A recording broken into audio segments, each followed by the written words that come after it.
Andy Nyman. Chapter 1. Gary Stoddard quite liked the early shift.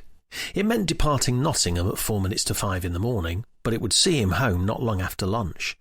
Besides, what could be better than watching the sun rise as he drove his train through the beautiful East Midlands countryside?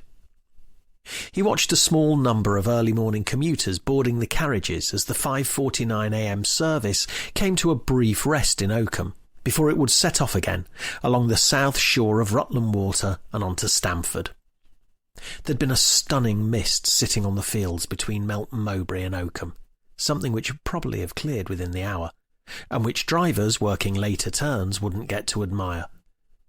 There was always something about crisp early mornings that excited him, and this early morning was as yet unbroken. Although this was the first eastbound service of the day, there'd usually be at least 2 earlier westbound trains by now, not to mention a slew of overnight freight. But nighttime engineering works further along the line meant Gary's train was the first of the day, breaking through the virgin mist of the Rutland countryside. With his new set of passengers on board, Gary pulled away from Oakham station, pleased to see he hadn't caused too much frustration on the level crossing in the centre of the town, and started to gather speed as the train headed south. This was his favourite part of the run. Once the train was clear of Oakham, it had followed the A6003 and enter the tunnel which ran under the village of Manton, before the track split and headed east between Rutland Water and the A47, then dipped under the Great North Road and into the picturesque market town of Stamford. He'd always found it rather odd that the train line went directly underneath Manton when it could just as easily have gone round it. Then again, he only drove the things, he hadn't built the line. The overnight engineering works meant speed restrictions had been put into place on this stretch. Gary didn't mind, even if his passengers did. The joy of driving a train wasn't connected with speed, and in any case, it gave him more time to enjoy his surroundings, something he knew he'd never grow tired of. The train gathered speed, piercing through the mist as it began to soar over the A6003, the entrance to the Manton Tunnel opening up ahead. As it did, Gary noticed something that caught his eye. His instincts kicking in, he cut the throttle and hit the brakes, praying he'd spotted it early enough. The morning had been damp, and the friction wasn't kicking in anywhere near as quickly as Gary would have liked, despite the speed restrictions that were in place. In a split second, he made the decision to slam on the emergency brake, adrenaline pumping in his chest and his stomach lurching as he realised what was about to happen. He did exactly as he'd been trained to do, and closed his eyes. He waited for the inevitable sickening noise as the train screeched to a halt, jolting him in his seat. Silence. A brief moment where he wondered if he'd dreamt the whole thing. Slowly, Gary opened his eyes and looked out through the windscreen of his cab. It was the detail that struck him first. The fabric, the gentle sway, the milky whites of the eyes. It was only a second or two later that his mind registered the dead body hanging just inches away from him. Chapter 2. Caroline Hills groaned as she felt the cold porcelain against her chest. It had become a familiar sensation, along with seeing the slight chip on the inside of the rim, where she'd dropped a slate toothbrush holder on the day they'd moved into the house. It would be fair to say there were quite a few downsides to dealing with cancer, and making friends with the toilet bowl was certainly one of them. Her original treatment had been relatively easy to deal with, but it hadn't been altogether successful. As a result, the doctors had taken the decision to step it up a gear, and it had hit Caroline hard. "You okay?" her husband Mark mumbled through the door of the ensuite bathroom. "I'm fine. You go back to bed." Although she felt exhausted, there was no way she'd be able to get back to sleep. Once she was up, even if it was only 6:30 in the morning. Mark, on the other hand, could steal an extra hour or two's kip. It'd do him good. He'd had to take up the slack when Caroline had been unable to be at her best, and had supported her through every step. At least he had, once he'd actually known about it. Caroline had made the decision shortly after being diagnosed with ovarian cancer to deal with it herself. Mark had only recently lost his own brother and father to cancer, and the family had been through more than enough. It was something she believed she could fight on her own, but she'd been proven wrong. Fighting battles alone was something she was used to. The irony wasn't lost on her that her private life was so different from her work, in which she was used to being part of a team, sharing information and collaborating for the greater good, as a detective inspector with Rutland Police. When it came to her private life, things were different. She and Mark had always been close, but there were aspects of her past even he didn't know about. She hadn't kept them from him for any other reason than to protect him and keep the peace. But even so, the growing feeling of guilt was starting to gnaw away at her. She often wondered if the reason why she and Mark were so close was that they didn't need to rely on each other for emotional support. Until Mark's dad and brother died, they'd had no major tragedies to deal with. There'd been ups and downs, of course, but never anything big, and never anything which had needed a heart-to-heart. Their deaths had hit Mark hard, and Caroline hadn't wanted to burden him any further. She'd always been good at keeping her work close to her chest. When they'd lived in London and she'd worked for the Met, it had been drummed into her to not divulge details of cases she was working on. More often than not, those cases involved powerful gangs and underground criminal networks. In Rutland, that was rarely the case. Indeed, in Rutland, it was almost impossible to keep anything confidential. She sometimes wondered if the locals should be briefing her on what had happened. It was a different way of working, a different pace of life, but it was one she was starting to respect and enjoy. She certainly wouldn't have wanted to be dealing with cancer and chemotherapy whilst living in Cricklewood. Here, the peace and quiet, the scenery, and yes, the people, was selflessly and unknowingly providing ample comfort and support. Trips to Peterborough City Hospital were just part of the package. The last wave of nausea disappeared at the same time she registered the sound of her mobile phone vibrating on her bedside table. She flushed the toilet, opened the door, and walked over to answer it. She could see from the name on the screen it was Dexter Antoine, a detective sergeant on her team. "Morning, Dex. I'm guessing this isn't a polite wake-up call?" "No. Fix up, look sharp. We've got a body." "Dex, it's Monday morning. Listen, you've got good community relations around here. Can you tell people to stop dying so early in the morning, please? I'll do my best, but we might be a bit late for this chap. On the plus side, it's been called in as a suicide, so you might still be home for a bit of brunch." "Little mercies, eh? And why am I being called out to deal with a suicide?" Yeah, I forgot to say there was a word before suicide." "Which was?" "Suspicious." "Wonderful.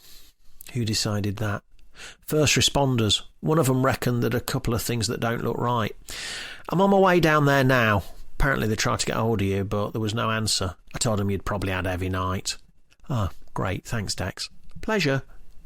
"So, where am I going?" she said, opening a wardrobe and pulling out some clothes. "Do you know Manton?" "Loosely. I know where it is." "Right, when you get there, you want to head down Cemetery Lane." "Cemetery Lane? Is this some sort of joke?" "Well, no. There's a cemetery on it." "And that's where the body is?" "No. That's where I'll meet you. Bring a decent pair of shoes, won't you?" Chapter 3. A little over 15 minutes later, Caroline parked her Volvo in a bay outside the Horse and Jockey pub in Manton. She vaguely recognised it as being one of Mark's favourite cycle routes and noticed the bike racks outside, ready to welcome the day's cyclists when the pub opened later that day. Dexter was sitting, propped against a low wall at the side of the Horse and Jockey, his hands in his pockets. He nodded as she approached him. "Morning. Find it all right?" "Sat-nav," Caroline replied, holding up her phone. "Where we're going, we won't need a sat-nav." "Never had you down as a Back to the Future fan, Dex." "No, I mean literally. You heard what I said about the shoes, right?" Caroline followed Dexter down Cemetery Lane. a narrow, winding track to the side of the horse and jockey. Before long, the promised cemetery appeared on their left, before another track spurred off to their right. "Up here," Dexter said. "It doglegs back on itself a bit as it goes uphill. Hope your calf muscles are warmed up." Dexter strode up the cycle path, with Caroline in tow. After a few seconds, she noticed the train line down below, with some clear activity happening in the mouth of the tunnel. "Dex, stop. I'm having trouble holding onto my stomach this morning as it is. Tell me now, have we got a jumper?" "Nope. A dangler." "In the tunnel?" "Sort of. In the mouth of it. The tunnel runs right underneath Manton and comes out the other side. The whole village is built over the train line. Our customer was found hanging in the mouth of the tunnel." "Christ, who found him?" she said, marching after Dexter again. "Train driver." "Dex, stop again." "No need, he hit the brakes. Your stomach's fine." At the top of the hill, the path turned to cross the railway, then banked back down along the far side of the track in the direction from which they'd just come, but east of the railway. "Where does that go?" Caroline asked. "Joins the A6003 by the bridge. Popular cycle route, apparently. Not today, it won't be." She looked down at the path, noticing what looked like fresh tyre marks in the dirt. "Look at that, Dex. Looks recent." "Yeah, I know. I was hoping you weren't going to say that." Caroline said her hellos to the officers at the scene and took in everything in front of her. From her position, she could see along the railway line in the direction of Oakham as it ran right under her feet. Behind her, the village of Manton. From here, she couldn't see the mouth of the tunnel, but she could easily see how someone could access it. A small fence separated the path from a bank of scrubland, which sloped down towards the mouth of the tunnel, with only a cursory metal barrier at the edge. "Has someone been down here?" Caroline asked, gesturing to the trodden-down foliage on the bank. "Yeah, it's the only way we could get access, but I know what you're thinking, and yes, it was fairly well trodden when we arrived," PC Joe Lloyd said. "That's what made us think it wasn't quite right. Looks to me like someone dragged him down from here, then tied him to the metal barrier and lobbed him off." "It's possible," Caroline said, crossing her fingers and hoping that wouldn't turn out to be the case. "I'll need a list of everyone who's been down here for elimination purposes. We'll need Socko to comb it all for fibres. There's no way someone's got down there and back without leaving a trace. Looks brutal. Nettles, brambles, the lot," PC Lloyd said. "Wouldn't fancy my chances without a decent pair of boots and some waders. We can get to it round the side now if you like. They've closed the line." Caroline and Dexter followed PC Lloyd further along the track as it snaked down on the far side of the railway line. As they reached the bottom of the hill, she noticed someone had already rigged up a set of steps for getting over the low fence and onto the train line. She looked to her right at the diesel locomotive stopped on the track, having been reversed back from the tunnel entrance. "Where's the driver?" she asked. "Having a sit down behind the train. He didn't fancy seeing the body again, funnily enough." "So what happened?" Caroline asked as they approached the mouth of the tunnel. "Our boy, the driver, Gary Stoddard, he's left Oakham Station and he's on his way to Stamford. He said there was a speed restriction in place because of engineering works, and that's the only reason he managed to stop in time. Otherwise it'd be a proper messy job," PC Lloyd said. "What time was this?" A few minutes before 6. The train left Oakham around 5:50. Probably takes a minute or two to get here, maybe a bit more with speed restrictions." "And when was the last train to come through here before that?" "Yeah, we thought of that. The lad was hanging right in the middle of the tunnel, so he'd have been hit by any train coming in either direction. There was overnight engineering works, though. This train was the first one of the day." Caroline looked at the body in front of her. She didn't like to make too many assumptions without evidence, but some things were clear. It was a male, late 20s or early 30s, and he hadn't been strung up in the few minutes before he was found. She could see from the colour of his skin he'd been dead at least a couple of hours. "Where were the engineering works?" she asked. "Just south of the Manton Junction. Can't see them from here." "Nope, probably wouldn't hear them either." Caroline slowly nodded. Whether he'd hanged himself or someone else had put him there, one thing seemed clear. The intention had been for him to be hit by an earlier train, ensuring certain death and making identification of the body a lot more difficult. "Any ID?" Caroline asked. "Nothing, just the clothes he's wearing." "What state were they in?" "Fine. That's the weird thing about it. If he'd been dragged down here, the clothes would be in a right state. Something's clearly been dragged down, though. You can tell by the state of the ground. But not him, perhaps. Looks like there's some tyre tracks round the bend there." "Yeah, I noticed those. They were there before we got here. The only way in's the way you just came," P.C. Lloyd said. "There's a gate and bollards down the other end, just about wide enough for a bike or two, but there's no way you'd get a car in, or out. Difficult to turn round, though. I won't fancy it, but if you've got a small enough car, I reckon it'd be doable up the top there. Probably more of a 27-point turn than a 3-point turn, but it's not like anyone's watching. It's either that or reverse all the way back out, and that wouldn't be any easier." "Has anyone spoken to the pub on the corner?" "Horse and jockey, was it?" "Not yet." "All right, can you please? We need to get hold of their external CCTV. With any luck, there'll be a camera pointing the right way, and we'll be able to identify any vehicles that came down this track. Am I right in thinking they'd have to drive past the pub?" "Yeah, I can't see how they'd manage it otherwise." "All right, good, excellent. That's got to be our best shot, then. If the cameras are working," P.C. Lloyd said, causing Caroline's heart to sink. "Yeah, if the cameras are working." Caroline nodded and smiled at the pathologist, Dr. David Duncan, who she vaguely recognised. She'd no idea how he'd managed to get here before her, especially as he lived further afield, but she looked on agog as he stood a little way away from the body, jotting down notes with one hand whilst popping hula hoops in his mouth with the other. Caroline walked over to him, noticing a few crumbs stuck in his greying beard as she greeted him. Dr. Duncan spoke with a velvety baritone voice, which wouldn't have sounded out of place on a luxury chocolate ad. "I must say, D.I. Hills, you're very good for business.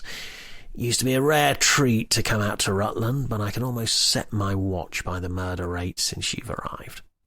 "All right, thank you. I don't need reminding. Is it murder, then?" Now you know jolly well that's not for me to say, but if I were you, I wouldn't be taking any holidays any time soon. There's some bruising and chafing around the neck, which isn't entirely consistent with hanging. You can see where it's tugged and bruised the skin. I'd say it's been pulled down here." "Dead or alive?" "Tricky to say. Not dead long if he was. Either killed just before he was dragged down or heavily sedated. There's no sign of incongruous lividity. If he'd been dead for a little while before being hanged, I'd expect to see the blood pooling at its lowest point. Here, that's the feet. So he was either killed shortly before being dragged down here, or he was brought in bolt upright on a roof rack." Caroline couldn't help but chuckle at the imagery. Gallows humour was often a required ingredient of the job. Could he have been alive when he was brought down? Possible. If he was alive, he was sedated, because there are no signs he tried to remove the noose. We'll have to do a toxicology report to confirm. Smells like he's been drinking pretty heavily. Would that do the trick? Unlikely, although he might have drunk himself into a deep sleep and not be able to react quickly enough to strangulation, for example, especially if it was forceful enough to damage the windpipe or just happened to catch the vagus nerve. If you apply enough pressure to just the right point on the side of the neck here, it causes a rapid drop in heart rate and blood pressure and can easily render someone unconscious. If your man here had low blood pressure anyway, that effect could be achieved more easily. Alcohol would have reduced his blood pressure too. It's entirely possible he might have had a head start. We'll be able to confirm in more detail once we've got him on the slab. But there's certainly some odd bruising, which could well be consistent with prior strangulation. I wouldn't like to say just yet, though. Caroline looked back at the body, the third since she'd arrived in Rutland, and mentally prepared herself for what was to come. Chapter 4.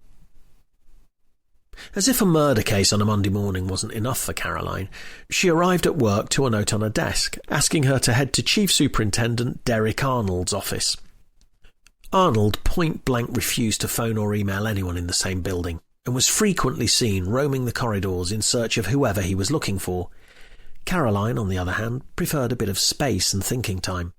Something that wasn't possible when under the pressure of an unnecessary face-to-face meeting. Arnold's way of doing things meant she had no idea what he wanted to talk about until she was seated at his desk, by which time it was too late.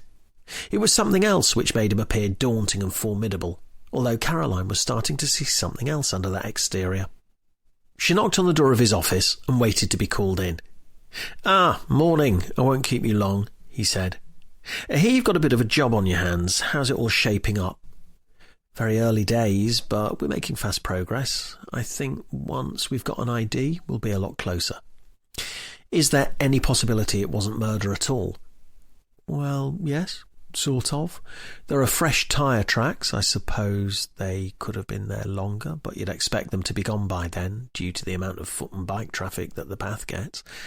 Besides which, we've had rain over the past few days, so I'd expect them to have been washed away if they were any more than a day or so old. He obviously didn't drive himself up and then drive his own car away." "Fingers crossed there's another answer. Last thing we want is another murder on our doorstep. That won't do the crime figures any good at all." "Nor the families of those who've lost loved ones," Caroline wanted to say, but didn't. "But anyway," he said, changing the subject, "how are you getting on otherwise with the, cancer?" "Yes, that. It'll be a long haul, but I'm doing all right. I've noticed the hat." "Yes. I've been getting some hair loss. A bit of a temporary measure, really." "I see. And do you think that you'll be getting a wig?" "Yes, yeah, one of those." "I don't know. Maybe. Part of me wants to cling on to what I've got and carry on as normal, and the other half wants to say, sod the lot of you, shave it all off and stick a finger up at anyone who wants to take a second glance." "Well, there are probably other ways of fostering better community relations, but I see your point. And what about energy levels and things? How are you coping?" "Fine. Because I was thinking, if this does turn out to be a murder case after all, it might be an idea to pass it on to EMSU. Purely because of the timing, I mean. The last thing I'd want is to create unnecessary pressure for you." "It's not unnecessary. It's literally my job." With Rutland Police being the smallest force in the country by quite some way, it was usual for major crimes to be handed to the East Midlands Special Operation Unit. Caroline, though, being an experienced detective who'd worked for the Metropolitan Police in London, had other ideas. Arnold shuffled in his chair. "I mean, by rights, we should be handing it over anyway. It's highly irregular for Rutland to be taking on its own murder cases. It's highly irregular for Rutland to have murder cases, full stop, but I've got the experience and the track record." "Yes. Well, I think it's probably best we don't talk about track records. You know how intensely uncomfortable Operation Forelock was." "I certainly do. Which is why I think it might be best to at least provide you with some additional support from EMSU. That's not to say you can't be involved. I just think it would be a dereliction of my duty as your superior if I let you take this on alone, considering the circumstances." "I told you the circumstances. I feel fine. With respect, you don't get to decide how I feel or what I'm capable of." Arnold sighed. "Listen, there's no need to overreact. If we're still investigating the suicide angle, and there's a good chance the chap killed himself, it doesn't need to be an issue at all. Maybe it would be best if it did turn out to be suicide after all. Even if it isn't, it still doesn't need to be an issue. You're the only one who seems to want to turn it into one. I just want what's best for you and the rest of the team, Caroline." Caroline stood up. "Good. In that case, I'll get back to work." Chapter 5. Back in the incident room, Caroline prepared to brief her small but able team. There seemed to be less energy and enthusiasm than she'd expected, almost as if they were anticipating her announcing the case would be handed over to EMSU. But she hoped what she was about to say would focus a few minds. "Right, First of all, thank you all for your work you've been doing so far on this already. The computer kindly tells us that we should be referring to it as Operation Utopia, and yes, that means we're keeping hold of the case. She could tell from looking at the faces of Dexter Antoine, Sarah Henshaw and Aidan Chilcott there was an undercurrent of unease. Does anyone have any questions at this point? Aidan raised his hand. Is it a good idea so soon after Operation Forelock? What's the timing got to do with anything? Caroline asked. I'm not being funny, but we managed to close that case, and this one looks like child's play in comparison. But it nearly went so wrong. Nearly, but it didn't, did it? She wouldn't admit to her team that she had, of course, had reservations of her own. Not only had she been taken off Operation Forelock and had the case handed over to EMSU, but she'd come face to face with the killer they'd been hunting after she made an 11th-hour discovery that had revealed his identity. She swallowed hard as the flashbacks hit her, and she recalled how close she'd come to being his final victim. In any case, we don't have time to worry about daft procedural issues. They're for me to deal with. Let's crack on. Sarah, we've managed to get ID on the body? We have. He's Thomas Medland, known to his friends and family as Tom, 34 years old, from Barleythorpe, lived locally all his life. He was married for a while, but was recently divorced and living back with his parents. They reported him missing this morning when he hadn't come home from the pub last night. Pub? Where was he drinking? Well, all over Oakham, apparently. I think he's well known in a few local places. Well liked, too, apparently. Didn't get much more than that. Figured we should probably save it for a sit-down chat. We've got a flow with them. Caroline nodded. Family liaison officers were specially trained to deal with bereaved families and the victims of crime. OK, thanks, Sarah. Anything else from forensics or pathology at the moment? Not yet. He stank of alcohol, apparently, which isn't surprising if he'd been to the pub. Didn't seem to be any injuries on the body other than what we'd expect from a hanging. We're still waiting for an official report, though. All right. Good. Let's get his photo circulated around the pubs, see where he was last night. From there, let's follow as far as we can on CCTV, see who he's talked to, who he left with, where he went. Did he get into any fights or altercations? Ask the publicans, ask the locals. Let's get on top of this from the off. Get onto the phone network, find out where Tom's mobile went to. He's unlikely to have gone out without it. So we can trace his movements using cell site data and work our way back from there. Dexter, we'll go and speak to the parents and see what we can get from them. Everyone clear on what we're doing? She watched as her team nodded, now seemingly more fired up than they'd been a few moments ago, and felt a fire within her own belly. Chapter 6. Caroline drove out to Barleythorpe, formerly a village in its own right, but having more recently become the de facto northwest conurbation of Oakham.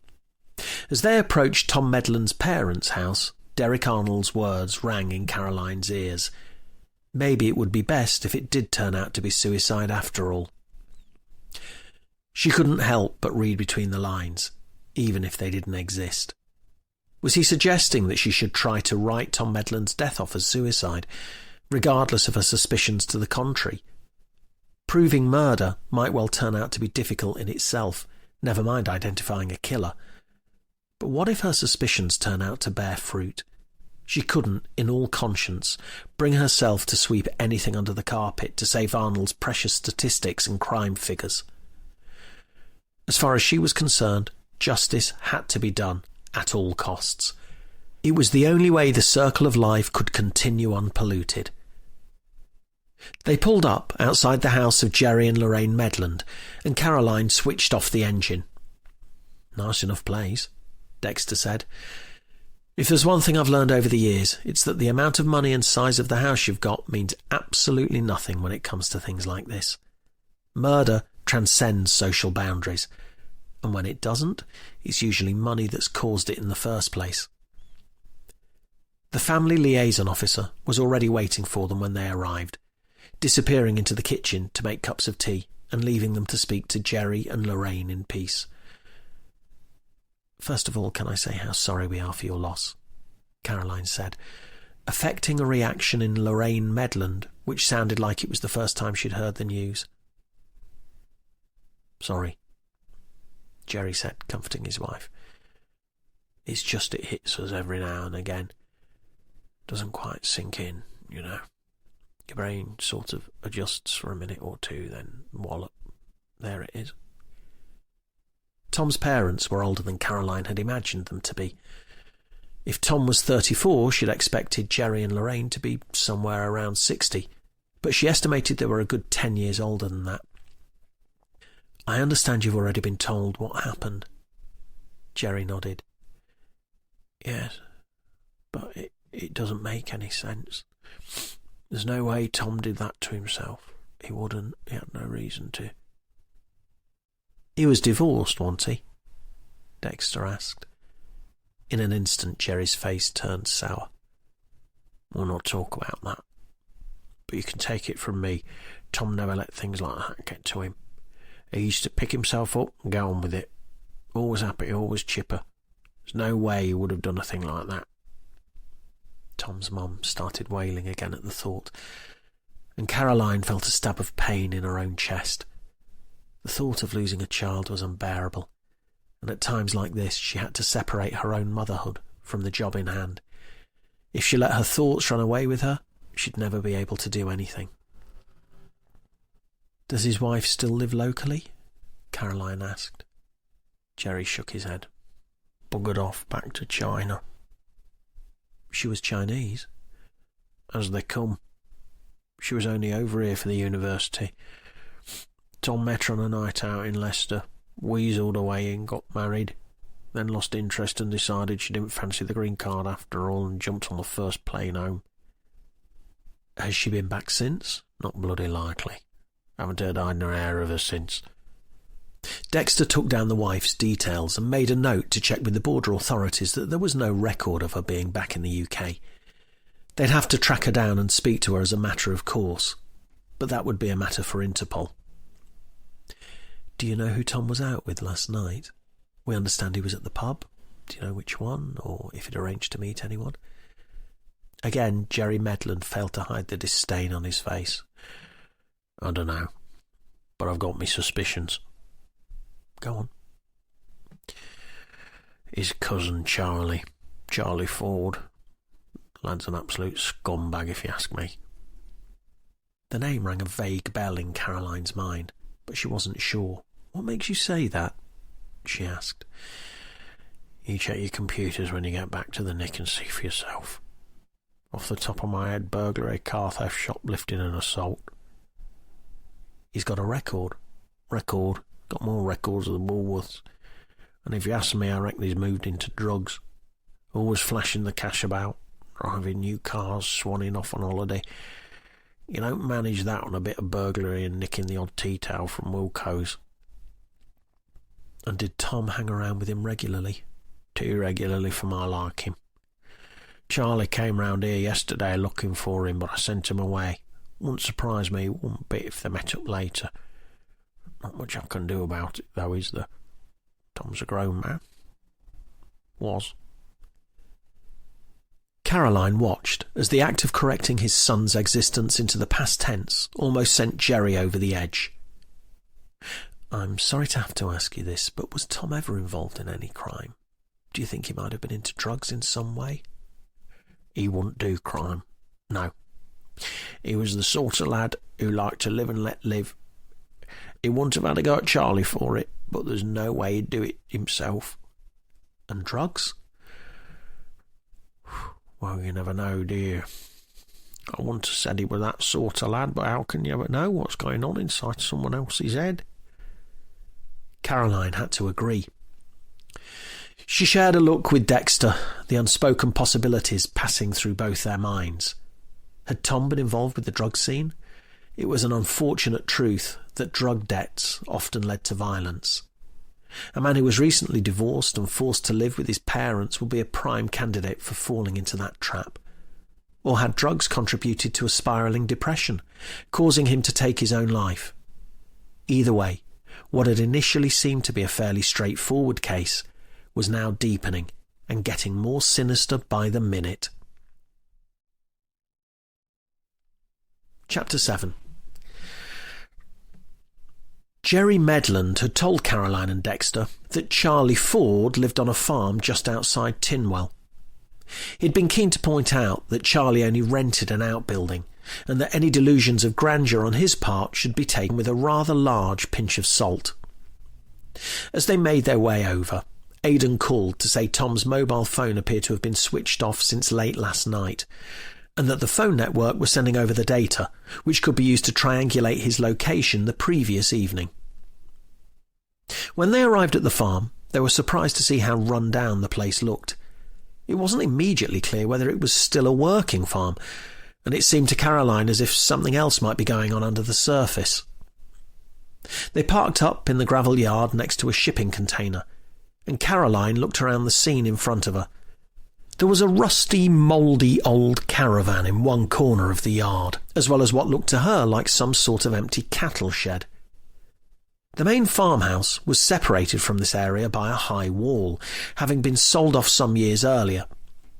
Charlie's outbuilding was a little further down, almost masked by a yew hedge which, at first, made it invisible from the main yard. They walked up to the building and knocked on the door, wondering if perhaps they should have brought a larger team with them. It wasn't unusual for people living on farms round here to own guns, but Caroline doubted whether Charlie Ford would ever be granted a firearms licence with his track record.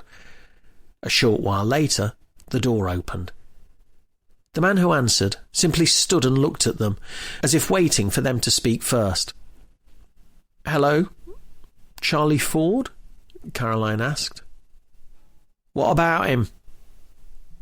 "Are you Charlie?" "Depends who's asking." "Are you the sort of person who usually changes his identity based on who's asking?" "Coppers, then." Detective Inspector Caroline Hills and Detective Sergeant Dexter Antoine. "Your turn." "What's this about?" the man said, leaning against the wooden door frame and folding his arms. "It's about your cousin, Tom Medland." "Well, you're too late. My mum already phoned and told me." "Oh, we're not here to break the news," Dexter said. "We're here to ask you a few questions." Charlie looked at Dexter as if he'd fallen out the back of a refuse truck. "Such as?" "Such as when you last saw Tom," Caroline said. "He was alive when I last saw him, so that won't be much use to you. Now, if you don't mind, I've got some paint I need to watch drying." "I do mind, actually, yes. We need to trace his last movements and hoped you might be able to help us." Charlie laughed. "Help you? Get lost. I don't owe you nothing. You lot have done me over enough times over the years. You can piss off if you think I'm helping you now." "Charlie, we have good reason to believe Tom was murdered." Caroline could see from the look on his face that this had come as a shock to Charlie. "What?" "When did you last see Tom?" Charlie seemed to think about this for a moment. "We had a few drinks yesterday." "Where? When?" Charlie sighed. "All over. Grain store, railway, wheat sheaf, usual circuit." "In Oakham?" "Yeah. We fancied doing a bit of a crawl. So only really got Stamford or Oakham. I've got to get a cab wherever we go, so we figured we might make it easier on Tom." "And what happened at the end of the night? How did you get home?" "Like I said, a cab." "With Tom?" "Nah, he walked back. I offered him to jump in with me, but he said he wanted the walk." "And that was the last you heard of him?" "Yeah, I hit the sack when I got him. His phone rang out of battery while he was in the pub, so I wasn't exactly waiting for a text or anything." "What time did his phone die?" "I don't know. Not long before we went back, to be honest. Left about 10, so his phone probably died 9:30. "Which way did he walk?" Charlie looked at Caroline as if she'd popped out of the sky. "Towards home, obviously." "And in a little more detail?" Charlie sighed petulantly. We left the wheat sheaf, he turned left down Northgate, presumably crossed the railway line and up Barleythorpe Road. Couldn't have worked that one out for yourself? Charlie ignored the barb. And it was just alcohol you'd been taking? She asked. Charlie looked her dead in the eye. Yeah. You don't want to listen to what my Uncle Jerry says. And, yeah, I know you'll have got that from him. He caught me with one spliff behind my mum's garage when I was 15, and now he thinks I'm Pablo bloody Escobar. So, to confirm, neither you nor Tom had taken any other substances? Dexter asked. I'd had a Nurofen yesterday lunchtime, if that counts. Twisted my knee a couple of weeks back. Didn't want it swelling up while we was walking around. Caroline forced a smile. Which cab company did you use? Berridge's. Caroline saw Dexter jot that down in his notebook to follow up on later. And did they take you straight home? Yeah, obviously. Were you here all night? Well, yeah, it's not exactly a hub of nightlife round here, you know what I mean? Any alibi? There's a couple of goats somewhere over there who might have peeped through the gap in the curtains, but that's about the best I can do. Anyway, I know what your game is. You've been over to speak to Uncle Jerry. He's told you I'm a wrong 'un. What do you know? I'm the last person to see Tom alive, and I dare say you've already found out I'm on your books with previous. Don't worry, I would have come to the same conclusion if I were in your shoes. And what conclusion's that? Caroline asked innocently. You lot thinking I had something to do with Tom's death, but I'm telling you now, you're barking up the wrong tree. Chapter 8. The first 24 hours of any investigation were crucial, and Caroline felt they'd made decent progress already as she held the team's Monday afternoon briefing. All right, so there's a lot we already know, and a lot we're still waiting for. Our biggest bet has to be CCTV from the Horse and Jockey pub. I had a look on my way out earlier, and there are cameras pointing at the parking spaces across the lane, so they'll have picked up any cars going in or out, and we know our man must have either gone in or out that way. There's no other option. It's an old CCTV system, and they're still wrestling with it, but the good news is that apparently it does work. It's looked after by a security company, though, and getting hold of them is proving problematic. Dex, we had news from the Sockos, didn't we? Sort of, yeah. They reckon there's some indication that Tom might have been strangled before the rope was tied round his neck. They can't be certain at the moment, but should have something a bit more definite before too long. Obviously, that would be the point of no return, because then we'd know we're definitely looking for a killer. Toxicology time frame? A while yet. We're trying to pull some strings, but I think we might have a weight on our hands. OK, time-wise, we could be looking at anything from 10:30 last night to a few minutes before 6 this morning.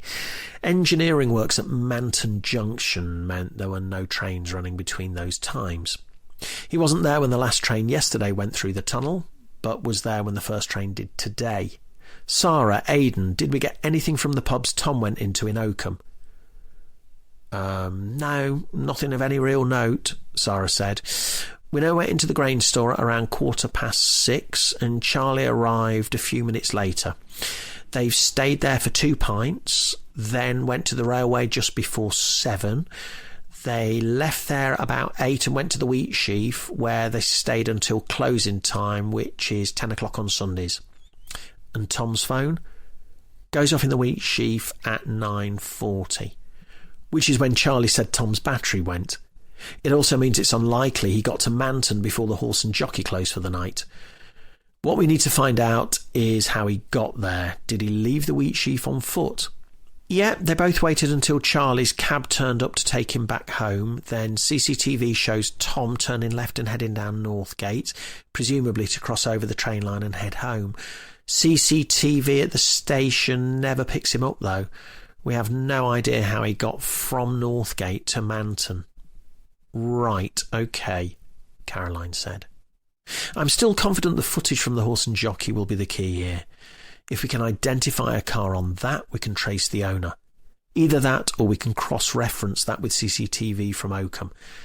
There's a decent chance Tom was picked up in town and taken to Manton by his killer. If we pretty certainly didn't cross the railway, I think that's got to be our strongest lead. In the meantime, let's keep knocking on doors. Family, friends, colleagues. Get as much information as we can. So when that footage comes in, we've got the strongest case possible. Caroline watched as her team nodded.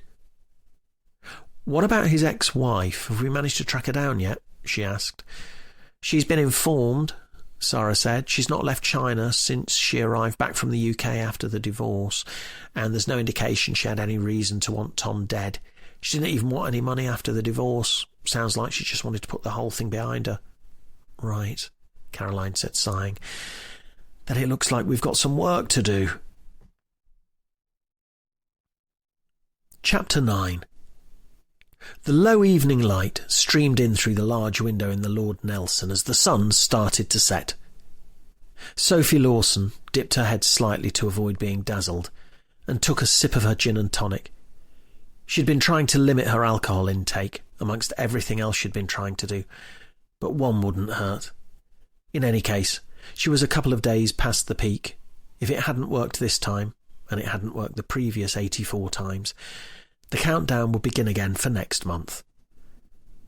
Alex rested a casual hand on her upper thigh, his own legs spread open wide, as they always were, as if he was trying to pick up a breeze. In fairness, they'd tried everything else. He'd tackled the problem in his usual way, head in the sand. At least that's how it had seemed to her. Where everyone else saw confidence and bravado, she saw a mask of avoidant behaviours. It was almost as if he saw it as a challenge. If his psychotherapist wife couldn't even spot it, how could anyone else? Alex had always chosen his friends accordingly, and Sophie felt uncomfortable around many of them, but none more so than Charlie Ford. Why he still kept in touch with old school friends, regardless of what they'd become, she had no idea. She could only assume it was a combination of wanting to show off how well he'd done for himself and being able to feel young again, free of the burdens of adulthood and responsibility. "Stuff going well, then?" Charlie asked, avoiding the elephant in the room. "Yeah, fine," Sophie said, a stock answer. "Really good, actually," Alex said. "New job's off to a blinder. I think we might have a few junior roles opening up, if you fancy it." "Nah, I'm good," Charlie replied. "Things all right for you, then? Still in that hut by the A1? "It's a farmhouse. And yeah, same old, same old. You know how it goes."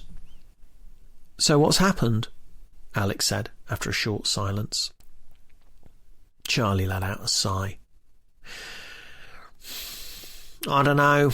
They were round at mine earlier asking questions, 2 of them plain clothes." "What did they want?" "Wanted to know when I last saw him." "And what did you say?" "The truth. That I was at the pub with him last night." "What do you think I said?" "I don't know, Charlie, do I? It's you. You could have said anything for all I know." "Can we just calm down a bit?" Sophie said.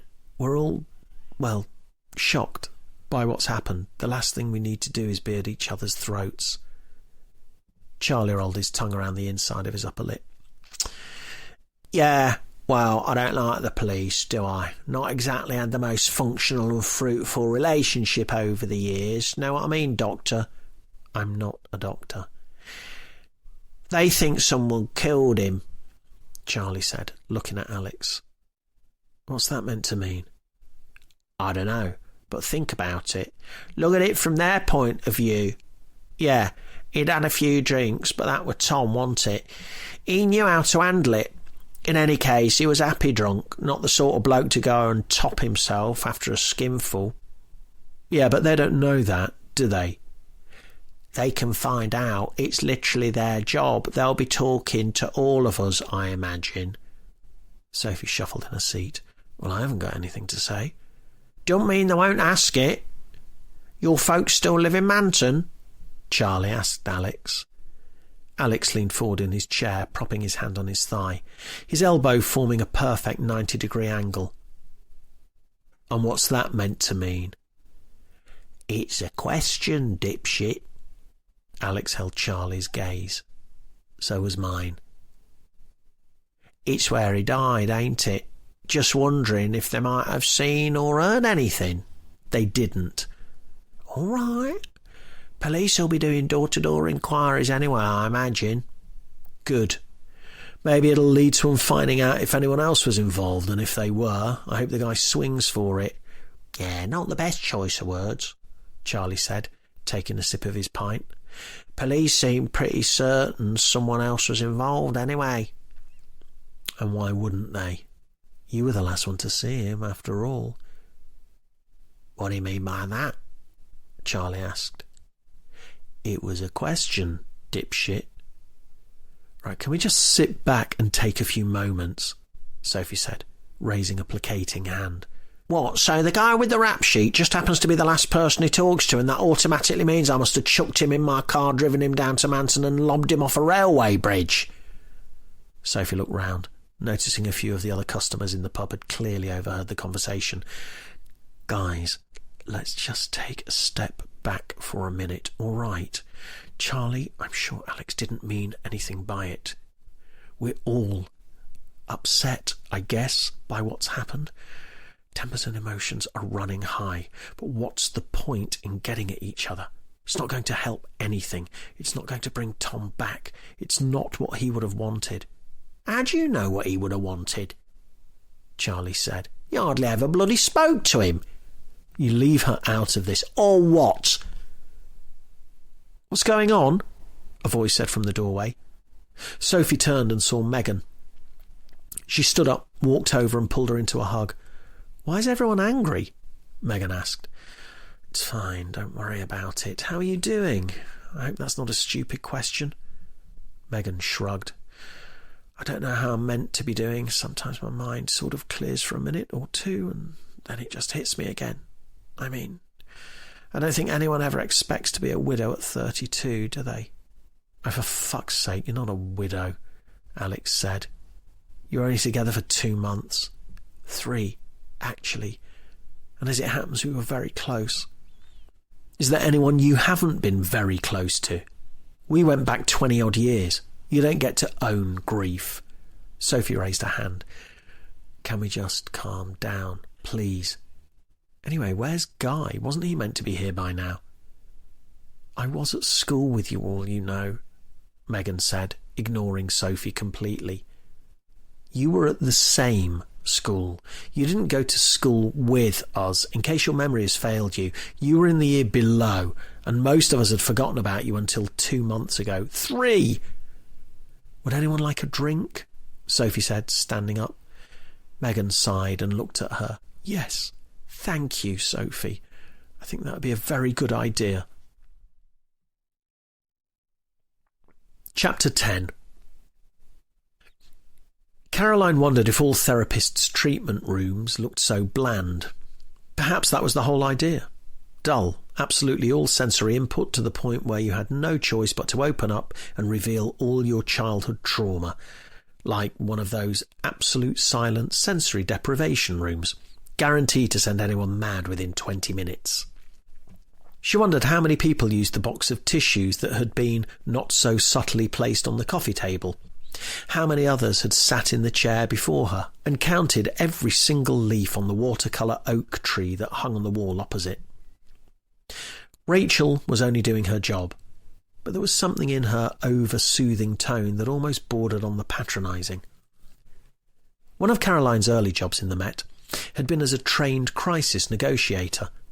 Tasked with talking suicidal people down from tall buildings, she was well aware of the psychological strategies and how they worked. Perhaps, she thought, that was why she was getting so riled, having them used on her. There were times when she'd wanted to yell, I'm a 40-something professional, I don't need this bullshit. But something else had come out instead. It was almost as if Rachel was one of those Indian snake charmers, gently playing her lilting and patronising flute, ever so softly coaxing the snakes out from within her. And there were plenty of snakes. They hadn't even got to the dark jet black ones, the ones that hissed in the night, their glands swollen with venom. It was inevitable that she'd get to that point someday, but someday could wait. For now, it was easy enough to let out some surface-level stuff. It was a bit like opening a fizzy drink bottle that had been shaken up beyond belief. Tight grip on the cap, let it open slowly, watch for the hiss and the bubbling, and then do it up again. Let a bit more out, tighten it back up before it bubbles over. Do that enough times, and the risk of an explosion was zero. She hoped therapy worked the same way. "So how's it going?"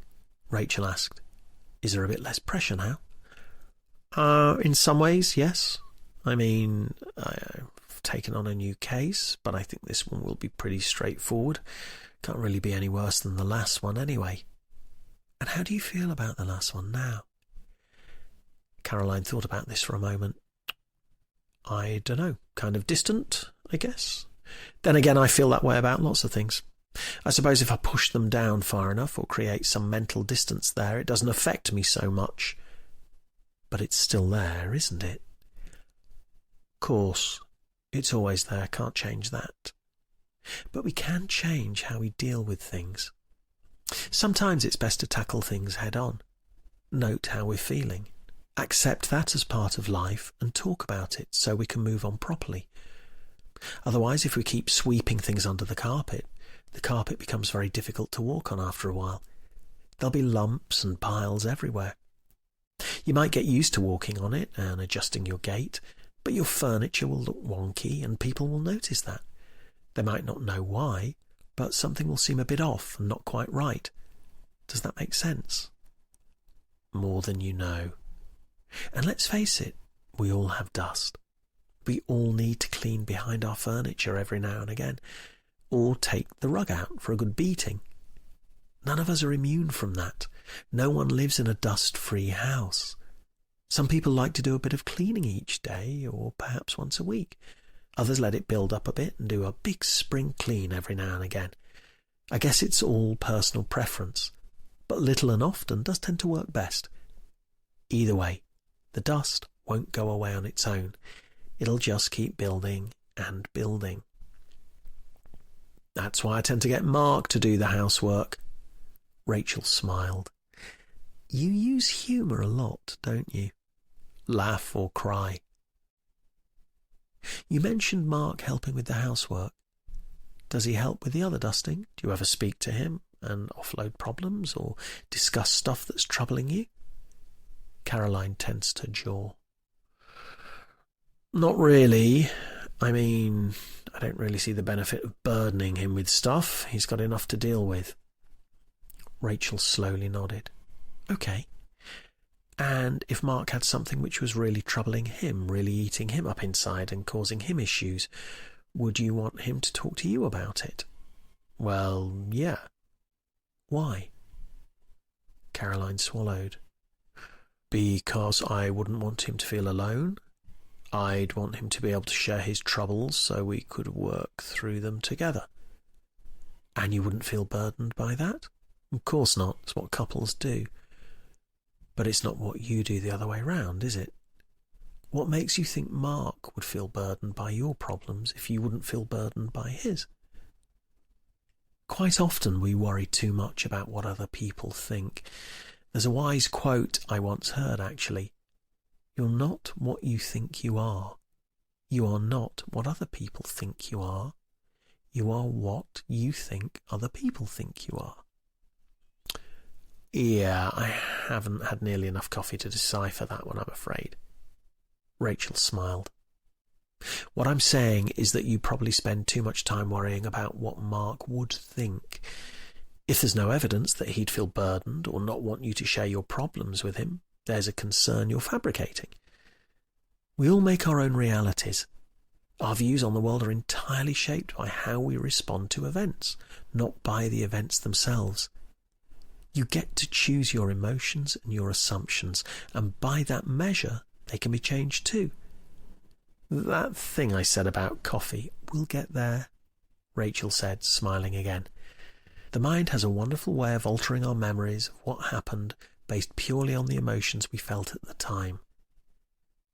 Have you ever put onto a piece of paper your favourite music, or played your favourite film, then after a couple of minutes thought you weren't in the mood for it?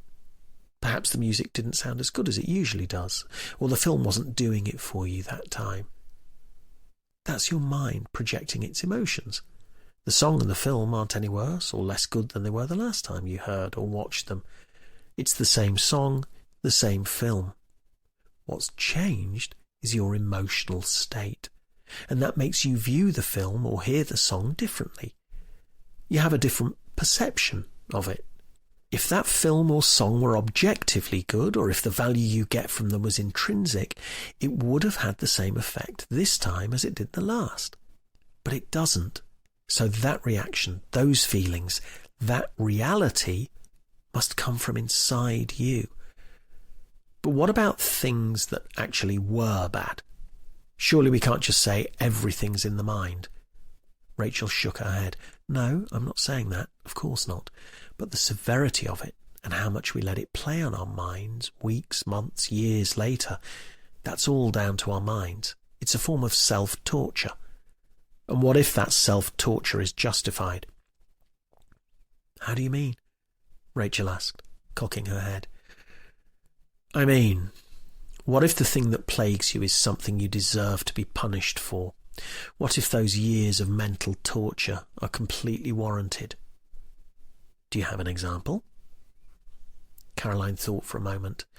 Images flashed in front of her eyes, as clear and as vivid as they'd always been. Trapped inside her own mind, time provided no distance. No, she said eventually. No, I don't have an example. Chapter 11. She arrived at work only an hour later than she otherwise would have done. Of course, she hadn't told work the reason why. The official excuse was that she had to do the school run because Mark had meetings. She wasn't sure how she was supposed to feel after a therapy session, but each time so far she'd come away feeling frustrated. Frustrated not with Rachel or the concept of therapy, but with her inability to have opened up, communicated and made the most of it. She sat down in her office and ruminated on the fact this was costing her 80 quid a pop and wondered if it was worth it. Wine made her feel much better than therapy, and she could get a lot of wine for 80 quid.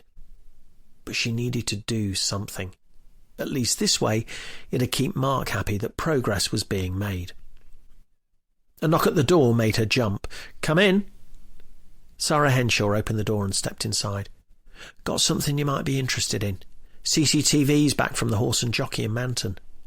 "Excellent. Anything on it?" "Yes and no. You might want to come and have a look at this." Caroline stood up and followed Sarah to her desk, noticing the CCTV footage on her computer monitor. "Right, here we are. Take a look at this." Sarah pressed a button on the keyboard and the video started to play. There was nothing for a few seconds. Then a Vauxhall Corsa came into view before disappearing up Cemetery Lane. 10 minutes later, the same vehicle came back in the other direction. "Wow, okay, is that the only car?" "Yep, nothing else went that way or came from that way until our boys turned up shortly after 6 o'clock. So that's got to be our killer." "Can we see how many people are in the car? Registration number?" Sarah shook her head. "No, the lighting's awful. I can ask to have it worked on and see if we might be able to pick up a partial plate, but I'm not hopeful. You can barely make out what type of car it is. It's only because it's such a distinctive shape." "And pretty common, too," Caroline said. "How many of those are there in Rutland? Must be hundreds. Could even be from one of the surrounding counties. It's going to be almost impossible." "Christ. Find out if there's any other registered CCTV in the area too. Maybe get uniform to take a walk around and see if there's any residential cameras. Someone will have picked up the car in better quality than this. Maybe we can get at least a partial registration from one of those. That'll narrow it down massively." Caroline looked at the screen and watched the car again. It was impossible to see who was driving or even how many people were in the car. Was Tom Medland a willing passenger, or was he unconscious, or worse, and shoved in the boot? There was no way they could know. The footage was too grainy, the frame rate was too slow, and any moving objects were blurred beyond belief. But there was no mistaking the model of the car, and there was no mistaking the fact that Caroline was looking directly at their killer.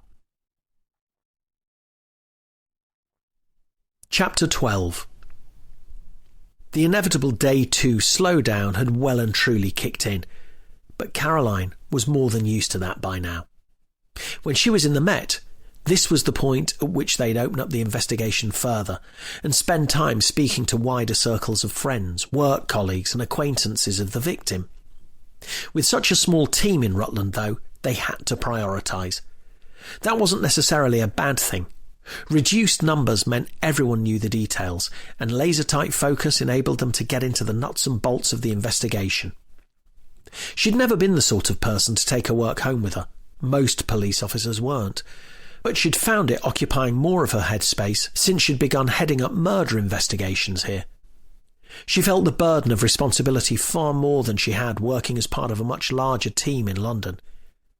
She supposed that was natural, and it was something she was going to have to come to terms with. She and Mark had spent the evening watching a film, and were now half watching a travel documentary about Thailand, which had come on after.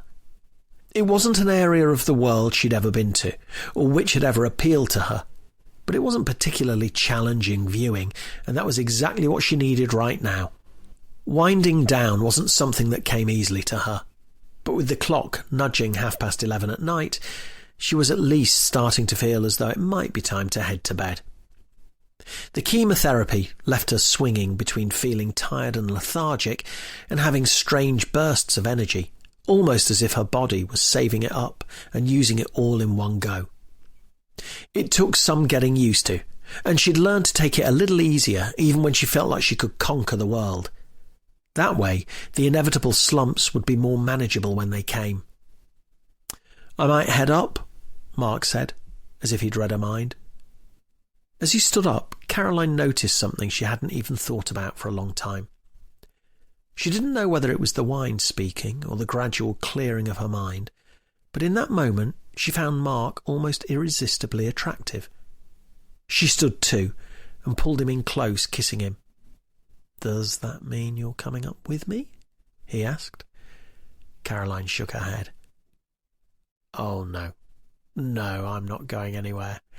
And more to the point," she said, pushing him down on the sofa, "neither are you." Chapter 13. They finally got to bed just after 1 o'clock in the morning. The sound of her alarm at 7 o'clock had been the last noise she'd wanted to hear, but a couple of strong coffees had seen her on the road to some sort of coherent thought. By the time she left the house, she'd perked right up and was feeling brighter than she had in a long time. "Christ, you look like shit," Dexter said as she walked into the office. "Good morning to you too. In that case, I think I'll start with coffee." "Great idea. Milk and one, please." Caroline looked at Dexter and laughed. Workplace banter was something she'd missed. It had been gradually ironed out in the Met, but she'd been pleased to see it was still alive and well in Rutland, even if Dexter did push the limits occasionally. Still, he was the only one who could get away with it. She headed for the kitchenette and put the kettle on, then leaned against the work surface and scrolled through her emails on her phone. A few moments later, Dexter came in. "Might want to pop that kettle off." "Why's that?" "It might be nothing, but there's a report of a body out near Linden. Given what happened in Manton recently, we should take a look." "Christ. Suspicious?" "On the face of it, no. Suicide written all over it, but it's another young male and another hanging. Something about it don't feel right. In fact, it feels very, very wrong." Caroline swallowed hard and noticed her heart rate increasing. She didn't want to admit it, but a rising dread in the pit of her stomach told her she had to agree. Chapter 14. "What are they building here?" Caroline asked as they approached the construction site where the body had been found. "A luxury spa hotel and resort, apparently. One of those places where you get to eat seaweed and have your face rubbed with an organic Rutland water trout." "Sounds nice." "Sounds expensive, more like. It's costing them millions to build. Dread to think what the prices will be like when it's open." They parked up and showed their ID to PC Karina Gallagher, the officer at the entrance of the site, who updated them on what had happened. One of the builders found him hanging from the scaffolding. Someone said he's the architect who designed the place, but we haven't had confirmation of that yet. Caroline swallowed. What's the name of the construction company? Bose. Why's that? Just checking. Has anyone interfered with the body? The guy who found him pulled him down, thinking he might be able to resuscitate him, but there's no chance. He was long gone by that point. You'd have had more chance trying to revive Tutankhamun. Was there a note? Any form of positive ID? No note. Only ID is eyewitnesses saying they recognised him. How many? 2, Gallagher said, walking them through the site to the location of the body. They're probably right then. What was the architect's name? Guy Sherman. Did they know him well? Gallagher shook her head. Only by sight. The owner's on his way, apparently. He might know a bit more. Caroline looked at the body of the man they assumed to be Guy Sherman, and couldn't help but notice the parallels between him and Tom Medland. They were a similar age and of a similar build. It was true to say that they were in the right demographic for the majority of suicides, but the timing and level of coincidence wasn't lost on Caroline. You thinking what I'm thinking? Dexter asked her. I'm trying not to. Sorry, can you give us a sec, please?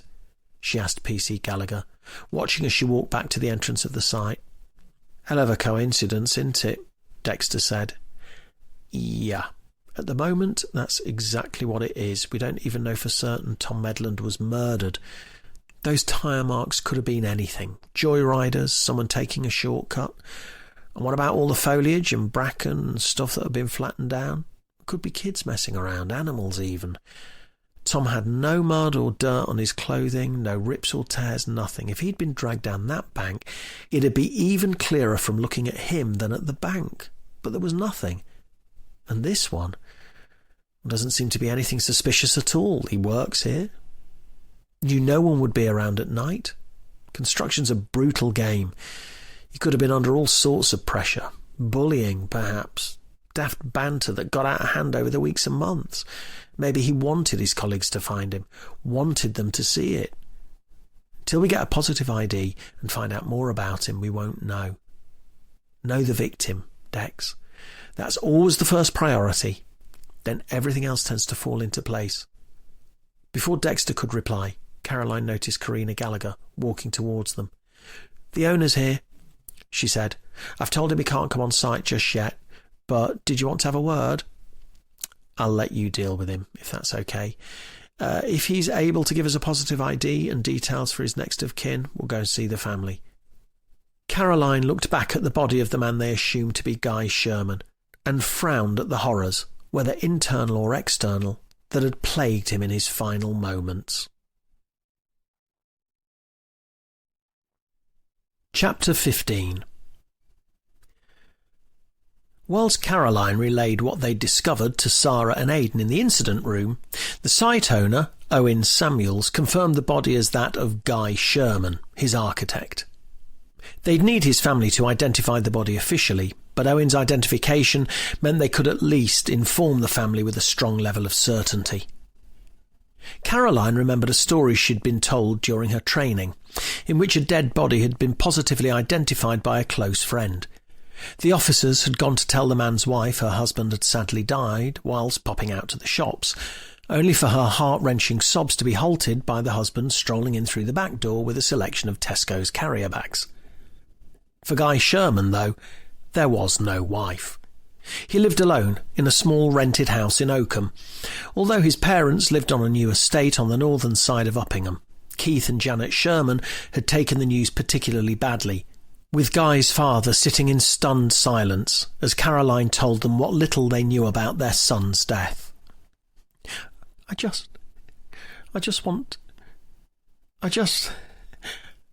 keep wanting to phone him and prove he's fine, Janet said, her eyes red raw. I can't get my head around it. It can't be true. It can't. Caroline watched as she broke down again, another wave of grief hitting her like a freight train. What was Guy's mental state? Had he expressed any intentions to self-harm at all? Janet shook her head. No, not at all. He was doing well, He lived down in Bristol after finishing university and came back up here when he got the job working on the spa resort at Linden. Things were looking up for him. The owner was really pleased with what he'd done and said he wanted to use Guy for some other plans that he had. He was thinking of buying his own place up here and everything. Did he own a house in Bristol? Caroline asked. Yes. He designed it himself. It's beautiful it was. Tell them the truth, Janet, her husband said, his voice almost a murmur. They were the first words Caroline and Dexter had heard him say. Keith, please. What do you mean? Keith let out a gentle sigh. We found out he'd sold the place to one of those buyback firms. Dodgy property investors who buy your house at a knockdown price and rent it back to you. Why would he do that? Because he had no money and no bugger would buy the place. He didn't want to leave it. It was his baby, Janet said. Well, he left it quickly enough when the job in Linden cropped up. Place was all glass and sheet metal. Who wants to spend £750,000 on a prefab garage? Was he in financial difficulty? Caroline asked, noticing Dexter's intrigue growing. No, he was fine. It's one of those things, Janet said. Stone broke, Keith said, correcting her. Look, my wife's not going to tell you the truth, so I might as well. Guy was a drinker, an alcoholic. Christ knows how much he's spunked up the wall over the years. What wasn't locked away in that luxury porter cabin down in Bristol was tucked safely away in the pub's till. Janet stood and left the room. Keith sighed. I'll go after her in a bit, he said. I'm sorry, she can't handle facing up to what Guy had become. To tell you the truth, I had half a feeling we'd get a knock on the door one day to say he'd got into a fight or fallen over drunk and hit his head. But what can we do? We offered to take him in, said we'd put a roof over his head. We've got plenty of space here, but we wouldn't have any of it. Couldn't admit he had a problem. He didn't do failure, see? That's how he saw it. Failure. Did he ever show any signs of wanting to end his life? Any spells of depression? Keith shook his head, then shrugged. You never know what's going on inside someone's head, do you? I mean, anything's possible. But he always seemed so chipper. Did he have many friends? Caroline asked, noticing that he was talking much more freely now the initial shock had settled, and since his wife had left the room. Depends what you mean by friends, really. He had a lot of acquaintances, let's put it that way. But he was always a loner at heart. What do you mean by acquaintances? People he'd seen down the pub, that sort of thing? Did he have a regular watering hole? Oh, he wasn't fussy. He'd go all over. He'd usually be down at the vaults, though. I think he was friendly with a few of the regulars in there. He used to catch up with some old school friends occasionally, but that was about it. Other than that, didn't really see many people. That was his life. Jesus Christ, it's horrible talking about him like this. I still can't. Had he had many fallings out with people? Caroline asked. No. Not that I'm aware of. He wasn't the sort of person who fell out with anyone. He kept himself to himself, always bright and bubbly enough with people, but no one ever got close to him. Almost as if it was an act of some sort. Bloody talented architect, though. Apparently, if you like that sort of thing. I'd better just, Keith gestured in the direction of the hallway, and Caroline nodded that he should go after Janet. Bit weird that, ain't it? Dexter asked, whispering. Caroline murmured her agreement. If Guy had been intent on ending his own life, why had he gone all the way to the top of the building and then hanged himself? Why not just throw himself off the top and to his certain death? It clearly wasn't a cry for help, else he would have done it at a time when someone else could have found him, rather than waiting until everyone had gone home. didn't add up, and that was what worried her the most. Chapter 16. Both Caroline and Dexter had a distinct feeling that something wasn't quite right. Each of Guy's parents seemed to have completely different views on what had happened. His mum seemed convinced he'd been doing well and had no reason to want to end his own life, but his dad had been far more cautious on that front. The revelations about Guy's financial affairs and his heavy drinking were things they'd need to follow up on far more thoroughly, and Caroline updated the rest of the team once they were back in the incident room. She was keen to ensure all bases were covered, but without pushing the fact she thought they might have a double murderer on their hands. Sockos say there are some fibres under his fingernails, which they think probably match the rope he was hanged with. Now, that could be a sign that he fought back and struggled when the noose was round his neck, but it's also entirely possible that he simply changed his mind. It's not uncommon for that to happen, to say the least.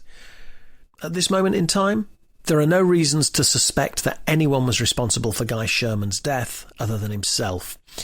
And we're still a long, long way from ruling that out when it comes to Tom Medland, too. Even though all possibilities were swilling around in her mind, she had to place her team's efforts on the most likely scenario. But even she couldn't deny that there was a large element of wishful thinking in this. The last time there'd been a double murder in Rutland, she'd been kicked off the case, and it had been handed over to EMSU, the East Midlands Special Operations Unit. She couldn't risk this happening again.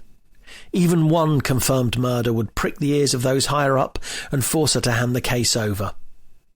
"Sorry to burst that bubble," Aidan said, looking at his computer screen, "but the initial post-mortem results are back on Tom Medland."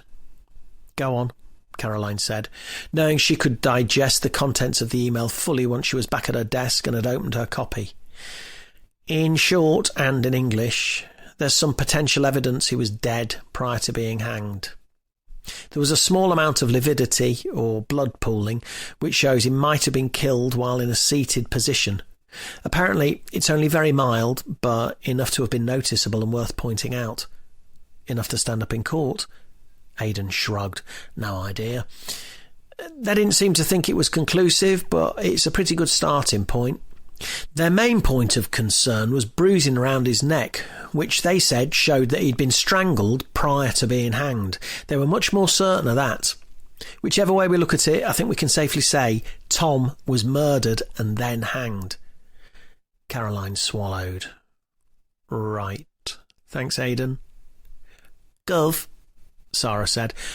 "Just a quick one. Might be nothing, but I noticed Tom and Guy were only about 6 weeks apart, age-wise.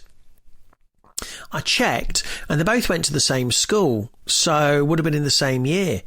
It's a pretty big school, so it doesn't necessarily mean anything, but might be something we want to look at in a bit more detail and see if they knew each other." "Good spot, Sarah. Well done. Let's speak to the families. Check Tom and Guy's Facebook profiles, see if they were friends on there. I imagine they probably were, if they were in the same year at school. Cross-reference with phone contacts, see if they called or texted each other." Her team nodded, and in that moment, Caroline felt they were making real progress. Chapter 17. Sophie Lawson watched on as Alex fired another goal into the back of the net, the computer-generated players celebrating on the screen in front of him.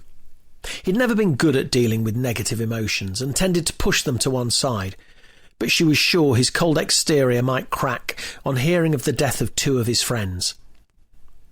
"Are we even going to talk about this?" she said, as the referee's whistle blew and Alex tapped away at the controller as the game restarted. "Talk about what?" "What do you think? Tom and Guy." "What's the point?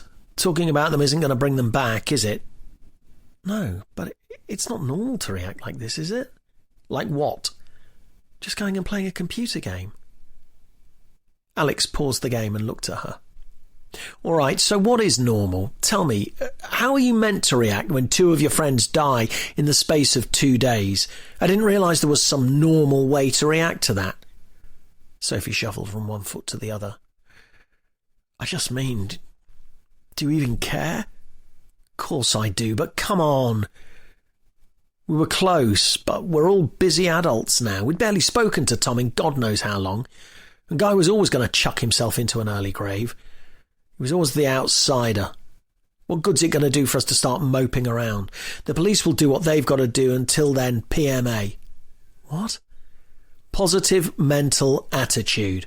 Look forward, not back. You can't change stuff that's already happened, he said, returning to his game. Sophie didn't know who seemed more robotic, her husband or the computer-generated footballers on the screen in front of him. Aren't you even worried? She asked. About what? Well, I mean, it's a bit of a coincidence, isn't it? Two of the group, both in the same week. What group? There is no group. You know what group. What if they didn't kill themselves? Alex stayed silent for a moment, not taking his eyes off the game. They did, he said eventually. They did.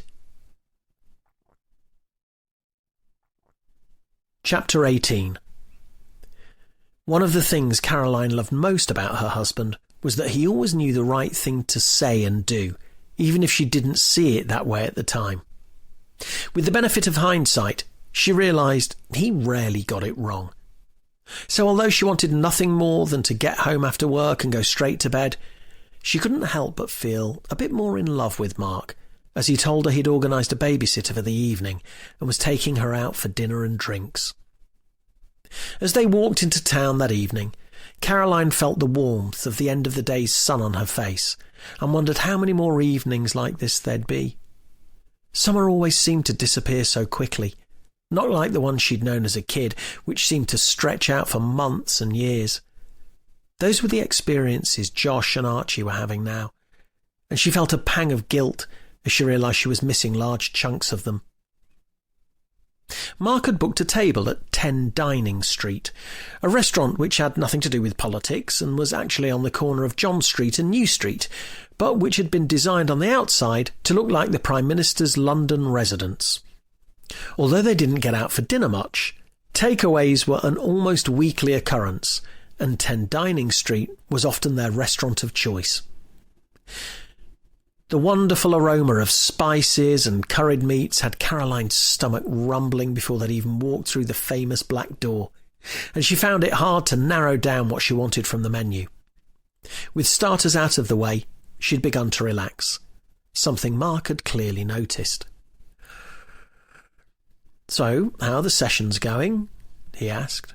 "With Rachel, I mean." Yeah, all right, I think," Caroline said, not wanting to tell him she didn't feel she was getting much from them, other than frustration. "It takes time, though. It's not an instant thing. Some people go for years." "Ouch, sounds expensive." "Good job we won't be spending too much on drinks tonight then, eh?" she replied with a smile. "Sorry about that." Caroline laughed. "It's fine. We can get a drink somewhere else afterwards." "The worst thing is, I knew they didn't serve alcohol but just completely forgot. I'll chalk it up to old age. Honestly, don't worry. Sarah tipped me off about a place in town. A hidden gem, apparently." "Sarah's organisation skills strike again, eh?" "Dexter calls her Miss Filofax," Caroline said, laughing. Mark smiled. "You seem happier." She thought about this for a moment, watching as Mark tucked into his main course. She was at an odd juncture, but didn't quite know how best to explain that. Telling Mark and the boys about her illness had provided a huge sense of relief, but there were still things that worried her greatly.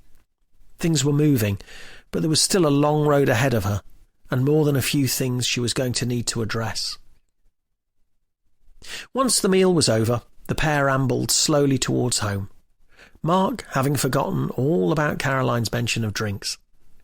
As they walked up Church Street, she led him down a path that ran down the side of the church and which headed towards the marketplace. "Wouldn't it be quicker to carry on up the road?" Mark asked. "Nope. Come on." She led him down the narrow path and towards a door which led into a beautiful garden, which had been decorated in fairy tale cottage style and decked out with lights. She could see a bar at the end of the garden, beyond the cast-iron tables and seating where a number of people were enjoying evening drinks in the later summer warmth at Castle Cottage. "I never knew this was here," Mark said, amazed. "Me neither," Caroline said. "I guess that's why it's called a hidden gem." 2 hours later, and feeling much more relaxed than she had in a long time, Caroline and Mark headed home and to bed. Although she might have felt relaxed on the outside, her dreams that night proved her mind was anything other than at ease. Chapter 19. It always began with the sound of the plane. A turboprop, its pilot taking in the stunning scenery and incredible weather. Next, water lashing over the rocks, swirling and pooling. Laughter. The smell of sun-kissed asphalt and the faint scent of lavender. The occasional taste of iron after an unexpected dunking. The images were always the last to appear. Topless tanned boys. The white of the water as it careened over the rocks. The warm glow of the sun in the azure sky. Slowly it appeared. But before that, it was darkness. Her opening montage. His final moments. The memories resurfacing were gradual, building and growing each time. But the moment it happened had been more akin to someone flicking a switch. There was no slow build-up, no gradual realization of what was happening. One moment it had been the perfect summer's day, the sort of montage that lasts a lifetime, glorious memories being etched in for eternity. Then it happened. Harry's eyes were as clear as day. She was still there, looking into them. She rolled his name around her mouth, having learnt it only an hour earlier. For 4 days until then, he'd been the boy from Plot 22. The boy whose parents spent their days on the campsite drinking lager from a can, while their only son sat reading books. It was the books that had drawn her to him. She'd never been a big reader, but had heard people talk about the magic of it. She'd sit and watch him, wondering what sort of magic he was experiencing, gazing on as his crystal blue eyes danced over the pages. Once or twice he caught her looking and smiled, before returning to his magical experience. She hadn't expected their first conversation to happen by the toilet block, but that was the way the universe had ordained it.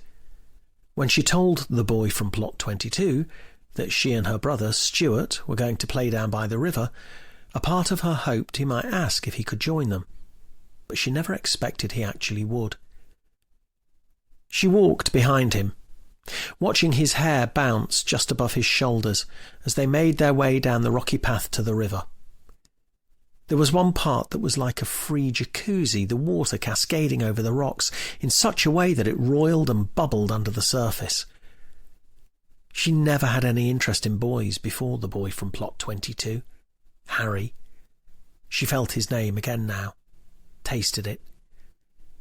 His eyes burnt into hers as he told her about his love for literature, how he'd gradually worked his way through almost the entire fiction section in the library. It seemed so otherworldly to her. He seemed wise, well beyond his 12 years. Talking to her about his recent discovery of the great romantic poets. For all she knew, it could have been complete bullshit, but she didn't care. She was happy just to listen and be lost in his enthusiasm as the water bubbled around them, washing over the rocks and down the stream. Then the switch flipped. It was Harry who noticed first. She looked at him as his features dropped and horror crossed his face. Caroline turned to follow his gaze. Before her conscious brain had even worked out what was going on, her instinctive reactions kicked in. She tried to run through the water but stumbled, her legs unable to move quickly enough to make progress. She watched as Stuart's face grew ever more panicked. The flowing river enveloped him as he tried to struggle free. The words of her mother, Make sure you keep an eye on Stewie. He's only 6. You know he's not a strong swimmer. The reply of hers, Don't worry, Mum, I will. Caroline clambered over the rocks, feeling her shins scrape against their hard face, her ankle jarring as she desperately scrambled to reach him. She knew what had happened before she noticed the movement stop. Something settled, and the world became after. There was no going back.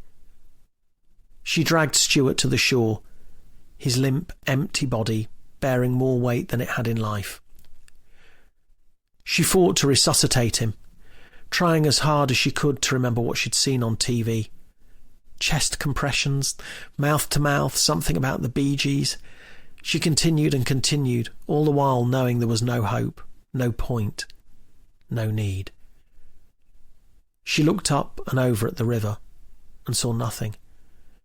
She looked then further along the bank and thought she saw movement in the back of the trees, but nothing else. The boy from plot 22 was gone. Stuart was gone. Everything was gone. Now it was after, and all that remained was the sound of the plane. Chapter 20. Caroline woke the next morning feeling like she'd been hit by a freight train. The dream came occasionally, but never as vividly as it had last night. "You okay?" Mark asked when she got downstairs. "Yeah, you?" "I'm all right. You were thrashing around in your sleep again." "Sorry. Curry and alcohol never a good combination for me. Made you an extra strong coffee. You'll be thrashing about again in no time." Caroline kissed her husband on the cheek and devoured the hot black liquid, not caring whether she burnt her mouth. In many ways, it'd be welcome, deserved perhaps. The fog had started to lift a little by the time she got to work, and she could almost have predicted that this sense of growing ease would be punctured by the arrival of Chief Superintendent Derek Arnold. "Have you got a sec?" he asked, before walking back to his office, leaving her with no chance to respond in the negative. She followed him and sat down in the seat he pointed to, even though it was the only other one in the room. "You okay?" he said, looking at her properly for the first time. "You look dreadful." Yes, I'm fine, just a restless night." "Stress?" Caroline thought for a moment before answering. No, fine on that front. Mark and I went for a heavy meal last night and never sleep well after that." He nodded and steepled his hands. "What are your thoughts on Thomas Medland and Guy Sherman?" "In what respect, sir?" "In respect of their deaths. Are they both being treated as suspicious?" Caroline swallowed. "We're investigating them as such, but they're technically open in the absence of further forensic evidence and full pathology results. We're continuing to investigate the possibility of foul play, particularly in the case of Tom Medland, but at the moment we've no reason to believe there's anything suspicious about the death of Guy Sherman. Apart from the fact he knew Thomas Medland, whose death you are suspicious about, and that he died in the exact same way. There are crucial differences. Besides, we can't discount the possibility that Guy killed himself because he was upset at Tom's death. Far from it. Plus, we've discovered he had a history of financial difficulties and struggles with alcohol dependency. There's an awful lot that leads us to believe Guy Sherman killed himself." Almost too convenient, in fact, no?" Caroline shook her head. "I wouldn't say so, no. In fact, it's pretty textbook." "Precisely. That's what makes me feel very uneasy about it all." Caroline watched him, not wanting to say anything. She had to admit those thoughts, and more, had crossed her mind on more than one occasion, although she dearly hoped she was wrong. "Well, we should hear more back soon. We're waiting on pathology results on Guy Sherman. If there's any suggestion whatsoever of foul play, we'll be able to jump right on it. You'll need resources. We'll manage, more than manage, in fact. I'm lucky to have a fantastic team." Arnold sighed. "Look, I've got to be mindful of your welfare. It's part of the job, as you well know." "My welfare?" You know. Cancer? Yes, that. I see no reason why that should be an issue. I presume you're not trying to shepherd me out because I've got an illness. Oh, God, no, not in the slightest. Christ, please don't think that, or say that. Like I say, I'm trying to look out for you and make sure you're supported in the best way possible. I am. I couldn't ask for a better team than the one I've got. And I'm not suggesting I take that away from you. I'm suggesting we add to it. How so? With the support of EMSU. Support? Or do you mean you want to transfer the case over to them? This isn't an us and them scenario, Caroline. The only us and them are the police and the criminals. EMSU are on your side. I'm on your side. We all want to make sure whoever's responsible for this is brought to justice. And if they're both deemed to be suicide? Arnold leaned back in his chair, which creaked slightly as he did so. Well, then you'd better damn well hope that's the case, hadn't you? Chapter 21. Shortly after she arrived back in her office, Dexter knocked on her door and entered. Everything all right? Fine, Dex. What's up? The suicide angle. I've been doing a bit of research, looking into suicide pacts. Do you remember the Bridgend thing in Wales a few years ago? 26 young people in Bridgend killed themselves in the space of 2 weeks. Well, yeah. Have you ever been to Bridgend? In the 10 years prior to that, the average in the town was 3 a year, Dexter said, ignoring the barb. They reckon there's been more since, and that we're up to 79 now. The police have asked the media to stop reporting them, because each time they do, more happen. Yeah, I'm vaguely familiar with it. There wasn't any suspicion of foul play, though, was there? Not really, no. But it seemed to be something that grew in popularity each time someone did it. It became this sort of horrible magnet. Why, though? Caroline said. What's the appeal? Dexter shrugged. I don't think it's an appeal so much as young people being desperate and depressed and seeing others taking that way out. Maybe there's a bit of legendary status about it, a bit like the 27 Club. 27 Club? Yeah, loads of famous musicians and artists died at the age of 27. Jimi Hendrix, Janis Joplin, Jim Morrison, Amy Winehouse, Kurt Cobain, they were all 27 when they died. It's an almost mythical way to go. I guess we're all going to die one day. Being able to control it and go out in style as part of a lasting fable isn't the worst way to go. Caroline shifted in her chair. But there isn't a fable or legend here. Not in Rutland. This isn't Bridgend. It's not the 27 Club. We can't go around saying Guy Sherman killed himself because of a growing cult when there was only one person in at that point. No, but they all start somewhere, don't they? I don't know, Caroline said, shaking her head. I still think we're looking at potentially suspicious circumstances in the death of Tom Medland and suicide for Guy Sherman. We can't discount the possibility of Guy being Tom's killer either. Then topping himself before we catch him. It's possible. Needs looking into. We need to look at Guy more closely, know the victim. Let's go into more detail. Find out where he was on the night Tom Medland died. See what car or cars he owned. Any luck tracing the Corsa? Dexter shook his head. Not yet. Took ages to pull a list off. We've contacted owners' clubs too, just to make sure we've got all bases covered. Sarah's going through the list as we speak. We're also trying to get phone triangulation for anyone who might have been in the area around the time Tom died. If we can get a match, we'll have a suspect. But nothing yet? Nothing yet. At some point, we have to look at the possibility that the tyre tracks and flattened weeds were just a coincidence. Caroline looked at Dexter and smiled. No such thing, Dex. There's something here. I know there is. We just need to work out what. Chapter 22. Sometimes Caroline despaired at people.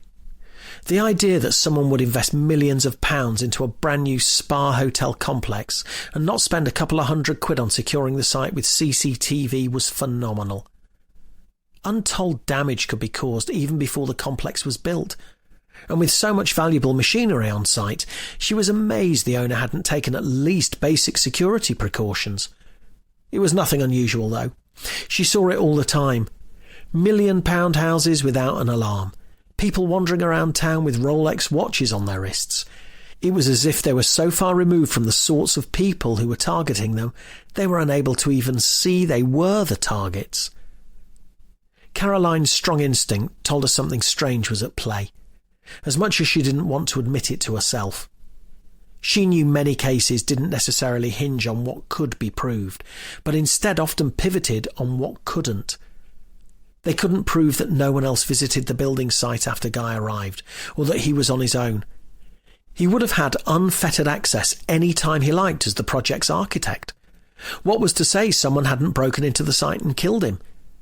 Socko's initial findings said otherwise, of course, but Caroline just couldn't shake the feeling something was missing. They needed more information on Guy. Even if he had killed himself, there was a reason he chose that spot, and Caroline knew there was one person who might be able to help them find those answers. Chapter 23. Owen Samuel's house in Eggleton was much more as Caroline had expected it to be. Swanky, grandiose, and, dare she say it, a little over the top. He was clearly a man who'd made some money, but he seemed pleasant enough. "Nice place you've got here," she said, as they sat down in his huge kitchen. "Thank you. It's a bit much for one person at times, but it makes for a handy bachelor pad.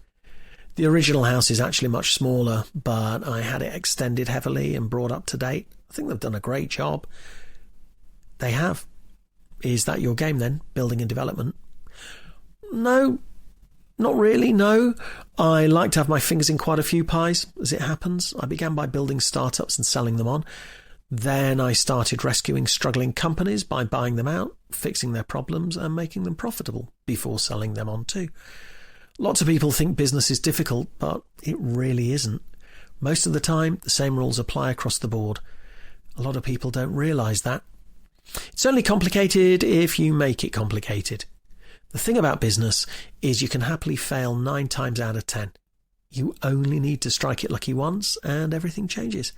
Invest that wisely, make another couple of good decisions, and you're set up for life." "What sort of businesses?" Caroline asked, keen to engage him in conversation and win his trust. "Oh, all sorts. I'm into leisure and tourism at the moment, mostly. Especially around here. But I've got interest in retail, marketing, interior design, garages, robotics, print, you name it." Blimey, and there's me thinking print's dead. It is if you think it's the same type of print it's always been. Industries don't die, they evolve. The only thing that die are businesses that don't evolve and adapt with them. Interesting stuff. You probably know why we're here, Mr. Samuels. Can you tell us a little bit more about how you know Guy Sherman? Caroline added. Owen leaned back in his chair. Well, we probably first met a year or 2 ago. I was looking for an architect for the new spa hotel, and someone mentioned Guy's name. They said he was local, but had moved away, but I thought he might like to work on a project on his native patch. So I got in touch with him. He seemed like one of life's geniuses. He just sort of got what I was looking for. Do you know what I mean? Sometimes you just click with a person and realise they've got the same ideas and goals as you have. Pure gold dust in this industry. And he was the best in the business, if you ask me. You got on well then? Very well. In fact, I committed to using him for everything I do. I've got big plans and I wanted Guy at the heart of them all. What sort of plans? Dexter asked. Tourism, mainly. Staycationing is huge at the moment and growing all the time. I'm talking spa hotels, glamping, boating. Rutland's perfect for all that. Right in the centre of the country, miles of beautiful open water, nice affluent area and largely untouched. Well, that won't last for long if you build all over it, though, will it? Caroline said. Oh, no, I don't intend to do that. Far from it. That was the whole reason I employed Guy.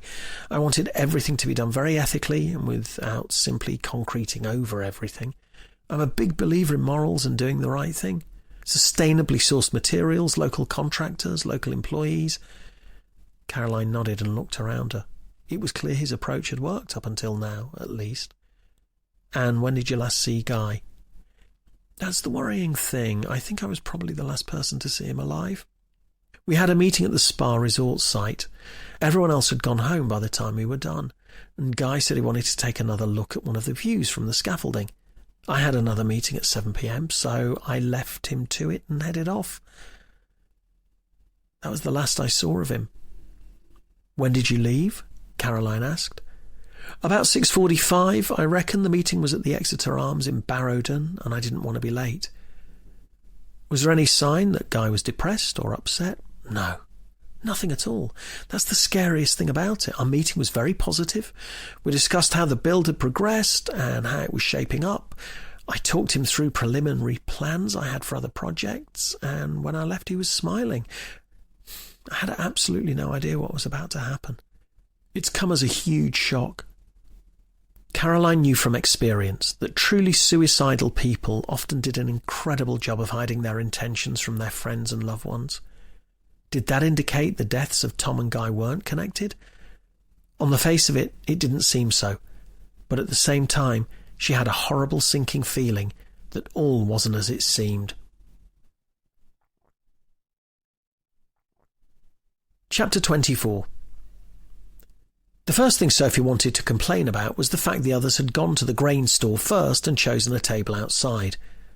The sun was up now, but in half an hour it'd be freezing cold, and she hadn't brought a jumper. If only Alex had been ready on time or before, they could have got there earlier and chosen a table inside. "How are you doing, Megan?" Sophie asked, still feeling awkward about what had been said the other night. "I'm okay, just trying to sort of get on as best I can, you know. I can't imagine it's easy." "Does feel a bit weird all meeting up without Tom and Guy," Charlie said. "It's meant to be the big summer pub crawl." Alex let out a petulant sigh. "That would have been Saturday. Besides which, it's not weird, is it? It'd be even weirder if they were here, seeing as they're both stone dead." "Alex!" Sophie shrieked. "It's okay," Megan said, the effects of a glass or two of wine already evident. "To be fair, he's got a point." She looked at Alex and laughed, her acceptance diffusing the situation immediately. Sometimes dark humour was the only way through it. The easy feeling didn't last for long, though. Half an hour later, just as the sun disappeared over the top of the train station and Sophie started to shiver, the conversation turned darker. "Don't it worry you?" Charlie asked, in a conspiratorial tone. "What?" Alex replied. "That 2 people we know have died recently." "We all die eventually, but difficult to time it so we're all nice and evenly spaced out, isn't it?" Sophie gave Alex an icy stare, but he wasn't looking at her. "Come on, mate, drop the act," Charlie said. "It's fine," Megan said. "We're all upset. I'm sure Alex didn't mean anything by it." Sophie thought for a moment she noticed a look in Megan's eye when she looked at Alex. She shuffled towards him and put a hand on his upper thigh, claiming him. Megan Wilkes had worked her way around most of the group over the years, but she still hadn't been able to get her grubby little mitts on Alex, as much as Sophie was sure she wanted to. Why was Megan even here anyway? She was never part of the group, not properly. She clung on occasionally whenever she was sleeping with one of the lads, but she wasn't one of them. She had no reason to be here, other than to act the part of the grieving girlfriend. Little bitch even had the nerve to call herself a widow, as if Tom would have got married to that. He would have seen sense eventually, as they all did. Sophie hadn't liked her from the first time she'd set eyes on her, and she had no idea why people put up with her shit. Tell a lie, she knew exactly why the guys did. A guaranteed shag on tap meant a lot of other things could be easily overlooked. "Don't you ever worry that one of us might be next?" Charlie said, his voice almost a whisper. Alex laughed. "What? Next to top ourselves? Nah, I'll be all right, mate. You fill your boots if you fancy it, though." This time, Sophie decided to keep quiet. The boys in the group had always had a relationship based on what they called banter, but which Sophie had long suspected was deeper than that. Tom and Guy had been more light-hearted and jovial in their digs, but Charlie and Alex had always seemed to mean it. Now Tom and Guy were gone, so was any doubt in her mind as to the sheer cruelty of Charlie and her husband. She'd long known Alex had an angry side, but he'd changed since Tom died, and even more since Guy. They might not have seen each other as often as they used to, but when they did, it was like they'd never been apart. That's why she found it so hard to understand Alex's reaction to it all. It was as if he just dismissed that all the moment they died, as if it didn't matter anymore. "I don't want anyone else dying," Megan said, so quietly that she almost went unheard. Sophie moved towards her. "Hey, come on. No one else is going to die." "You don't know that," Charlie said, receiving dirty looks from Sophie and Alex. "What? We didn't know Tom or Guy were going to die either, did we?" Sophie had hoped Charlie Ford might slink off after Tom's death. The only reason he'd been included as part of the group was because he was Tom's cousin, but now it seemed he was bedding himself in for the long haul. "Do you mean what you said a moment ago?" Megan asked, turning to Charlie. "About one of us being next?" Charlie shrugged. "Well, we don't know, do we? The cops think Tom were killed. They think someone murdered him." "But why? Why would someone do that?" "Maybe Guy killed him, then topped himself." Sophie was aghast. "Alex!" "What? It's a theory. If Tom was murdered, we need to damn well hope Guy was his killer." "Hope? Why on earth would we want to hope that?" Alex swallowed and looked at her. "Because otherwise, the killer's still out there. There's a good chance he killed Guy too, and there's a very good chance he isn't finished yet." Chapter 25. By the time Caroline got home, her head was throbbing.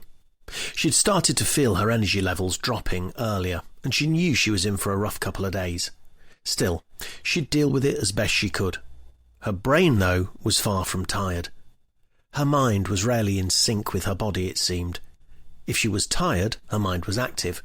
When she felt brain-dead, her physical energy kept her awake. She sat on the sofa after dinner and flicked through a couple of local magazines Mark had picked up on his journeys. He had a habit of mindlessly grabbing whatever he could that focused on the Rutland area, from local business glosses to country living magazines and parish information leaflets. He'd always been someone who was keen to learn as much as he could about everything he could, and it was that infectious enthusiasm which had attracted her to him in the first place. She was starting to feel her brain winding down and weighing up whether to go to bed when her phone rang. It was Dexter. "Dex, what's up?" she said, hoping to God that he wasn't ringing to tell her they'd found another suicide. "Not much. You?" "No, I'm fine." Cool. "Why are you ringing me then, Dex?" "Oh, yeah, I've been doing some research." I know, I do surprise you. "But listen, I've been looking at patterns of suicides. We don't get many in Rutland. Hardly surprising, perhaps, but there you go. Hangings are even rarer.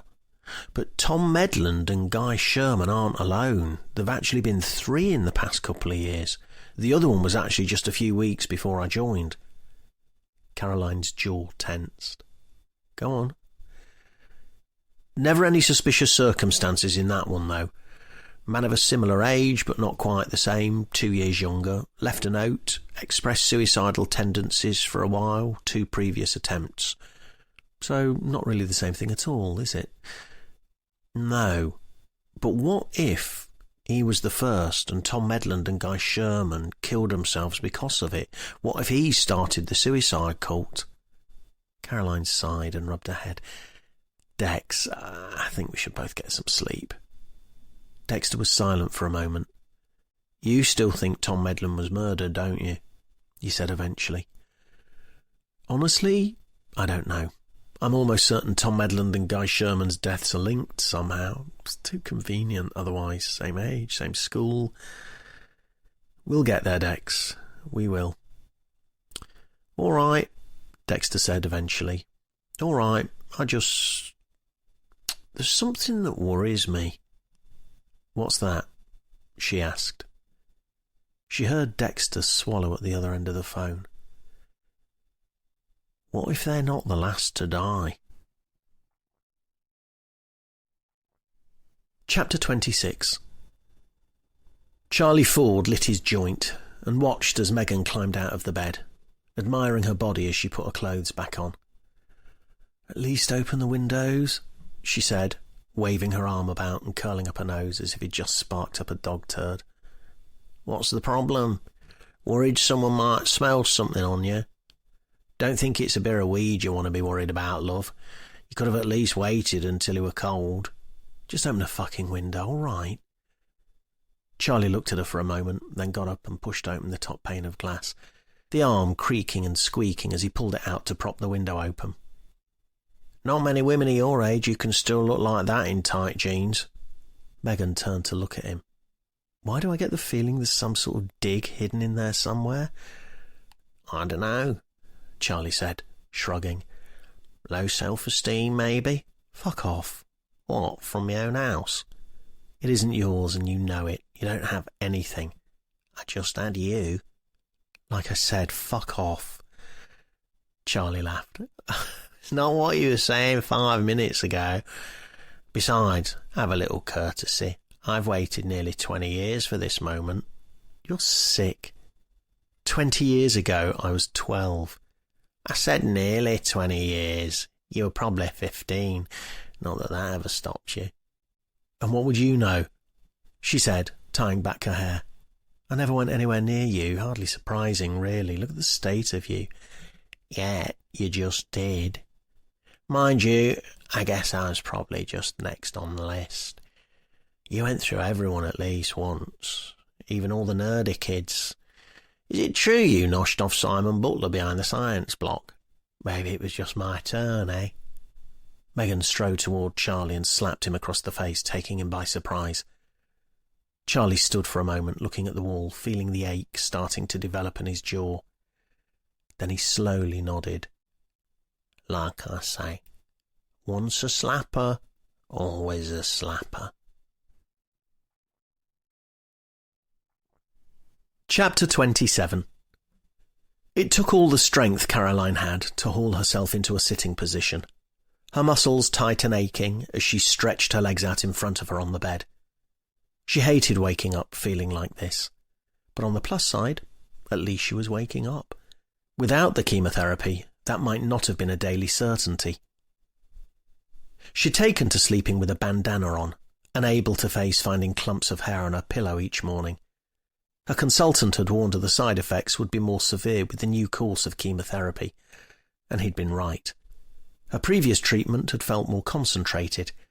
She hadn't suffered hair loss, and most of her side effects had been digestive, apart from a cycle of general lethargy. Both had been easy enough to hide, but now she stood no chance of that.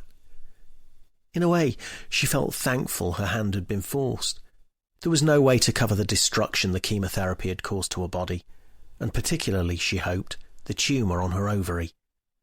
She knew her hat would soon have to be swapped for, or complemented by, a wig. Another part of her felt boxed in by that. She'd been given no real option. No choice other than to go hell for leather and wear the hairless look with absolute pride. For Caroline, though, being able to get on with things without having to answer questions or suffer other people's pity and good wishes was paramount in her mind. She didn't do fuss. She never had. She'd been brought up to get on with things and hope for the best. She was often accused of burying her head in the sand, but that wasn't the case. She worried about things as much as the next person, if not more, but she saw no reason to complain or brood over them. She was far more a fan of moving forward. Mark appeared in the doorway and put a hot mug of coffee down on the bedside table. "How you feeling? Put it this way. If I get any more mornings where I wake up more exhausted than when I went to bed, I shan't bother. I'm starting to wonder if this sleep thing might just be a big con." "It's a good thing," Mark said, sitting on the bed next to her, kissing her bandana-covered head. "It means your body's spending all its energy fighting the disease overnight. They're Caroline Spencer cells, don't forget. They're tough as nails." Caroline smiled. Mark often referred to her using her maiden name when he was complimenting her. To her, it felt romantic, as if he was reminding her of the woman he fell in love with. "I'm more than happy being a Hills," she said. "And I'm more than happy that you are one. but spending too much time with us Hillsies will only make you soppy as custard. And trust me, that tough call's all Spencer." Caroline laughed. "You just want the wrinkled exterior with all the bits falling off to be Hills, yeah?" "Fits the bill perfectly," Mark replied, smiling and kissing her again. "Is that the telly?" she said, noticing the faint sound of canned laughter coming from downstairs. "Yeah, I know, no TV before school, but you looked so knackered I didn't want the boys running around or coming up and disturbing you." "You mean you didn't want them seeing me looking like shit?" she replied, smiling. "I think you look wonderful as you are. Besides, didn't we just agree the manky bits were all Hills? For that reason alone, I must take full responsibility," Mark said, placing his hand on his chest with mock humility.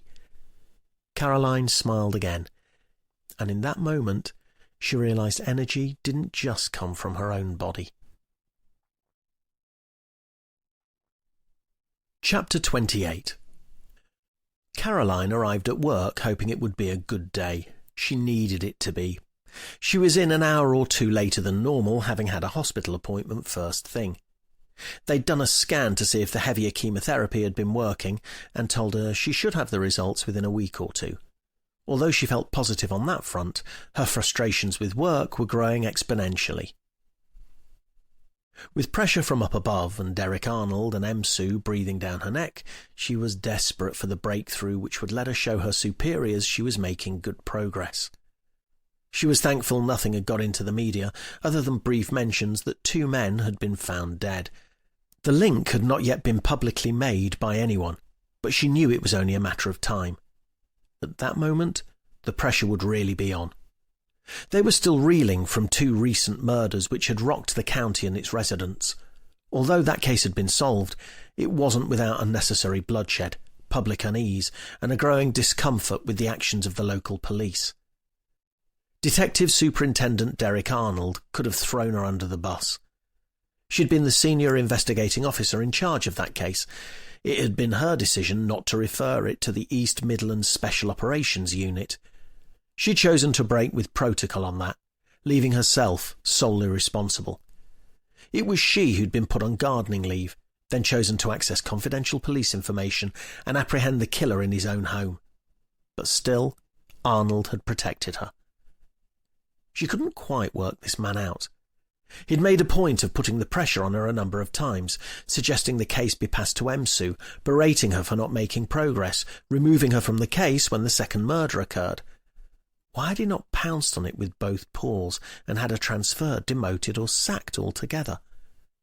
On the contrary, he'd visited her at home following the conclusion of Operation Forelock and offered her his full support. It would be fair to say her self-esteem had been knocked by what had happened during Operation Forelock, and she knew she probably wasn't looking at things with a clear head. After all, she was the one who identified the killer. She was the one who'd apprehended him and stopped him at the last minute from going to the grave an innocent man. She wondered if perhaps she should take more credit for that than she'd allowed herself so far. It was a subject that had come up with Rachel, her therapist, in one of their first sessions. The topic of work had, perhaps inevitably, come up very quickly, and it had been clear that Operation Forelock had taken a big toll on Caroline's health. One thing was for certain. She didn't want Operation Utopia to go the same way. A knock at the door startled her. She jumped a little before steeling her nerves. "Come in." It was Sarah Henshaw. "Sorry to disturb you, but I think we might have a result on the car that was used to transport Tom Medland's body to Manton. I've been running through the list of owners on that particular model, and one name jumped out at me." "Go on," Caroline said, leaning forward. "Tom's girlfriend, Megan Wilkes." Chapter 29. Megan loved her job. It gave her a sense of freedom she wouldn't get anywhere else, and it gave her a reason, an incentive to stay fit and healthy. After all, she wouldn't get many clients as a personal trainer and yoga instructor if she waddled into her room with a McDonald's bag under her arm.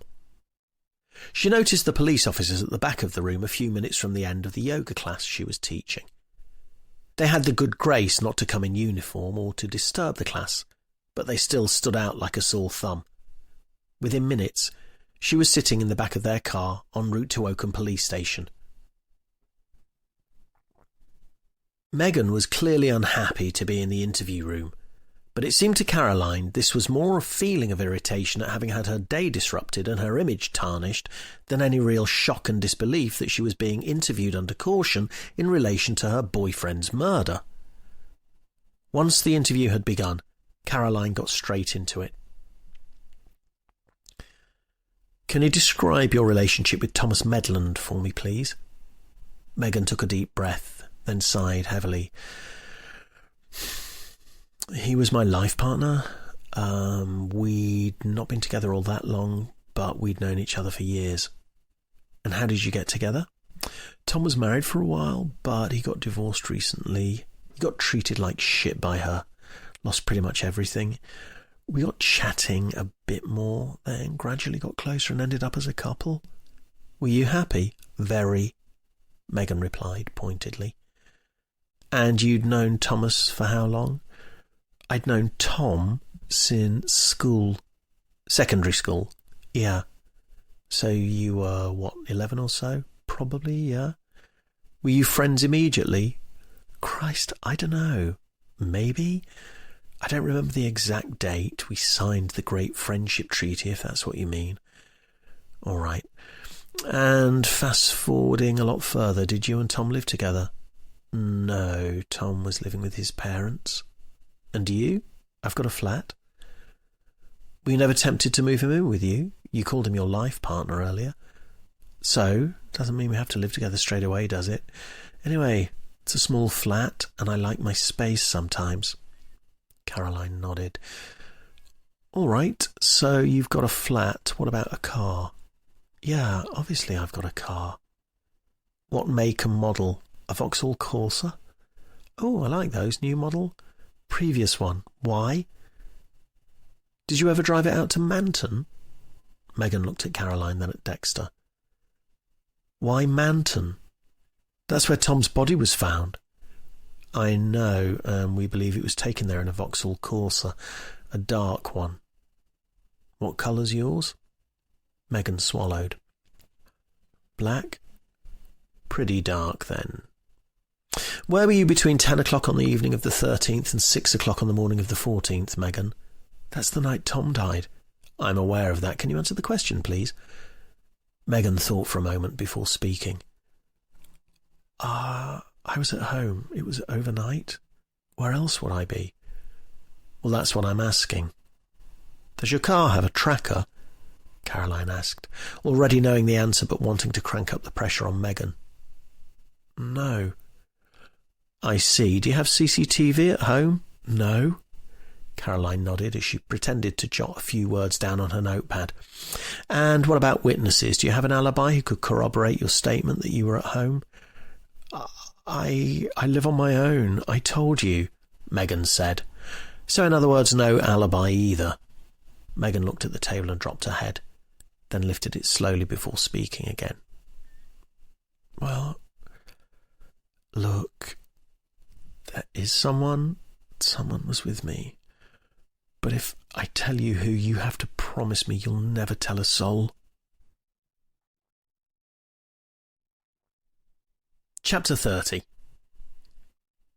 He was starting to feel very unhappy with the way things had been going recently.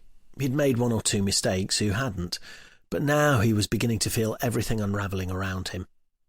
He didn't think he was a bad person, not at heart. But sometimes one lie, one mistruth, led you down a road from which there was no return. He'd got so tangled up in lies and misdirection he barely knew himself what the truth was anymore. The plan had been to move away. London looked most promising if he was able to get a job there, and he'd need a high-paying one to live in London. Plenty of jobs came up in Cambridge, but that was no good, not far enough. It wouldn't give them a reason to up sticks and move. There was a lot of money in advertising if you found the right employer, and he'd certainly found the right employer.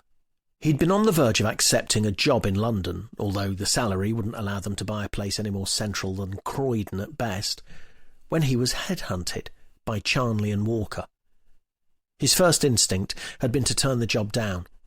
Charnley and Walker were based in Stamford, where they lived, and he was keen to move away, very keen. But when he told them he was thinking of accepting the job in London, they doubled the salary they were offering. 85 grand a year. And he'd be an account director, not just an account manager.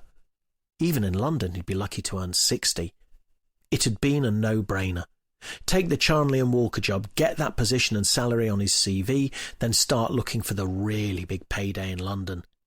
He'd be a partner at a big London advertising agency within 2 years. He knew it. He could feel it in his bones.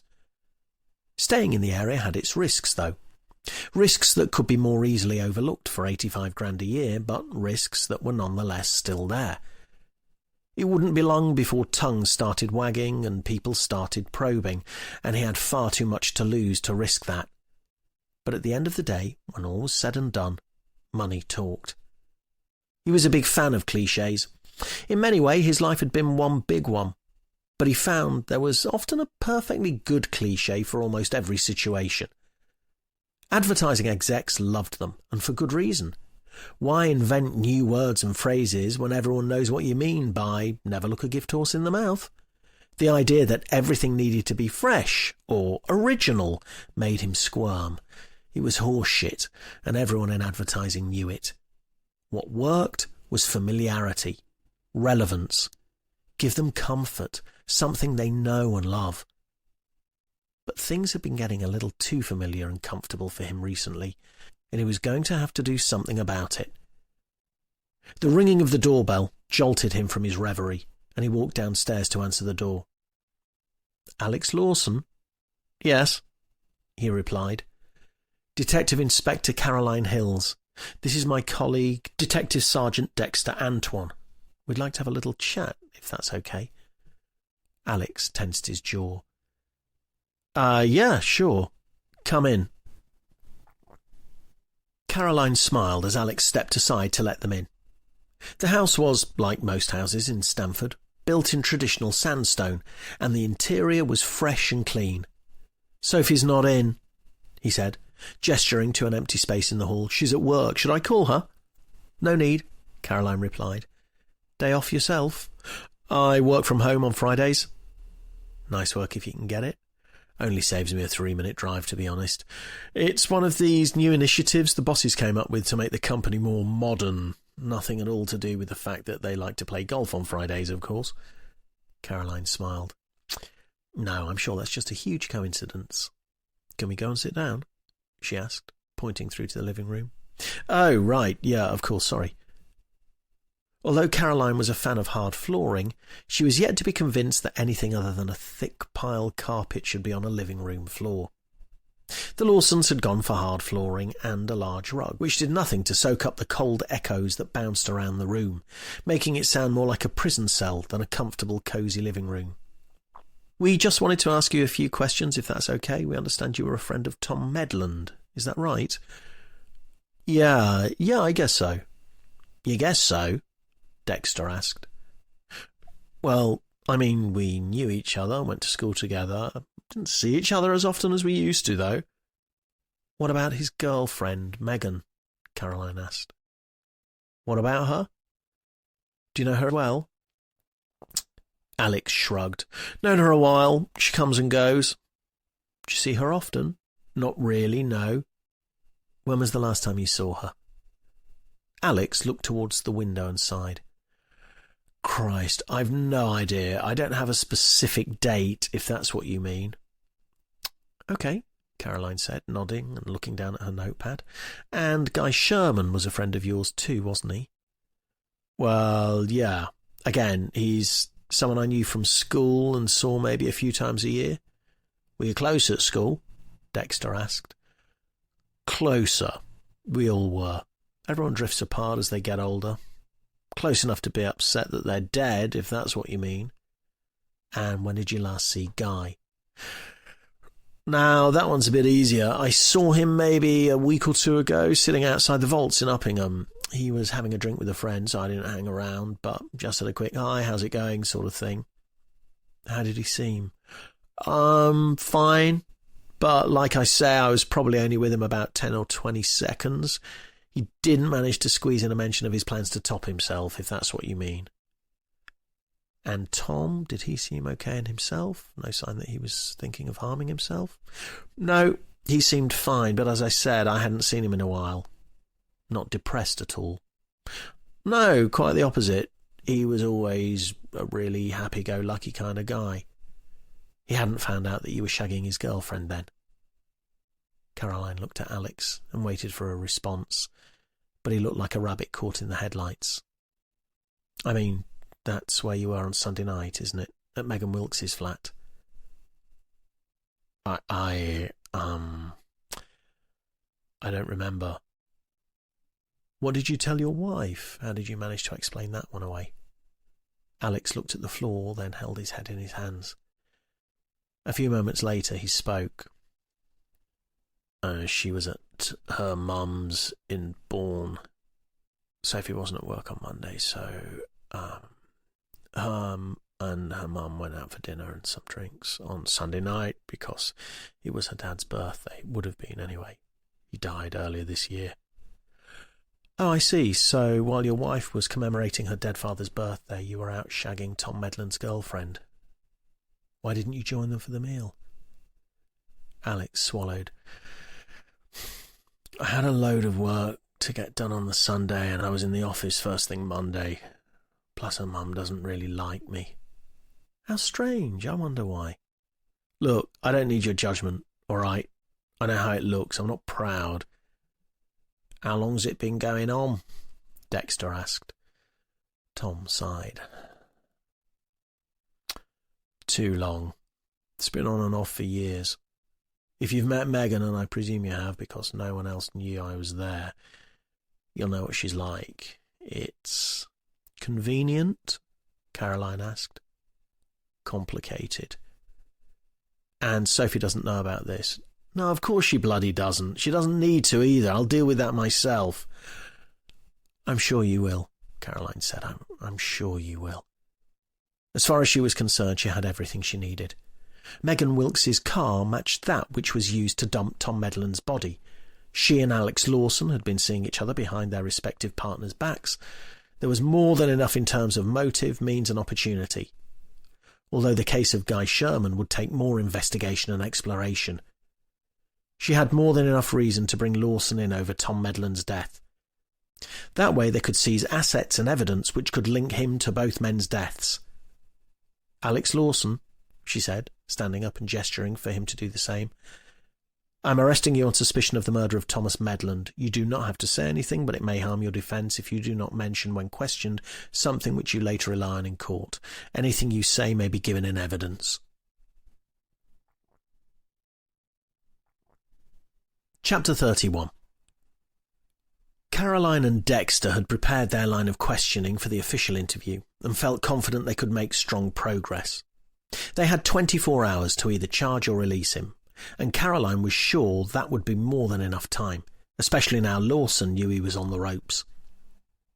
As they left the incident room to head down to the interview suite, Aidan called out to them. Boss, hold up, we've got something. What is it, Aidan? Caroline said, walking to his desk. You've asked us to go into the wider CCTV. We've managed to track down a guy on Linden Road in Manton who's got cameras on the front of his house. He said he'd had problems with people parking in front of his driveway when they were visiting the pub, so he's got them covering the road too. We managed to get footage from him for Sunday night and Monday morning. A fair bit to comb through, but look at this. Caroline leaned in and watched the footage on Aidan's screen as he hit the play button. A couple of moments later, he paused the footage. See that car? Dark Vauxhall Corsa. Exactly. Now watch. Aidan unpaused the video again, and the team watched as the car slowed before turning into St Mary's Road, just yards away from the Horse and Jockey pub and Cemetery Lane. There's not really anywhere else they could be going, Aidan said. But now, have a look at this one. It's from another corner of his house. You get a different angle.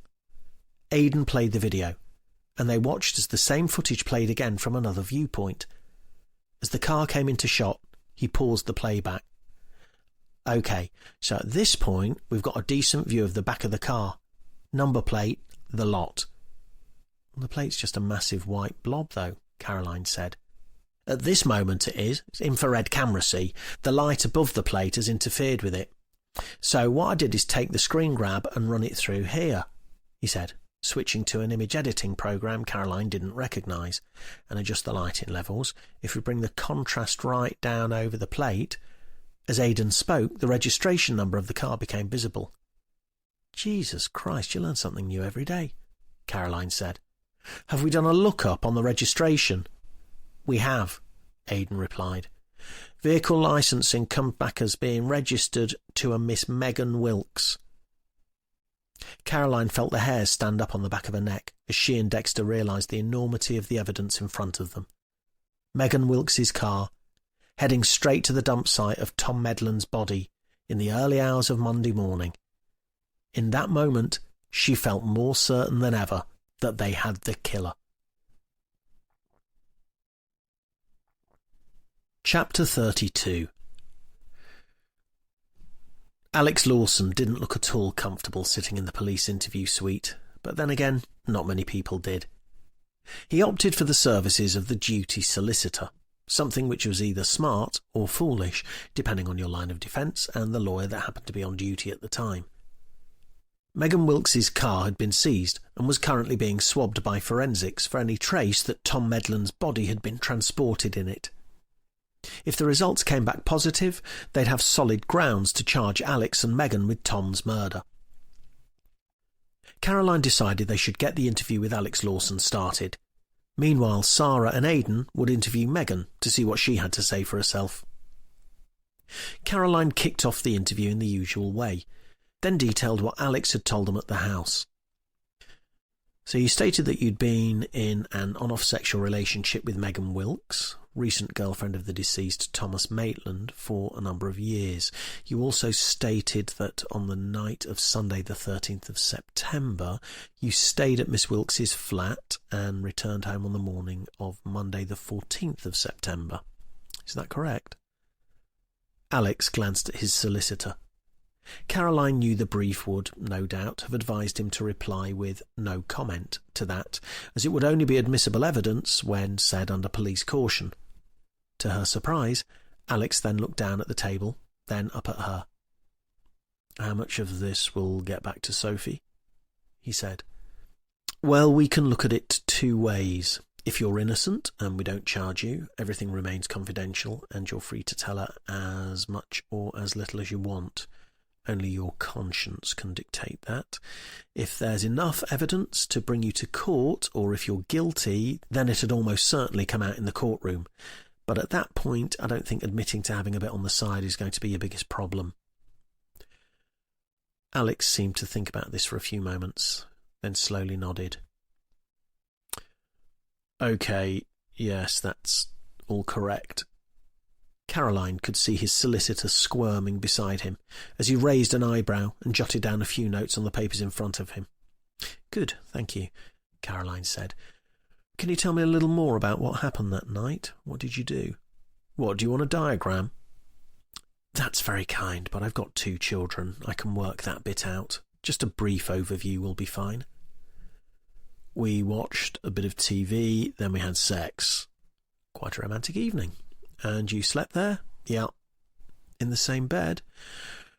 "Well, it would have been a bit weird if I'd shaken her hand, said thanks very much, and gone to sleep in the spare room, wouldn't it?" "Is that a yes?" Alex rolled his eyes. "Yes." "And did you stay there all night?" "No, I got up in the middle of the night to pop to the shop. Yes, I stayed there all night." "And what time did you leave?" Alex leaned back and took a deep breath. "I don't know. About 8, I think. I had to get to work." "It's very responsible.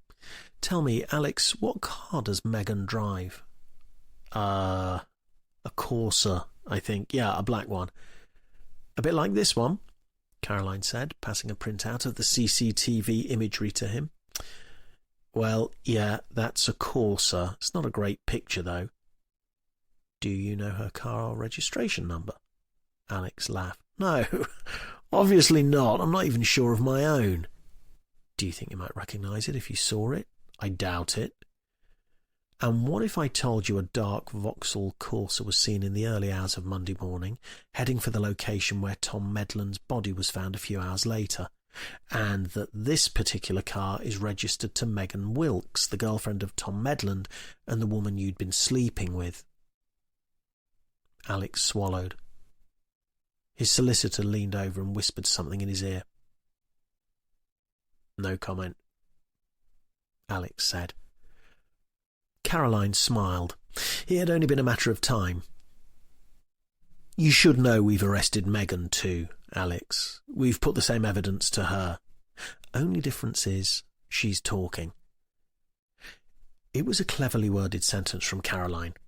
It was designed to imply that Megan had opened up and told them the whole truth, and that Alex would be digging himself into a deeper hole if he didn't tell them what had happened that night. The transcripts in court, however, would be more ambiguous. The words, "she's talking," didn't explicitly state Megan had made any admissions. Caroline would simply say she was referring to the fact that Megan hadn't been no-commenting her way through the interview. The truth was, Caroline had no idea what Megan was doing. She'd left Aidan and Sarah to handle her initial interview, while she and Dexter closed ranks on Alex Lawson. "What she said?" Alex asked, clearly rattled by Caroline's ruse. "She's told us the truth as she sees it. Now it's time for you to have your say." "I haven't got anything to say." "All right," Caroline said, nodding slowly. "And what about Guy Sherman? What about him? Did you know him well?" "Pretty well, yeah. I went to school with him, saw him socially every now and then. He died in very similar circumstances to Tom, didn't he? What do you make of that?" Alex's solicitor leaned over and whispered in his ear, again, this time for a few seconds longer. "I've got no further comment," Alex said. "I'd like to have some time to speak with my solicitor in private." Chapter 33. By the time Caroline and Dexter got back to the incident room, Sarah and Aidan were already back at their desks. "How'd it go?" Sarah asked. Caroline took a deep breath and sighed. "About as well as could be expected. He confirmed what he'd admitted when we spoke to him at his house. We turned the pressure up a bit, showed him the CCTV of the car and mentioned it was registered to Megan. Solicitor whispered in his ear and suddenly it was no comment city. How about you?" "Much the same. She says Alex came over to hers around 7 o'clock on Sunday night, left about 8 o'clock on Monday morning. She says neither of them left her flat at any point." Caroline nodded. "Find out who owns the block of flats. Megan said there isn't any CCTV, but there is some that covers the car park. We've got someone reviewing the footage, so we'll be able to see if they did leave. Does her car have a tracker?" Sarah shook her head. "Not on that model, no. Not as standard. Both their mobile phones are showing as having stayed in the same location overnight, too. Megan's flat. Alex starts moving at 4 minutes past 8 on Monday morning. Megan's on the move just after 10. She received a call from Tom's mother, Lorraine Medland, a couple of minutes earlier." "Where did she go?" "To her parents' house in Whissendine. That's the opposite direction from Manton," Caroline said. "I know. She said she didn't want to see the body. Didn't want to visit him in the mortuary, just wanted to be with her parents." Caroline thought about this for a few moments. Grief affected different people in different ways, but something about this felt odd to her. Did she drive? "So she says. No ANPR hits, but phone triangulation shows her heading straight out through Langham and into Whissendine. Her parents live right on the northern edge of the village. She came home mid-afternoon." "Strange. If she wanted to be with them at the time of grief, why didn't she stay?" "They had an argument, apparently." Caroline raised an eyebrow. "I know," Sarah said. "But believe me, after spending time in an interview room with her, I can well believe it. We've a bit of a problem, though." "Go on." "We got lucky with forensics on the car. Ish." "Ish?" "Well, Megan's car was impounded as soon as she was arrested and they got straight to work on a DNA sweep. They found some traces of blood in the boot, but it'll be a day or two before they can tell us if it's Tom's blood. Tom's fingerprints were found inside the car, indicating he'd been a passenger fairly recently, at least since the car was last cleaned. Also, a few on the driver's side, but not so many. It's impossible to say when they were deposited, though. Christ. OK. Let's think this through, Caroline said. The prints match. Ergo, Tom, at some point, sat in the passenger seat of Megan's car. As you say, not unusual, but easy enough to determine in itself. Worst case scenario, the blood isn't his. What's to say Megan didn't drive him to Manton, still alive and well, then kill him there? Maybe Alex was with them, or met them there. He'd have to have arrived on foot, though, from the other end. Or, Aidan said, raising his hand, what if we're looking at this from the wrong angle? The prints showed he'd been in the driver's seat too, right? Yeah, far fewer, but they were there, Sarah said. So it's possible he drove himself to Manton. What if he was the driver we saw on the CCTV footage? Caroline scratched her head. What, you think he drove himself to his own murder? No, his own suicide. Let's roll back. What if the damage to the undergrowth and vegetation was coincidental or caused by something else? What if it was suicide? Then who drove his car away? And how did the blood get in the boot? Well, I ain't quite got that far, Aidan said, chided. Maybe someone else was in on it, Dexter offered. Could still be Alex. Maybe Tom was cut up after his divorce, had a few drinks perhaps, found out about him and Megan, and Alex convinced him this was a painless way out. That's another point, Caroline said. Tom had been drinking for hours with his cousin Charlie Ford. How's he meant to have driven himself to Manton and lobbed himself off a railway bridge, and where did the car come from? He either managed to somehow get to her place while blind drunk and pick it up, or someone else brought it over to him, got out, let him drive, even though he was plastered. It doesn't add up. It's a theory, Aidan said, shrugging. Yep, it's possible, Caroline replied, hoping she hadn't offended him.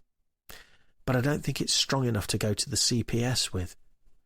I think we've got a much better case if our theory is that Megan and Alex drove Tom down Cemetery Lane.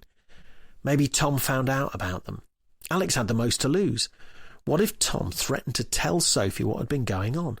Alex snaps and strangles him, they panic, drive him to Manton and carry his body down the embankment before tying the rope round his neck and hurling him off, leaving him hanging in the opening of the tunnel. It'd be so much easier with two people. Means, motive, opportunity. They left their phones at home, knowing we'd be able to trace them otherwise. They were smart enough to avoid main roads, but didn't realise there'd be a CCTV camera on the side of the Horse and Jockey pub. That was their downfall. Any thoughts? Only a worry that it's not strong enough, Dexter said. If we had forensic evidence proving Alex and Megan had been at Manton, we'd be solid. Mud on their shoes could be matched up, perhaps something under their fingernails. They were arrested days after the murder, Caroline said, shaking her head. Fingernail swabs will be next to useless. We've no way of knowing what clothing or footwear they wore either. Their houses have been searched, but nothing suspicious has been flagged up so far. Phone records, then, Dexter offered. If we can prove an ongoing relationship between Alex and Megan, we're in a far better shout. They've both admitted the ongoing relationship. There's no evidence of any planning on their phone records, so that backs up the spur-of-the-moment thing. Just a few flirty and dirty messages on, what was it, Aidan? Instagram? Telegram, an encrypted messaging app. That's the one. If they had the foresight to try to hide their route and leave their phones at home, it's highly unlikely they'll have planned it all using their phones. It's the sort of thing that will have been done in person. But there's no evidence of them luring Tom either, is there? On the phones, I mean. No, but again, that'd leave a trace. And anyway, if they were planning to get rid of someone so they could be together, Sophie would be the obvious choice. Maybe, Dexter replied. But the only thing that troubles me there is that Megan's car doesn't pop up on ANPR or CCTV anywhere in Oakham that night. OK, well, maybe she was just lucky. It's all we've got, Caroline said. If she was honest with herself, She knew there was an element of grasping at straws. However, straws were all she had. She needed to show her superiors she was making strong progress. "And what about Guy Sherman?" Sarah asked. "We can't tie anyone to his death." Caroline shrugged. Maybe that was suicide. Could be completely unconnected. Occam's razor, Sarah. The simplest explanation is usually the right one. If it doesn't look like there's a connection between the two, there's probably no connection between the two. Guy showed no sign of having put up a struggle. There were some rope fibres under his fingernails, but that's not unusual in suicidal hangings. It's instinctive, especially if they haven't worked out the proper drop measurements. "So that's what we're going with?" Dexter asked. "Alex and Megan killed Tom, whether premeditated or not, and Guy Sherman killed himself in a completely unrelated incident." Caroline swallowed. "There's every chance Tom's death contributed to his depression or reasons for wanting to end his own life. That'd be perfectly reasonable to suggest. Like you said a couple of days ago, look at that town in Wales. Bridgend. Exactly. Butterfly effect." There were a few moments' silence as Caroline thought. The pressure from her superiors and the desire to see closure on this case would have been enough on its own. But the more she thought about it, the more she mulled over the circumstances, relationships and dynamics in this case, the more certain she was in her theory. There was no evidence to the contrary and plenty to support it. Any missing certainty could easily be explained by Alex and Megan having planned Tom's murder carefully. It happened from time to time, but this time she was sure they hadn't quite been careful enough. "Okay, I've made a decision," she said, taking a deep breath and addressing the team. "I'm going to Chief Superintendent Arnold. I'm going to request an extension to their custody clocks." There was a knock at the door, and PC Joe Lloyd popped his head round. "Sorry," he said. "Quick update on that CCTV you asked me to look over. Her car's parked up in its space all night." "All night?" Caroline asked. "Yep, doesn't budge an inch." Chapter 34. Caroline was shell-shocked. She'd put it all on black, and the winning number couldn't have been more red. There wasn't enough evidence to charge, and the CCTV revelation proved it hadn't been Megan's car that was used to transport Tom's body. That alone would mean she'd be unlikely to get an extension to their custody clocks. They could prove a car bearing Megan Wilkes's registration plates had headed in the general direction of Cemetery Lane, and they could prove Tom Medland had, at some point, driven and been a passenger in his girlfriend's car. But they now knew those two cars were not one and the same. She couldn't help but feel slightly sick at the sight of Alex Lawson's smug face as she and Dexter walked past the custody desk. "What a bloody waste of time that was," he called over his shoulder. Caroline knew she shouldn't react. The right thing to do was to walk on, walk away. But even as she was telling herself this, she found herself turning round and facing him. "And what is it about an investigation into the deaths of two of your friends which you think is a waste of time exactly?" she asked. "Arresting people and bringing them in without any evidence. All that time you could have been out finding who actually did this, couldn't you, rather than wasting your time on us." It was far from the first time Caroline had heard this line, and it usually never even registered with her. But this time it felt like a personal attack, and one she wasn't able to let go. "And what do you know about policing and murder investigations?" Dexter put his hand on her forearm. Gov. Alex stepped forward. "I know enough to tell you you've made a huge mistake. Crazy bringing us in. Absolutely stupid. Why us, eh? We're not the ones you want. Think about it. It's obvious who's done this. It's obvious who's set us up." "Who?" Caroline asked. Alex answered with a sneer. "Charlie Ford." Chapter 35. The atmosphere in the Lawson household was frosty that evening, and Alex felt thankful his wife didn't know about the Megan situation too. Far from merely frosty, the release of that bombshell would send temperatures plummeting to sub-zero levels. "Is that what you actually said?" Sophie asked, looking at her husband in disbelief. You told them Charlie did it? No, I told them he's the one that they want to be harassing and interviewing, not me. The guy's got a criminal record longer than my arm, for Christ's sake. Why the hell did they come after me instead? Good question, Sophie replied, her voice a little quieter. Did they tell you why? Alex felt momentarily floored. Some bullshit about a witness saying they'd spotted someone who looked a bit like me near the scene. A bit like you? Yeah, usual vague description. Short, dark hair, medium height. Could have been anyone. So why you? I don't know, do I? Because I knew them both, probably. Like I say, could have been anyone. But not Charlie. What do you mean? Well, he's got long hair. Yeah, well, he might have tied it up or under a hat or something. Maybe this witness saw him from a distance. It was dark anyway. How do you know? Because it was the middle of the bloody night. Christ, Soph, what is this? I've had enough interrogation for one day. I can tell you that.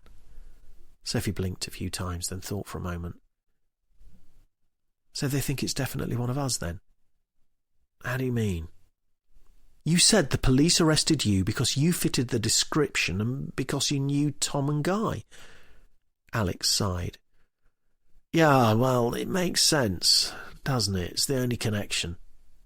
Did they say Guy was definitely murdered? Alex shook his head. They hardly mentioned him at all, but what are the odds? It's too suspicious, Soph. Sophie looked at her husband for a couple of moments. Something wasn't quite right. Why are you suddenly so sure they're connected? She asked. I don't know. I just do. Think about it. Charlie was the last one to see Tom alive, right? And we know what he's like. He's a scumbag. Plus he hated Guy. Charlie hates everyone, Sophie said. Besides, if it was all that obvious, why didn't they arrest him? Well, they spoke to him right at the start. Yeah, but they didn't arrest him, did they? They arrested you, though. What are you trying to say? Alex said, rounding on her. Come on, Alex. It's apparently so obvious Charlie's guilty, but they've arrested you instead of him. What have they got on you? Nothing. They've got nothing on me. It's Charlie Ford. The guy's a scumbag. Well, the police must think you're even worse. What have you been up to, Alex? Before Sophie could wait for a reply, the breath was knocked from her as her back slammed into the wall, her husband pinning her against it with his hand around her throat. She looked into his eyes, panic flooding her as he bared his teeth, white spittle forming around the corners of his mouth. She thought he was about to speak, but he didn't. He growled, let go, and walked out of the house. Chapter 36. In the short time she'd been seeing Rachel for therapy sessions, Caroline already had a lot to thank her for. The thing that appealed most, though, was her flexibility. Whereas many of Rachel's clients were able to commit to the same day and time each week, that was a luxury Caroline didn't have. She'd thought she'd have to cancel the early evening sessions she'd arranged, especially after bringing Alex Lawson and Megan Wilkes into custody. But since they'd been released much sooner than she'd hoped, she'd been able to keep her appointment. She felt conflicted about it. She was so completely fed up and aggravated by what had happened that day, there was no way she'd get much out of the session tonight. It'd only infuriate her further. What she wanted was a glass of wine and a long sleep. But part of her wondered if Rachel might be able to help her through those thought processes. After all, that's what she was there for, wasn't it? Rachel started by asking her how her week had been, and Carol had told her, with both barrels. Has work always made you feel like this? Rachel asked. Caroline thought for a moment, then shook her head. No, not really. Rachel slowly nodded. And why do you think that might be? I don't know. A greater feeling of responsibility, maybe? How do you mean? Well, in London I was part of a much bigger team. Things were more anonymous. It was all office-based. We all had clearly defined roles. There wasn't quite as much pressure. Plus murder was an everyday thing, for better or for worse. And because you're part of a much smaller team up here, you feel a greater responsibility? Caroline murmured her agreement, feeling a sudden swell of emotion. After a moment or two, it had passed enough for her to speak again. I know people might think I'm this hard-nosed machine that gets things done, but I think deep down I'm just a coping mechanism. It's the only way I can deal with things. I have to make sure my emotions are totally separate. Is that a common thing for police officers? It is, but even more so here. It's a different area, closer. People aren't so anonymous. You feel like you know everyone. When things happen here, they're much bigger. Everything is under the magnifying glass. Rachel smiled. That's small communities for you. Yeah, tell me about it. Is it all bad then? The different way things operate here, I mean? Caroline thought for a moment. No, it's not. I think secretly I actually quite like it. It just takes a lot of getting used to. What was it that brought you here? Work? Sort of, but I think it's more a case of me bringing work here. I've always lived in London, so never really knew anything else. I hadn't really seen how bad things had got and how they were affecting us until I took a step back and looked at it. That's why it's so important sometimes to just stop, breathe, and look at the here and now. We're all so worried about things that happened in the past or things that might happen in the future, but we completely ignore what's right here in the present. What was it that made you take a step back? A few things, I think.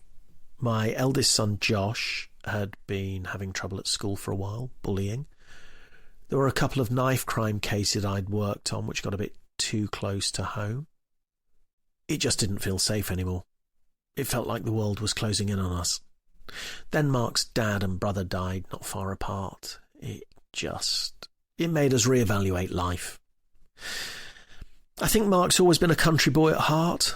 He's loving it here. I mean, I am too, I think. I just need a little more time to adjust than he does.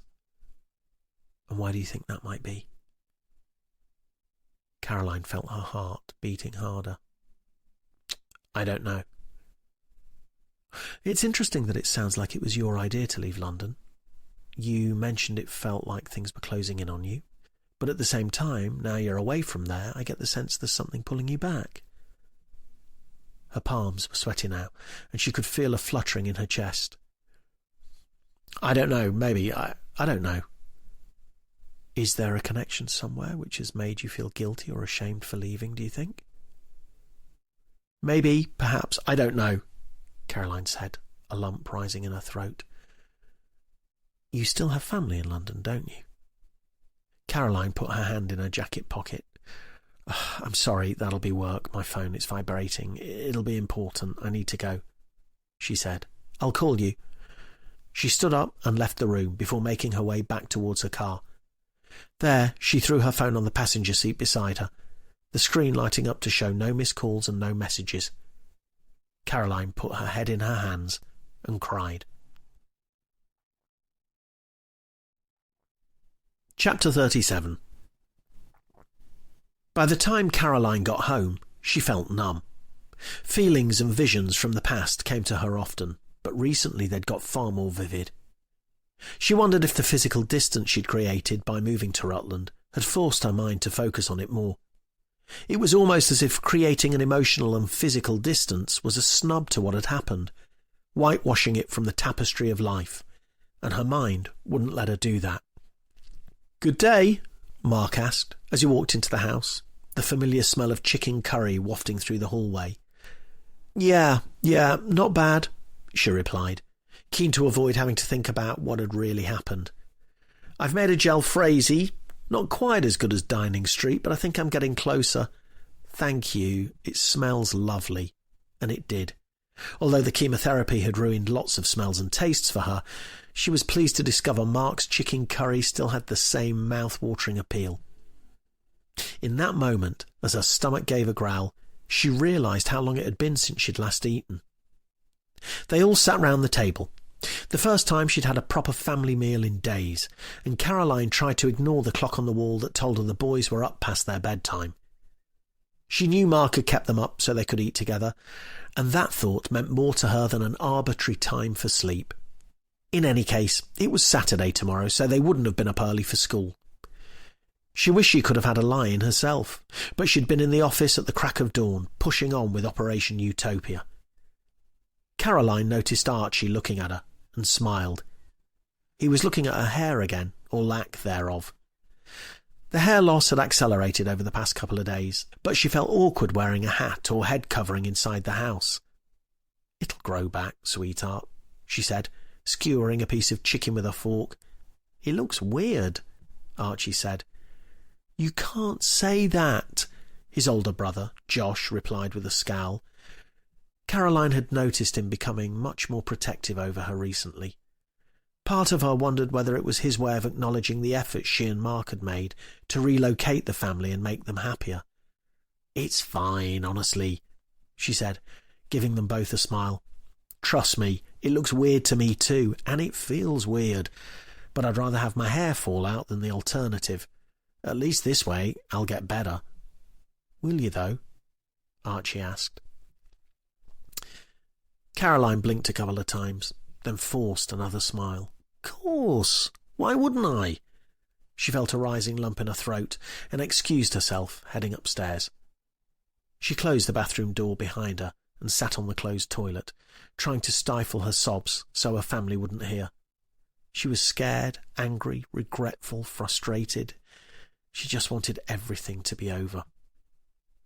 A minute or two later, there was a gentle knock at the door, and Mark stepped inside. "They're only asking because they care," he said. "I know. And that's almost the worst part. I don't want to let them down. I don't want them to think I look weird." "You don't," he said, taking her in his arms. "You look beautiful. Always." "What, even with this?" she said, gesturing towards her head. "Even with that?" "I'm tempted to just shave the rest off. It's going to go anyway. There's no point trying to cling on hoping it'll stop. It won't, will it?" Mark shook his head. "No." "Will you help me?" "Of course I will." Caroline opened the bathroom cabinet and took out Mark's beard trimmer, the only hair-cutting tool they owned, and switched it on. She looked into the mirror and handed the trimmer to Mark, watching as he raised it towards her head and nodded. She nodded back. The vibration felt strange against her head, and she watched as the last remaining wisps of hair tumbled down her face and landed in the white porcelain sink. He was firm but gentle, catching any last stray bits of hair behind her ears, checking to make sure it was all gone. He moved the trimmer away from her head, and Caroline expected him to switch it off. Instead, he tapped her on the side of the arm to move her to one side, then leaned in towards the mirror before lifting the trimmer to his own head. Locks of his brown curls dropped into the sink as Caroline's tears fell to the tiled floor, an intense wave of love and warmth flooding through her. Chapter 38. Megan Wilkes was starting to feel lonely. If she was honest with herself, she'd always felt lonely, but she'd rarely had any trouble feeling better with a bit of male company. That wasn't possible now, though. With Tom dead, and both she and Alex under the watchful gaze of the police, even she was starting to struggle on the companionship front. Charlie had texted her an hour or two earlier, asking if she was free that evening. She'd been sorely tempted to say yes, but there was no way she was going there after what he'd said to her the last time. The flat felt empty. It had always been empty, other than her and the odd visitor, but there was something different about it now. It felt more like a permanent emptiness, one which would prove far more difficult to shake off. She wondered if she'd have to leave and find somewhere else. It was starting to hold too many bad memories for her. At that point, could it truly be considered a home? Megan had always had trouble with the concept of home. Her own parents had kicked her out when she was 16, and she'd spent a good couple of years working, sofa surfing, and living with a succession of boyfriends until she'd finally scraped together enough money to just about edge a deposit on a flat. Even then, it had been as part of a shared ownership scheme, effectively meaning she part owned and part rented, the plan being gradually to buy back the rented portion. It had been a bit of a joke at first, wandering around the flat and wondering which bits she owned and which were rented. She used to tease visitors about where they could stand or placate spillers of wine on carpets saying, "Oh, it's okay, I happen to own that bit." Part owning and part renting meant she'd never had the luxury of being able to save up money. And when this flat came up for sale at a ridiculously affordable price, she'd jumped at the chance. 6 months later, she'd personalised it just the way she'd wanted.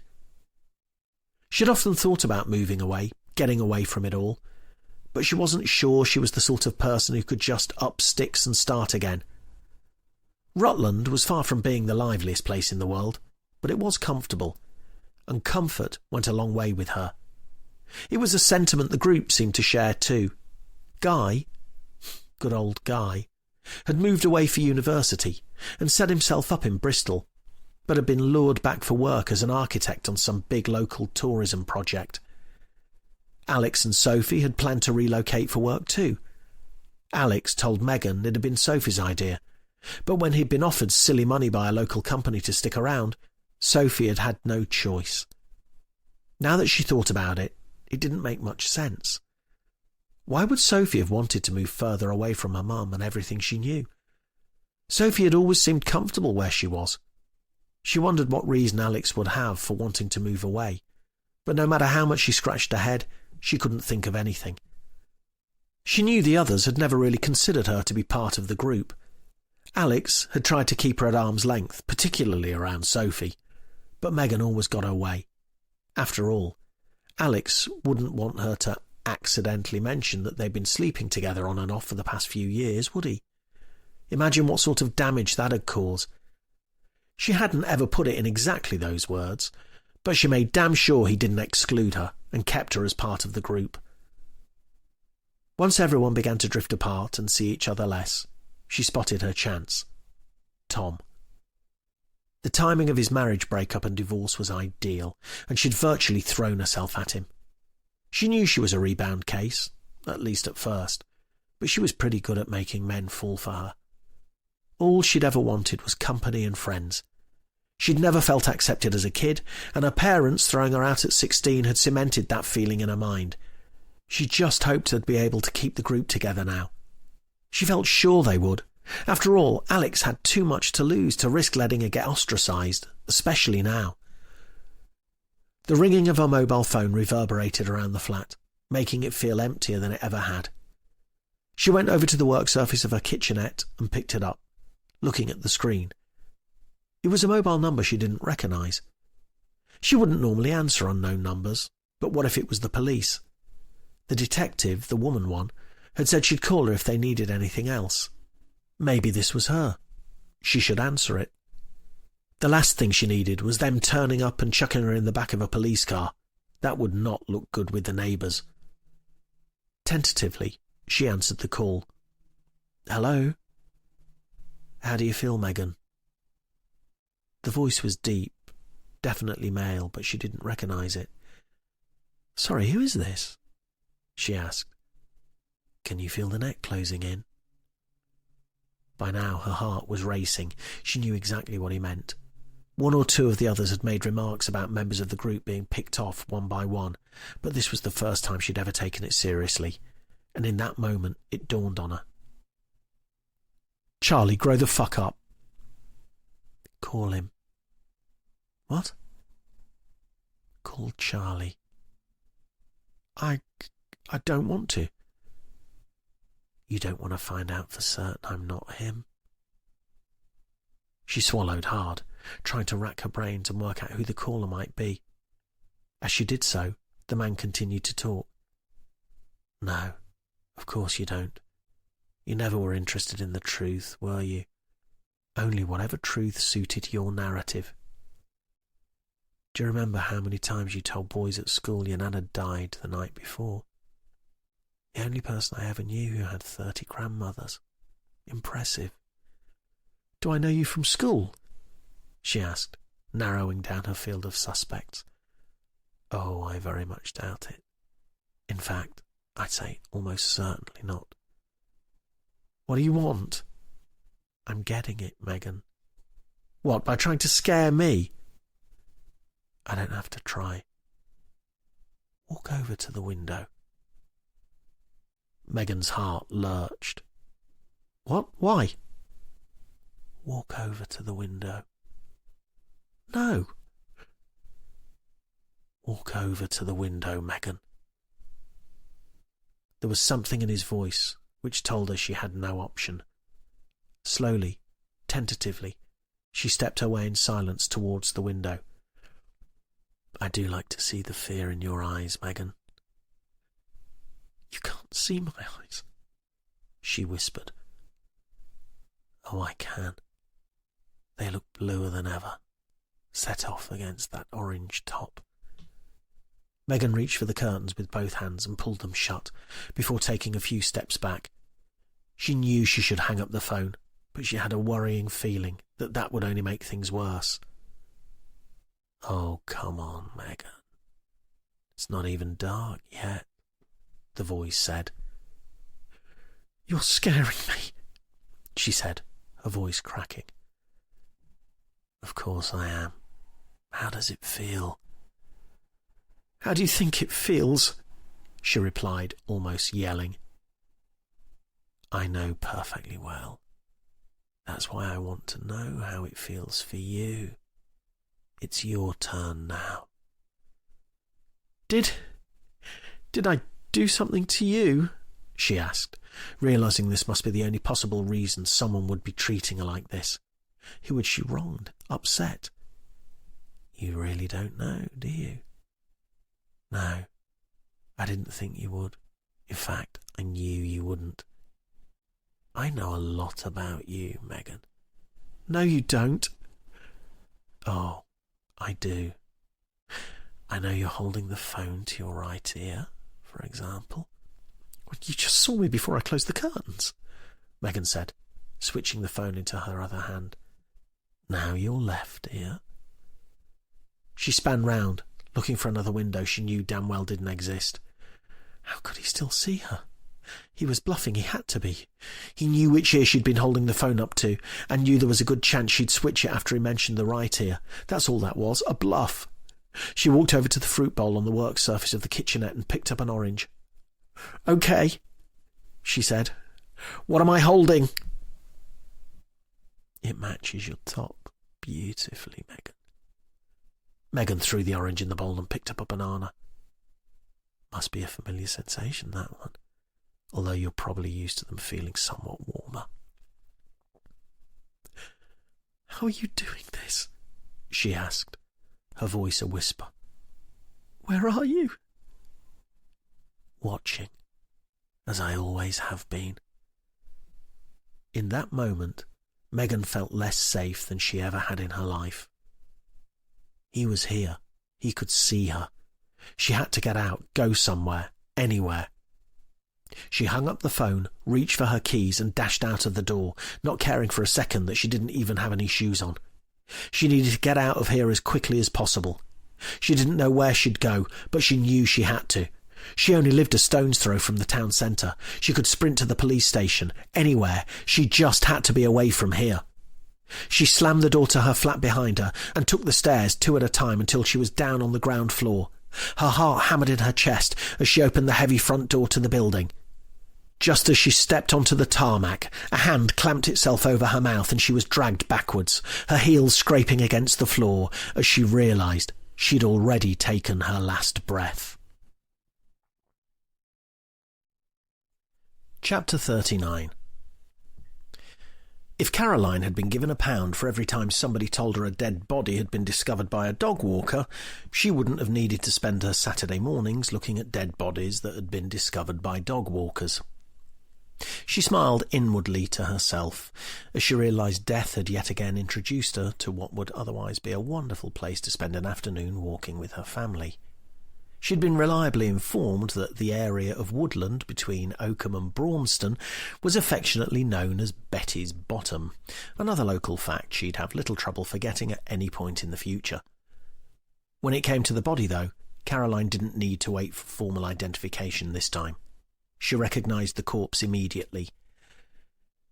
"It's Megan Wilkes," she said, as Dexter walked towards her, having only just arrived at the scene. "Shit." "Look." Caroline pointed towards Megan's neck, where she noticed the scratch marks. To her, they looked defensive, as if she'd been scrabbling to free herself from the noose from which she was hanging. "Possible last-minute change of mind?" Dexter asked. Caroline shook her head. "I don't think so. Anyway, look at the rope." The loose section of rope which dangled the other side of the multitude of knots was a brown-green colour. "Scuff marks from the tree," she said. "Someone's put the noose round her neck, then hauled her up by pulling the rope. That's what's rubbed off the branch and onto the rope." Dexter looked up at the tree, but there'd be no way of inspecting the friction damage to the tree until the body had been taken down. He had to admit he didn't know one type of tree from another, but the branch Megan was dangling off was broader than the trunks of most trees. "She was only a small thing," he said. "Wouldn't take Jeff Capes to get her up there." As she gradually realised the implications of this, Caroline felt the world beginning to fall apart around her. There could be no doubt as to what they were looking at. This was the same person who'd killed Tom Medland, and she now felt sure Guy Sherman. That meant they'd suddenly rocketed from one almost certain murder to three, and that had far more serious, far starker implications. She now officially had a serial killer on her hands. Chapter 40. The warmth of the day wasn't helped by the plastic full-body coverings Caroline and Dexter had to wear before entering Megan Wilkes's flat. Having been at the scene where the body was found, and still being unsure as to where she was actually killed, they had to tread carefully, both literally and figuratively. The process of any police investigation needed to ensure that procedure was stuck to rigorously, and that defence counsel wouldn't be given any potential loopholes or avenues to exploit. It wasn't unheard of for cases to fall apart because it was discovered the same police officer had arrested the defendant and subsequently been involved in searching of the crime scene.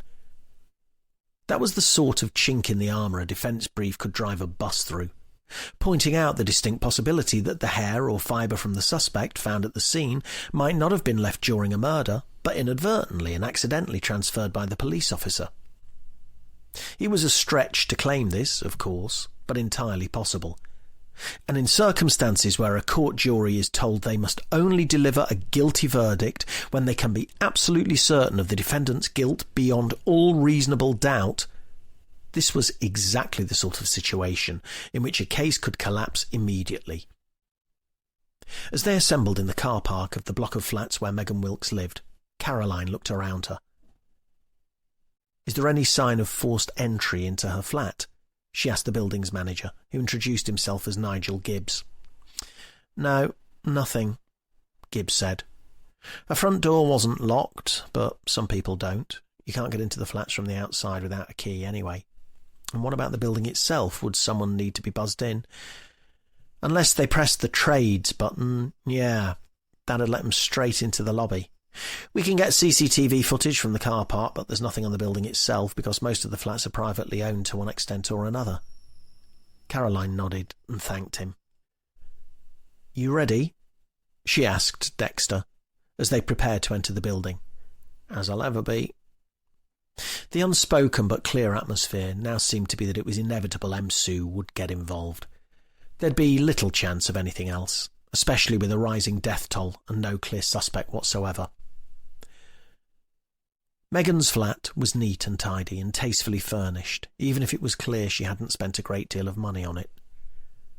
Almost as soon as they entered, a forensics officer approached them, clutching an evidence bag containing a mobile phone. Caroline recognised it as one of the more recent iPhones, but she couldn't have said which model. "Is it locked?" she asked. "4-digit PIN code," the officer replied. Caroline took the bag and pressed the side button of the phone through the plastic. The screen came to life. A picture of Megan and Tom on a beach somewhere.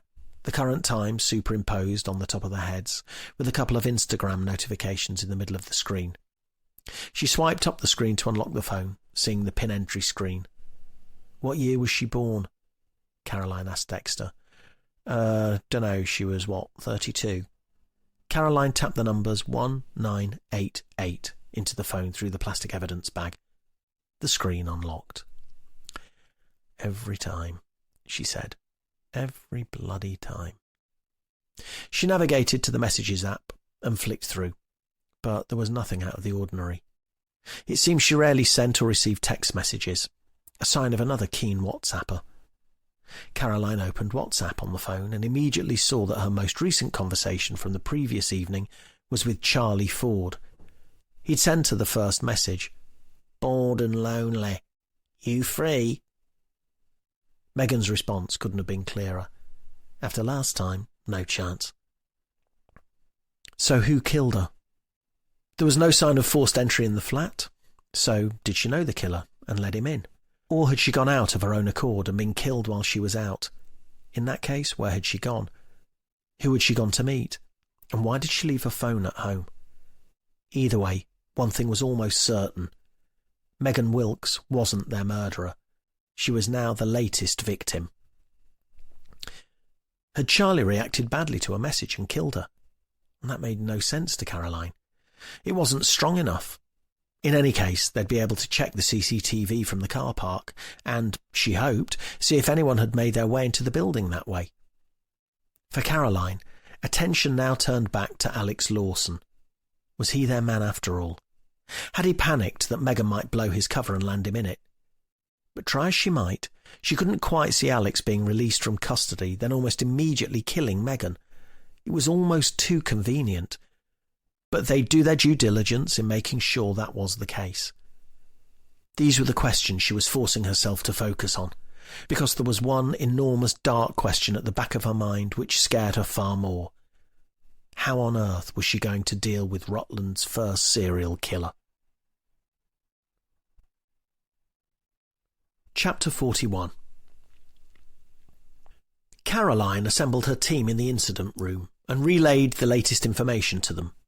Part of her felt bad at having dragged them all in at the weekend, but it was fair to say she now had no option. She needed to throw absolutely everything at this, because they either had to identify and apprehend the killer almost immediately, or the higher-ups would take the case from her. "Gov, we've had something back. It's not good news," Aidan Chilcott said, looking rather awkward. Caroline wondered if and when good news would ever come. "All right, go on, Aidan." "The initial post-mortem's back on Guy Sherman. In short, it's inconclusive.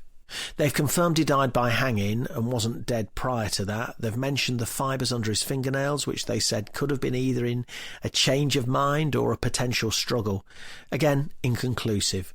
But it does mention that there are no other signs of a fight or physical struggle. There's an area of recent pressure on his back, but that could be anything." Caroline closed her eyes and nodded. She feared as much. Although there'd been nothing on the surface to confirm that Guy Sherman's death had been anything other than suicide, she knew deep down it was too much of a coincidence, especially following the murder of Megan Wilkes. "So we're seeing plenty of links," she said, addressing her team. "The 3 victims were all from the same group of friends, loosely speaking. We know there were frayed and fractured relationships within that friendship group, but if nothing else, they all knew each other well. So I think we can safely say our killer is someone who knows them all. If we're looking at a tighter group itself, that narrows the field substantially. Alex Lawson, Sophie Lawson and Charlie Ford are the only ones left. I think we probably have to discount Sophie based on the nature of the crimes. She's a slight little thing. I can't see her hauling Megan Wilkes' body up a tree or dragging Tom Medland down that embankment, much less getting into a building site and chucking Guy Sherman off the edge. Both Alex and Charlie have been suspects of ours for various reasons.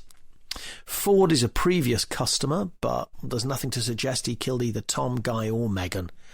Nothing other than a criminal record. Alex Lawson, on the other hand, had plenty of reason to kill Tom, as he'd been sleeping with Megan for years. We're not aware of a reason why he'd want to kill Guy, and his motive for killing Megan is pretty weak, other than to keep her quiet following their arrest. Maybe there's something deeper, which he was afraid of having revealed. Deeper than murder? Sarah asked. Absolutely, Sarah. If no one thought there was anything deeper or darker than murder, no one would ever get killed, would they? For too many people, there are secrets that are far more important. Money, love, revenge. They all go much further than murder for some people. Now, I'm sure there's a link with the car somewhere along the line. The Vauxhall Corsa owned and driven by Megan Wilkes. A Corsa bearing her registration number was seen heading towards the site where Tom Medland's body was discovered.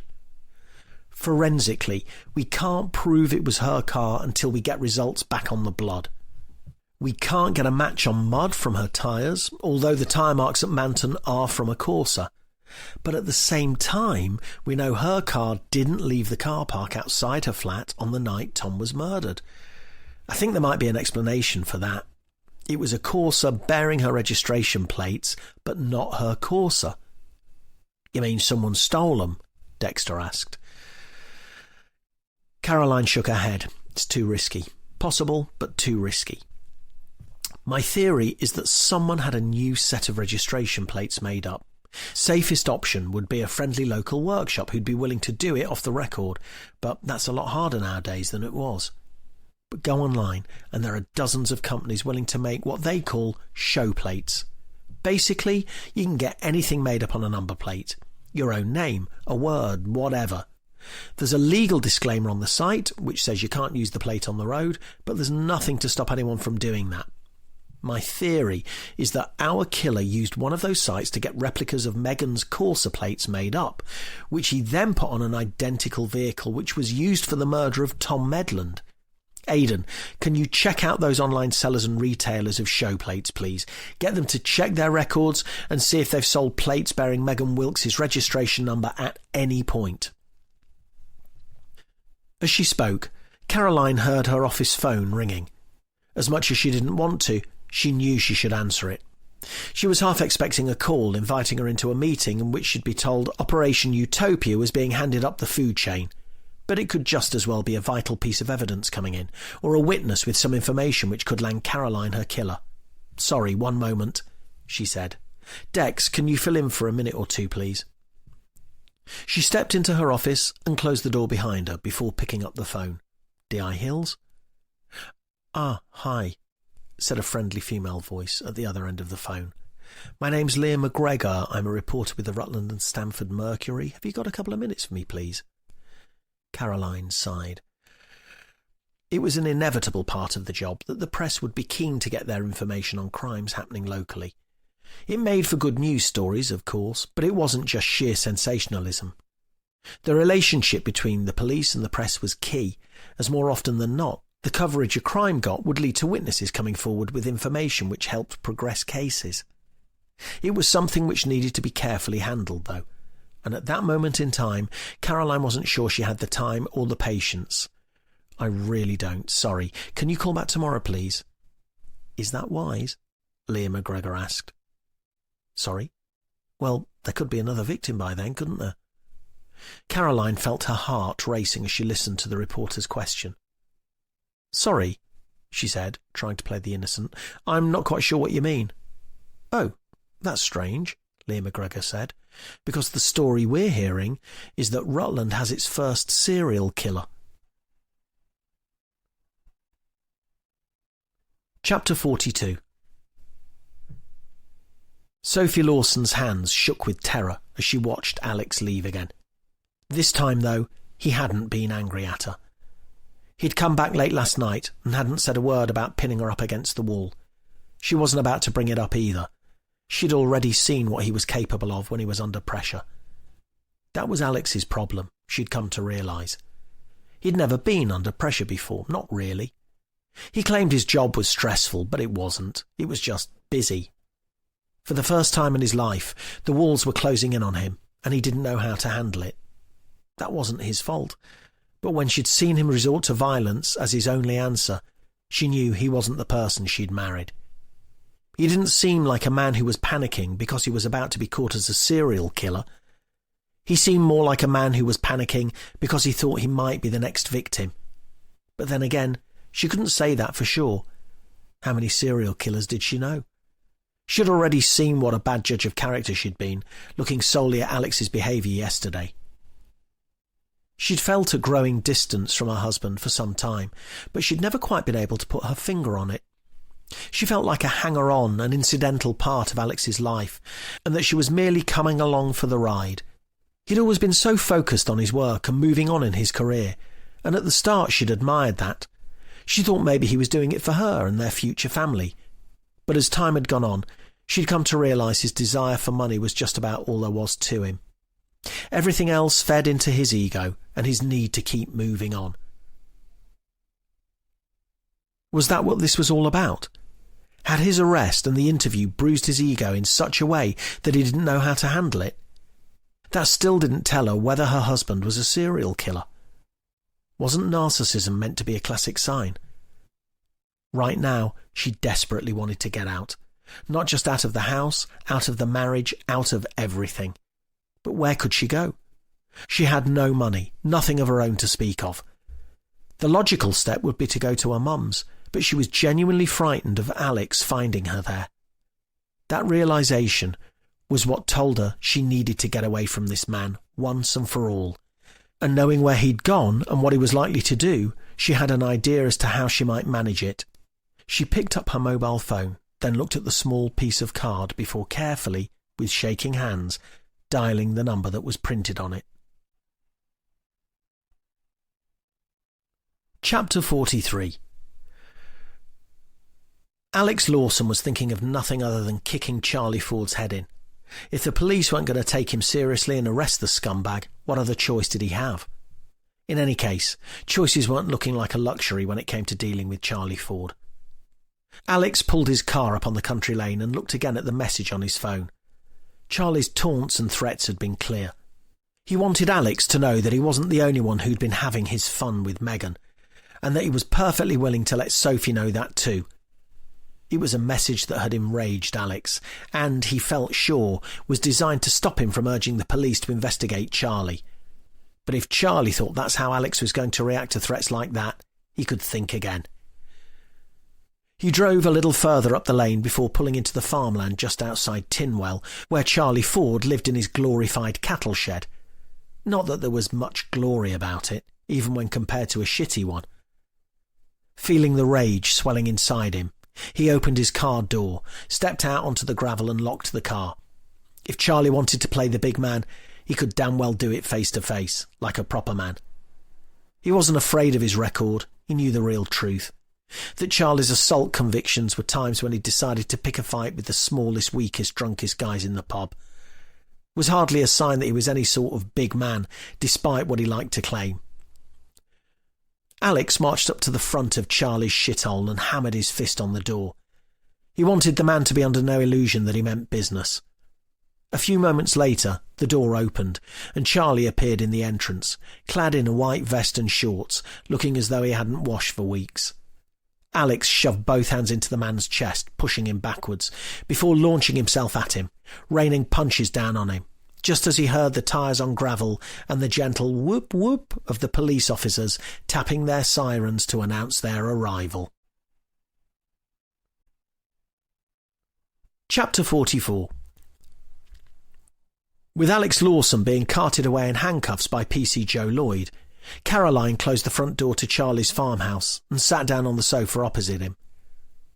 "Are you sure you don't want to get that looked at? I really think you should go to the hospital." "I'll be fine, he barely touched me," Charlie said. Usually Caroline would try to talk an assault victim into getting their injuries looked at, but she could see Charlie Ford wasn't going to change his mind. "So what's that all about?" she said to Charlie, nodding and smiling at Dexter as he walked into the room. "No idea, your guess is as good as mine." "What, so you've got no idea why a friend of yours turned up at your home out of the blue and attacked you? Did he say anything?"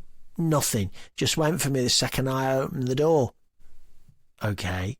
Now, I'm not one to interfere in people's private lives, but let me tell you what we do know. We know that Megan Wilkes and Alex Lawson had been seeing each other for a couple of years on and off. We also know you attempted to see Megan yesterday evening. In fact, that's the last contact she's known to have had with anyone at this stage. Do you think I might be on the right page when it comes to reasons why Alex might have wanted to harm you? Whoa, hang on a sec. I never texted Megan. Who told you I did? No one needs to tell us anything, Charlie. We have a phone. We've seen the messages. Don't think so somehow. I'm telling you now, I haven't texted Megan in ages. Look at my phone if you want. Caroline declined. She knew how easy it was for people to delete messages from their own phones and try to claim they hadn't sent them in the first place. We can ask your network provider to give us a log of all messages, you know. Charlie shrugged. Do what you like. I know I didn't send her anything. Caroline made a note to have someone check the records. That'd prove once and for all whether Charlie was telling the truth, which could easily open up a can of worms. So you're saying that you and Megan haven't been seeing each other at all? She asked. Charlie shuffled awkwardly. Well, no, I'm not saying that. I'm just saying I didn't send no messages. And how do you think Alex would react to finding that out? He and Megan had been close, hadn't they? Charlie shrugged. Dunno about that. They've been shagging, yeah, but who hasn't shagged Megan? She's hardly the sort of girl anyone's going to get possessive over. And anyway, Alex was married to Sophie, so he's not exactly going to start getting angry over someone else seeing his bit on the side, is he? I don't know, Caroline said. That's why I'm asking you. Nah, he's not like that. What is he like, then? Charlie sighed. Listen, I ain't got time for all this, all right? I just want to leave it there. I don't want to press charges. Caroline tried not to laugh, but a small chuckle escaped her lips. I'm afraid it doesn't quite work like that. Despite what you might see on the telly, we don't press charges in this country. It's entirely down to the police to choose whether to investigate a crime, and completely down to the CPS if they want to authorise a charge. Individuals don't get a say in that matter. Charlie shrugged again. All right, do what you like. I'm past caring, to be honest. Caroline looked at Charlie Ford, and she could tell those words were the biggest truth that he'd spoken in a long time. Chapter 45. We're missing something, Dex, Caroline said, pacing her office. I don't know what, but there's got to be something we don't know that holds this whole thing together. Why would someone want to kill their friends, even with their bizarre group dynamic? It just doesn't fit for me. No weirder than a third party wanting to pick off the whole group. How can you have a vendetta against that many people? Dexter replied. Caroline sat down in a chair. I know. That's what makes me think we're missing a vital piece here. Got to agree. And I think there's a trend. I reckon it's got to be linked to the suicide pact thing we looked at. Oh, come on, Dex. We know for a fact they were killed. What are you saying? They're all killing each other in turn, like in some sort of elongated version of Strangers on a Train. Well, no, although that's not a bad idea. Think about it. Guy kills Tom. He was strong enough. Megan then kills Guy by shoving him off the building. She'd have been strong enough for that one. Then someone else killed Megan. Who? Whoever's next to die. Oh, great. We'll just sit and wait it out then. And why would they go to all that trouble, knowing that they were only going to get murdered a couple of days later?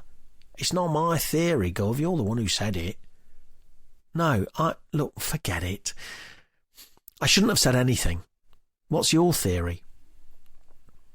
Well, what if our killer is using methods that look like suicide for a reason? What if that is the message? He's using the same method each time, even though he knows by now that we know it's not suicide. It's got to mean something. But why? And why them? I don't know, Dexter said, sighing. But there's got to be a link. It's not just that they're old school friends and kept in touch over the years. It can't be. Don't make sense. Not quite, anyway. Like you say, we're missing something. The real link. Caroline slowly nodded. All right, Dex, all right. I think I've got an idea. Chapter 46. Caroline knocked on the door of Detective Superintendent Derek Arnold's office and waited for him to call her in. Once she was inside, she sat down on the chair in front of his desk and explained the situation to him. She'd been amazed he hadn't called her in before now, and didn't know whether that was a good thing or not. Too often in policing, things went on behind closed doors, and plans were put into action, and the last people to find out were those who were most closely affected. Either way, she said, coming to the end of her explanation, we're pretty certain one of two things will happen. Either one of the remaining 3 members of the group is the killer, or their lives are in grave danger. Arnold seemed to take this in the spirit in which Caroline had intended it, and nodded slowly. "I see," he said, steepling his hands in front of his chin. "I see. In my opinion, I think we need to set up covert surveillance on Alex Lawson, Sophie Lawson, and Charlie Ford. If the patterns are right, over the next day or two, one of them will either kill or be killed." "Covert surveillance?" Arnold asked, raising an eyebrow. "Yeah. We'll need resources, of course, but I honestly think it's the only way we can stop more deaths and find our killer." Derek Arnold made a noise which sounded like someone piercing a whoopee cushion with a toothpick. "You realise these resources have to be external, or regional at least." "You mean EMSU?" "I mean EMSU. They are not going to take kindly to being asked to provide valuable resources to prop up your investigation just because you decided you wanted to keep it local. Just to preempt what they're going to say, not my words, of course," he said, raising his hands in mock surrender on seeing the look on Caroline's face. "And they should be professional enough to supply resources when they're needed in order to stop a potential murder taking place. And yes, those are my words." "Oh, I quite agree, but I'm sure you can understand that I'm forced to act as a sort of mediator here. It's proving difficult, to say the least, to keep having to persuade them that this is the best way to do things. I don't think you have any idea how much work it takes to keep making exceptions for you." Caroline swallowed, feeling the pressure starting to rise inside her again. She felt stuck. She tended to put more than enough pressure on herself to get results and do things the right way. So being stymied by the higher-ups and forces outside of her control took an unnecessary toll. She couldn't tell Arnold that, though. If he got any sniff that she was unable to cope, or that the case was having a knock-on effect on her physical health, the case would be pulled from her in no time. Frankly, she was amazed it hadn't been already. "So is that a no?" Caroline asked. Arnold raised his hands.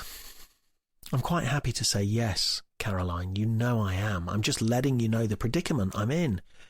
By rights and by generally accepted procedure, EMSU should be handling the case. With respect, sir, I've read the guidance and the documentation. They're there to provide support and consolidated resources for major crimes. There's nothing that says we're obliged to let them take over every major crime investigation. I know what they'll say. I know what the conditions will be. It's all politics. The decision has to be yours, Caroline. Do you want me to call them in?" A couple of minutes later, Caroline hurried across the car park to her Volvo, feeling the weight of every step as her weakened body fought to keep upright.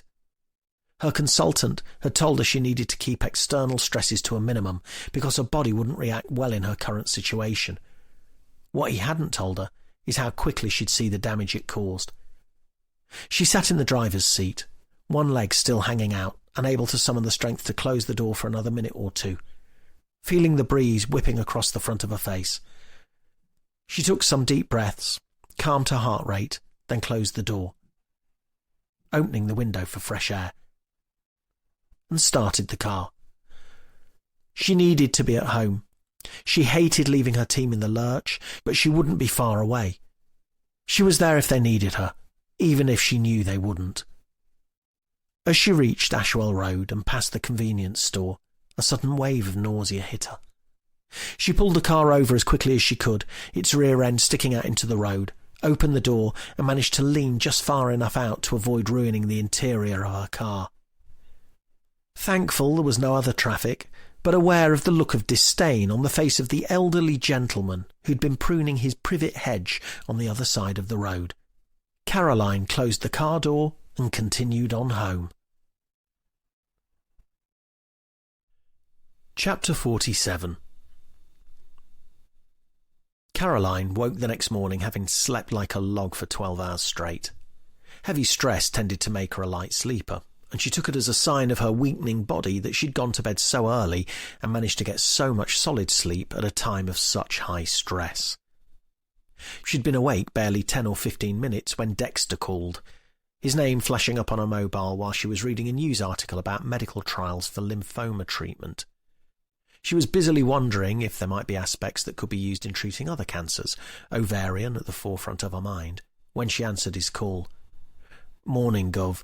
Didn't manage to catch you before you went home last night, but I wanted to let you know we've had a visit." "Dex, are you at the office?" she asked, glancing at the clock on our bedside table. "Yeah, why?" "Well, just wondered if there was any point in you going home every night, that's all. Might as well pop a tent up in the car park." Dexter laughed. "Yeah, I'm not going to lie, the thought had crossed my mind. Now, the visit." "Let me guess," Caroline said. "Sue?" "Yeah, sorry." "It's all right, I knew." Oh, that's why you went home early?" "Don't worry, it's okay. They're helping us out and providing resources, but I'm still the SIO. Dexter made a murmuring noise. "I wonder how long that'll last." "I'm assured it'll remain the case, Dex. Don't worry." It was important to her that the team didn't concern themselves over a loss of autonomy, and that she showed them confidence, even though privately she'd had very much the same worries they did. "Are you in today?" Yeah, I will be. I'll be there in an hour or so. Can you pile up the sandbags and nail the doors shut until then?" "Are you serious?" "No, Dex. Welcome them. Make them a coffee. But make sure you use the crap stuff Aiden got from that corner shop." Knowing she had to keep her stress levels to a minimum, Caroline forced herself to put on a brave face. There was nothing she could do. She had to accept the regional operation would likely put pressure on her to do things their way. They'd want to take credit when the killer was identified too, she was sure. She could see how it's going to play out from a mile off. Even if she caught the killer single-handed again, it'd be at least heavily hinted that the real breakthrough only came when Sue's resources were deployed. For her, the main thing was that the killer was found. It had to be one of the remaining group members, Alex Lawson, Sophie Lawson or Charlie Ford. Another of them would be the next to die. By making sure all three were under permanent surveillance, the next victim would be protected and the killer would be identified. But what if the killer was either Alex or Sophie, and their spouse was next on the list? Caroline couldn't see any way in which a surveillance team, even if they were sitting right outside the house or hiding out underneath the kitchen sink, would be able to stop the assailant before their next victim was dead. And all the while she was still the senior investigating officer in charge of the case. She gritted her teeth, as she figured the higher-ups had probably come to this realization long before she had. They must have known the risks and the various permutations and taken a calculated gamble. If it worked, they could take the credit. If it failed, Caroline was the officer in charge and the person responsible. Far from feeling relieved or thankful for the additional support, although she knew it was vital and necessary, she was already starting to feel squeezed and penned in by the pressure and the knowledge of what was to come. Chapter 48. He loved a creature of habit. They were so much easier to keep an eye on. Predictable, too. You always knew where they'd be and when. Even if their schedules tended to vary, like hers did, there were still plenty of elements he could rely on. Take now, for example. He watched as she got into her Volvo, reversed out onto the street, then turned onto Ashwell Road, driving past his car as she did so. He pulled his Ford Focus out onto the road a little way behind her, keeping enough distance, but also ensuring she stayed well within his sight. Sometimes he'd pull out of a side road. Other days he'd be waiting further up or down the road. On occasion, he'd even be on foot or riding a motorbike. He had no shortage of vehicles or places to leave them, and whoever looked at the person driving the car, all anyone ever paid attention to, was the car itself. Of course, he changed his appearance as much as he could using a selection of hats, glasses and false beards, but it really wasn't necessary. She hadn't noticed him once yet, and he'd been keeping an eye on her for a while. Quite poor form for a copper, he thought, and a detective inspector at that. He'd been keeping a close eye on Caroline Hills ever since she'd been put in charge of the investigation. He needed to know what she knew, watch where she went, see who she spoke to. He couldn't have her getting too close to the truth. Not yet. He still wasn't finished. Once he'd killed his final victim, he wouldn't care. In fact, he'd probably hand himself in. There wouldn't be much point in anything after that. His only reason for living was to see them all dead. For a short while, he thought he'd fallen at the first hurdle. He'd planned as much as he could for as long as he could, and he'd almost mucked it up. In the end, though, it had worked like a dream. He'd hoped Tom would have gone down as a suicide, but that was all history now. It looked as though he'd got away with it when it came to Guy, although he had no idea how. He'd been extremely careful to cover his tracks that time. All things considered, he had to be. Otherwise, they could have got scarily close to the truth. Megan had been a risk, but it was a risk that needed taking. By then, the police had spoken to 3 of the group, and it wouldn't be long before someone joined the dots and traced them back to him. And that's why he needed to act fast. That's why he had to keep an eye on Detective Inspector Caroline Hills. He'd waited years for this moment, and he wasn't about to let her ruin it for him before he was finished. His next victim had to die soon, before the net closed in. And if Detective Inspector Caroline Hills got in the way, he'd have no choice but to make sure she was next. Chapter 49. Caroline pulled into the entry road for the police station and noticed a woman standing in front of the gate, blocking her entry. Seeing the steely look in the woman's eye and knowing she wasn't about to move, Caroline turned the car engine off and stepped outside onto the path. As she did so, a Ford Focus crawled along Station Road behind her. "Excuse me, this area needs to be kept clear. It's an entry and exit point for emergency police vehicles." The woman smiled and held out her hand. "Leah McGregor, Rutland and Stamford Mercury. I was hoping you might have a couple of minutes to answer some questions." "Were you?" Caroline asked, realising this was the reporter who'd called her the other day. She looked at her outstretched hand and left her hanging. "Well, I'm afraid you'll have to make an appointment. You can't just doorstep us on our way to work." "Is it true that Operation Utopia is now a serial killer investigation? Do you believe the person responsible has murdered 3 separate people?" "You know I can't go into operational details with you, Leah. Anything that'll be in the public's interest will be released through the usual channels in due course. Now, if you don't mind. Surely it's in the public interest to know there's a serial killer in Rutland, is it not? What good reason could there be for keeping that from the general public, D.I. Hills?" Caroline swallowed. "You're working on the assumption that's the case. Are you telling me it isn't?" "I'm telling you you're going to need to move out of the way because we need to clear this area and I need to get into work. Can you confirm for the record there definitely isn't a serial killer operating in Rutland?" "You can't prove a negative, Leah. You know that." "So there might be." "No, I didn't say that. Since when do local journalists work Sundays anyway? We have enough trouble getting hold of them at 5:05 on a weekday." "This story's going to run, Detective Inspector. It's in the public interest. People aren't going to feel safe. I don't want a backlash or mass hysteria any more than you do.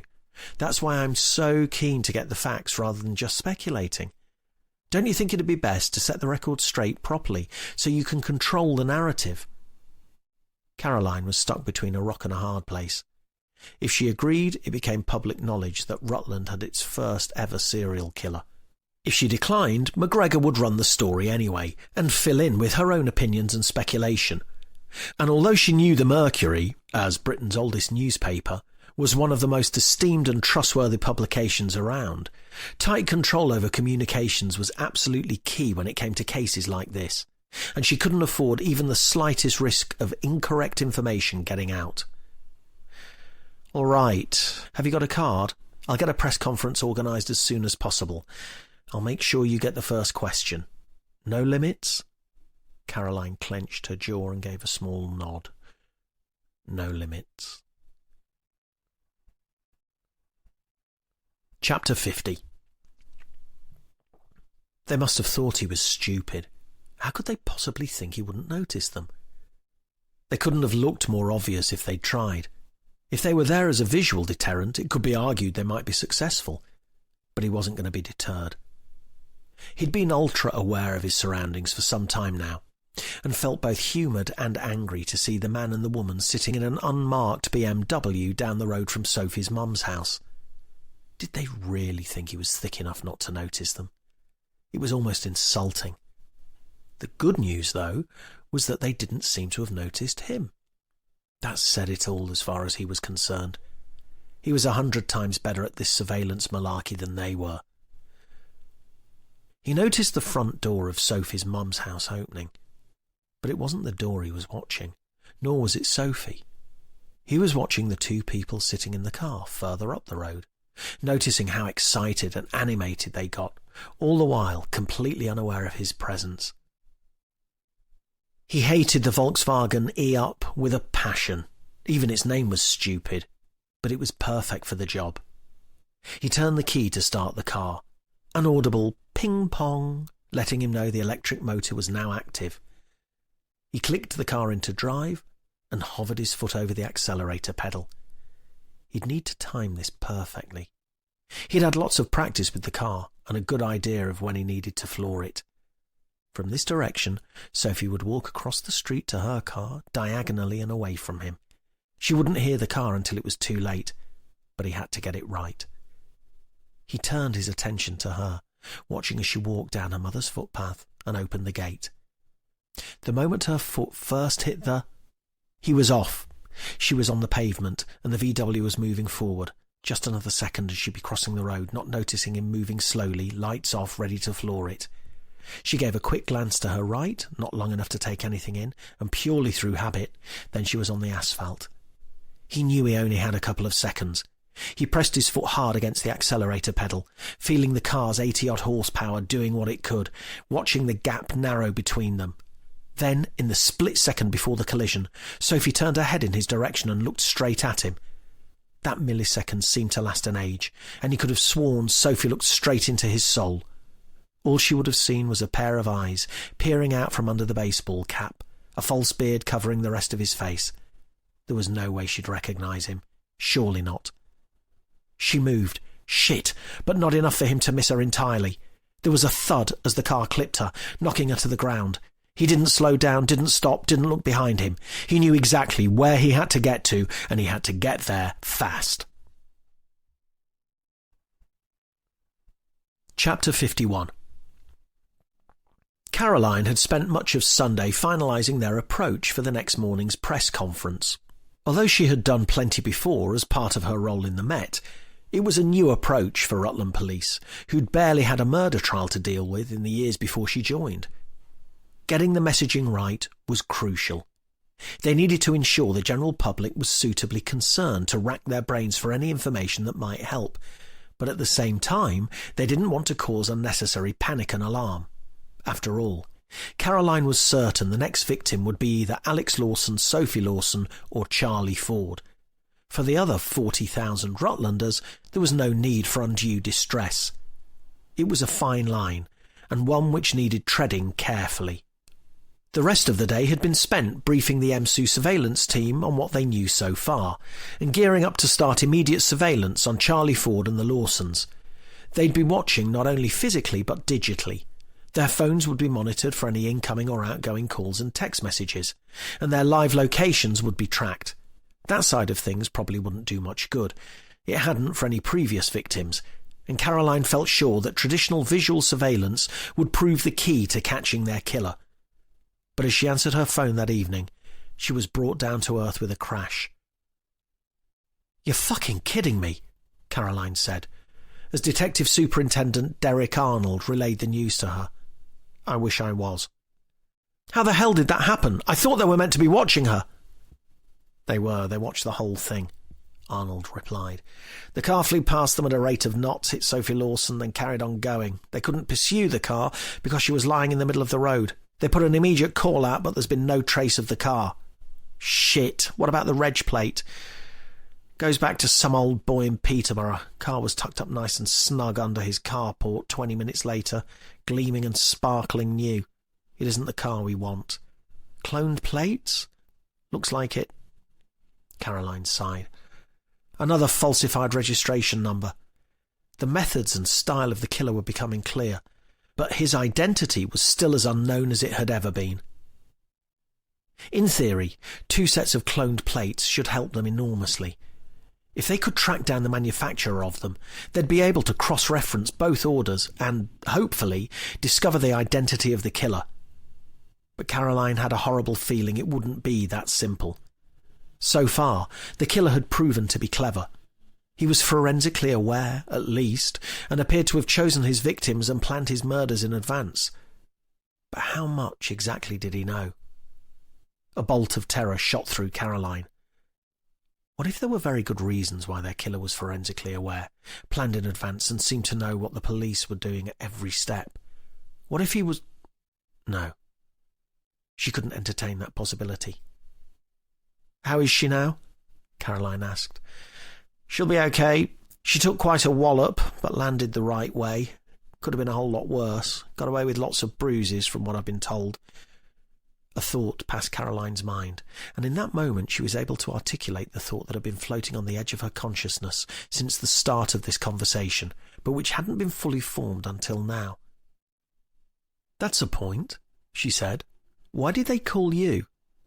"I'm not sure what you mean." "I'm still the SIO. Why didn't the call come in to me?" "I don't know. Maybe they couldn't get hold of you? You managed." "I don't know, Caroline. You'd have to ask them." "Is there any point?" "We both know the answer, sir. They didn't want to have to come to me with their tail between their legs." "I'm not sure that makes any more sense, to be honest. Surely it'd be worse for them to have to come to me. I'm your senior officer." "Yes, but you're a friendly face to them. I'm the renegade maverick from London who thinks she can handle herself." "And which part of that would be incorrect?" Arnold asked, his smile audible in the way he spoke. "It's not the point, sir. They can't just go above my head because they're too afraid or embarrassed to call me and admit they messed up the second they stepped onto the scene." Arnold sighed. "I'll have a word. And Caroline, sir, please leave that bit to me, all right?" Chapter 52. There were times when Caroline resented having to bear all to her therapist. And then there were times when she was thankful Rachel was there, able to organise and accommodate a session at short notice when Caroline felt she needed it. Her pessimistic, negative side told her this was because Rachel knew she couldn't force Caroline to talk, so by actively coming to her for help at times of crisis, it showed Caroline's willingness to deal with the issues at hand. But she'd learned enough from working with Rachel to know that this was an unreasonable assumption, and that it would be far more positive and rewarding to assume that Rachel simply cared. "I'm sorry about Friday," she said, after the usual greetings were done. "It's fine," Rachel replied, smiling. "We don't need to cover anything that makes you uncomfortable. That's not the purpose at all, I can promise you." "I know, but me feeling uncomfortable about things isn't going to help either. There are things I know I need to address. I've spent my life mentally running away from things, and I know I need to talk, but it's not always as easy as that, is it?" "No, you're right, especially when things have been kept to one side or buried for so long. It must be difficult to address them, but that can all come in good time." Caroline nodded slowly. In many ways she felt ready. It was necessary. But she was thankful that Rachel wasn't pushing her towards it. "So, how's work been? You mentioned when we spoke last it had been difficult for you. You said you'd been under pressure?" "Much the same, I guess." Caroline thought about this for a moment. "No, actually that's not true. I feel I've failed. I feel I've not been able to make the mark, and because of that at least one life's been lost and someone else is in hospital." "And why do you think that's because of you?" Rachel asked. "Because I wasn't able to catch the person responsible in time." I think there are potentially some more helpful ways of framing that. I think most people would agree the only person responsible for someone's death is their killer. You didn't injure anyone. You didn't kill anyone. Caroline felt her anxiety rising. "I was responsible, though. I should have been able to stop it. I was the one who had the job of finding out who it was and having them brought to charge, and I failed in that." You haven't failed. You just haven't succeeded yet. And because of that, people are dead and injured. I think the drive to succeed is a good thing, and of course I'm no expert on policing, but I do know it's a team effort. And from what I know of you, I know you don't do things by halves. I don't imagine for 1 minute you haven't thrown everything at this. Has anyone ever said to you it's your fault? Well, no, but there have been remarks and things. Can you think of any examples? Well, they've expanded the team. We've got the higher-ups in from regional to help. Is that a bad thing? Sounds like they're doing all they can to help you and make sure you find the person responsible. I kind of asked them to as well. Well, it sounds like they're giving you the resources you need. Sounds to me like they're supporting you as best as possible. Doesn't sound like anyone's blaming you for anything. Caroline looked at the painting on the wall above Rachel's head. Yeah, well, I'm blaming myself. Why? Because I always do. Why do you think that is? I don't know, guilt complex? And what do you think drives that?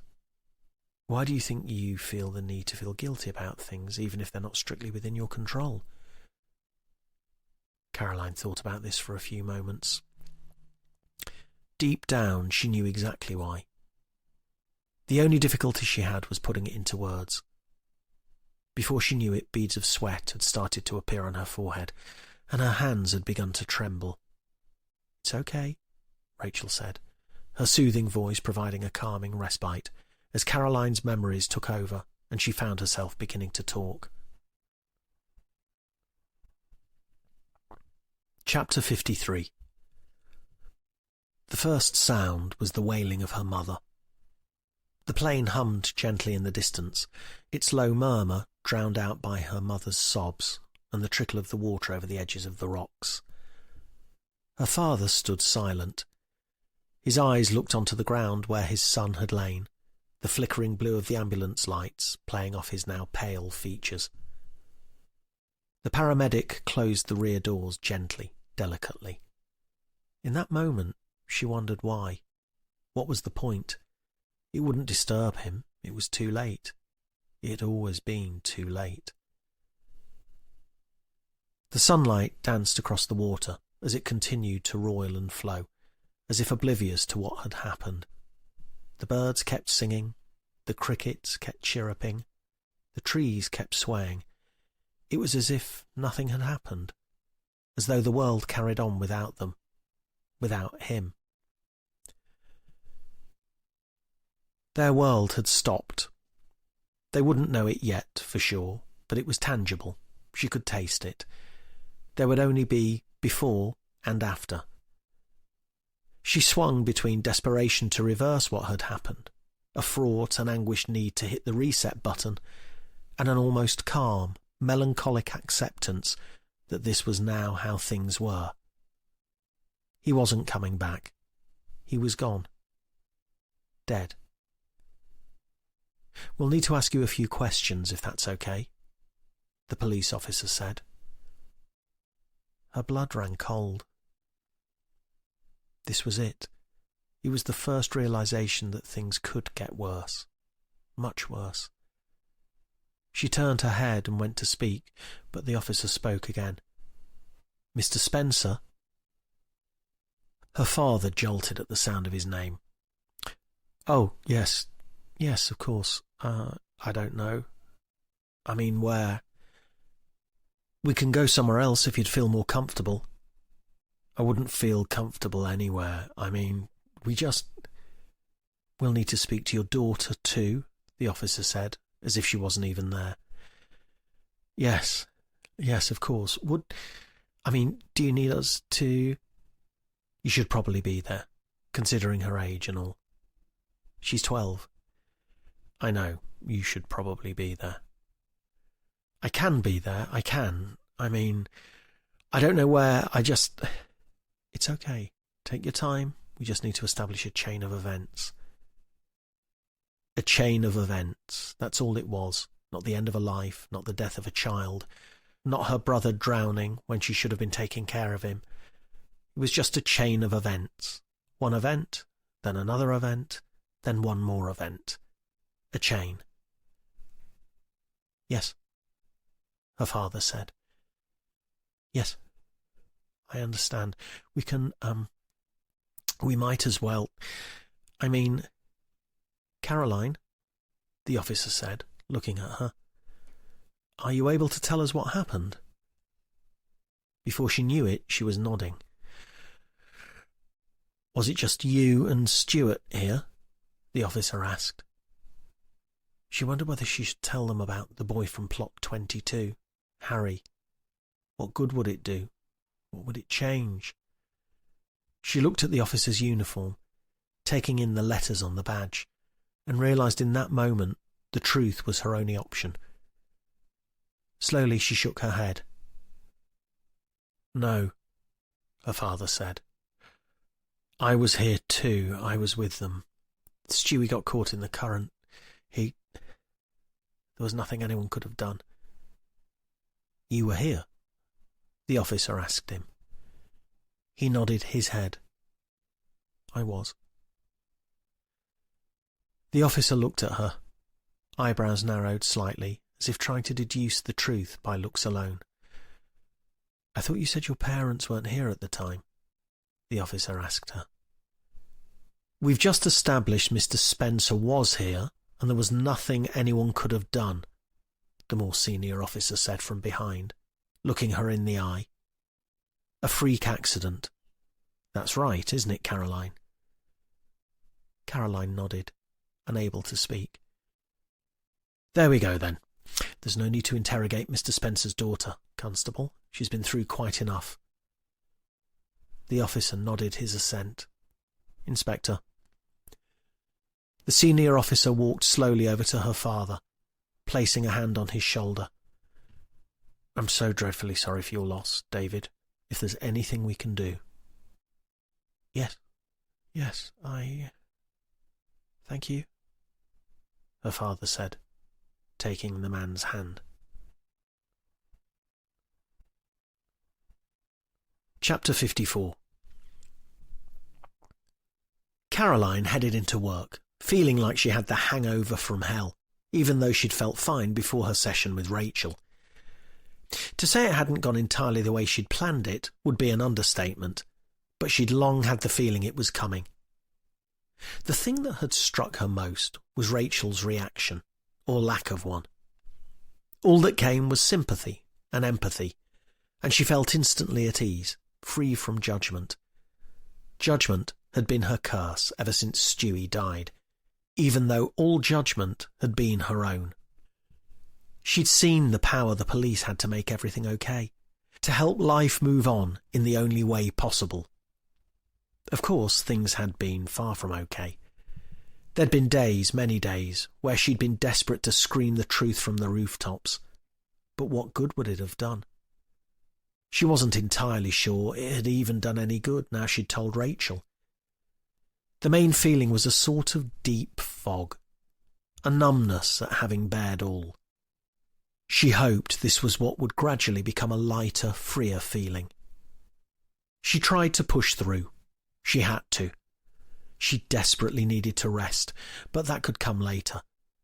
There were 3 people dead and 1 in hospital, lucky to be alive. Caroline felt an intense responsibility to provide answers for the family. She knew how gut-wrenching it was to have those truths suppressed. "So what do we know?" she asked Dexter, allowing him to take centre stage for a few moments. "Not a huge amount so far.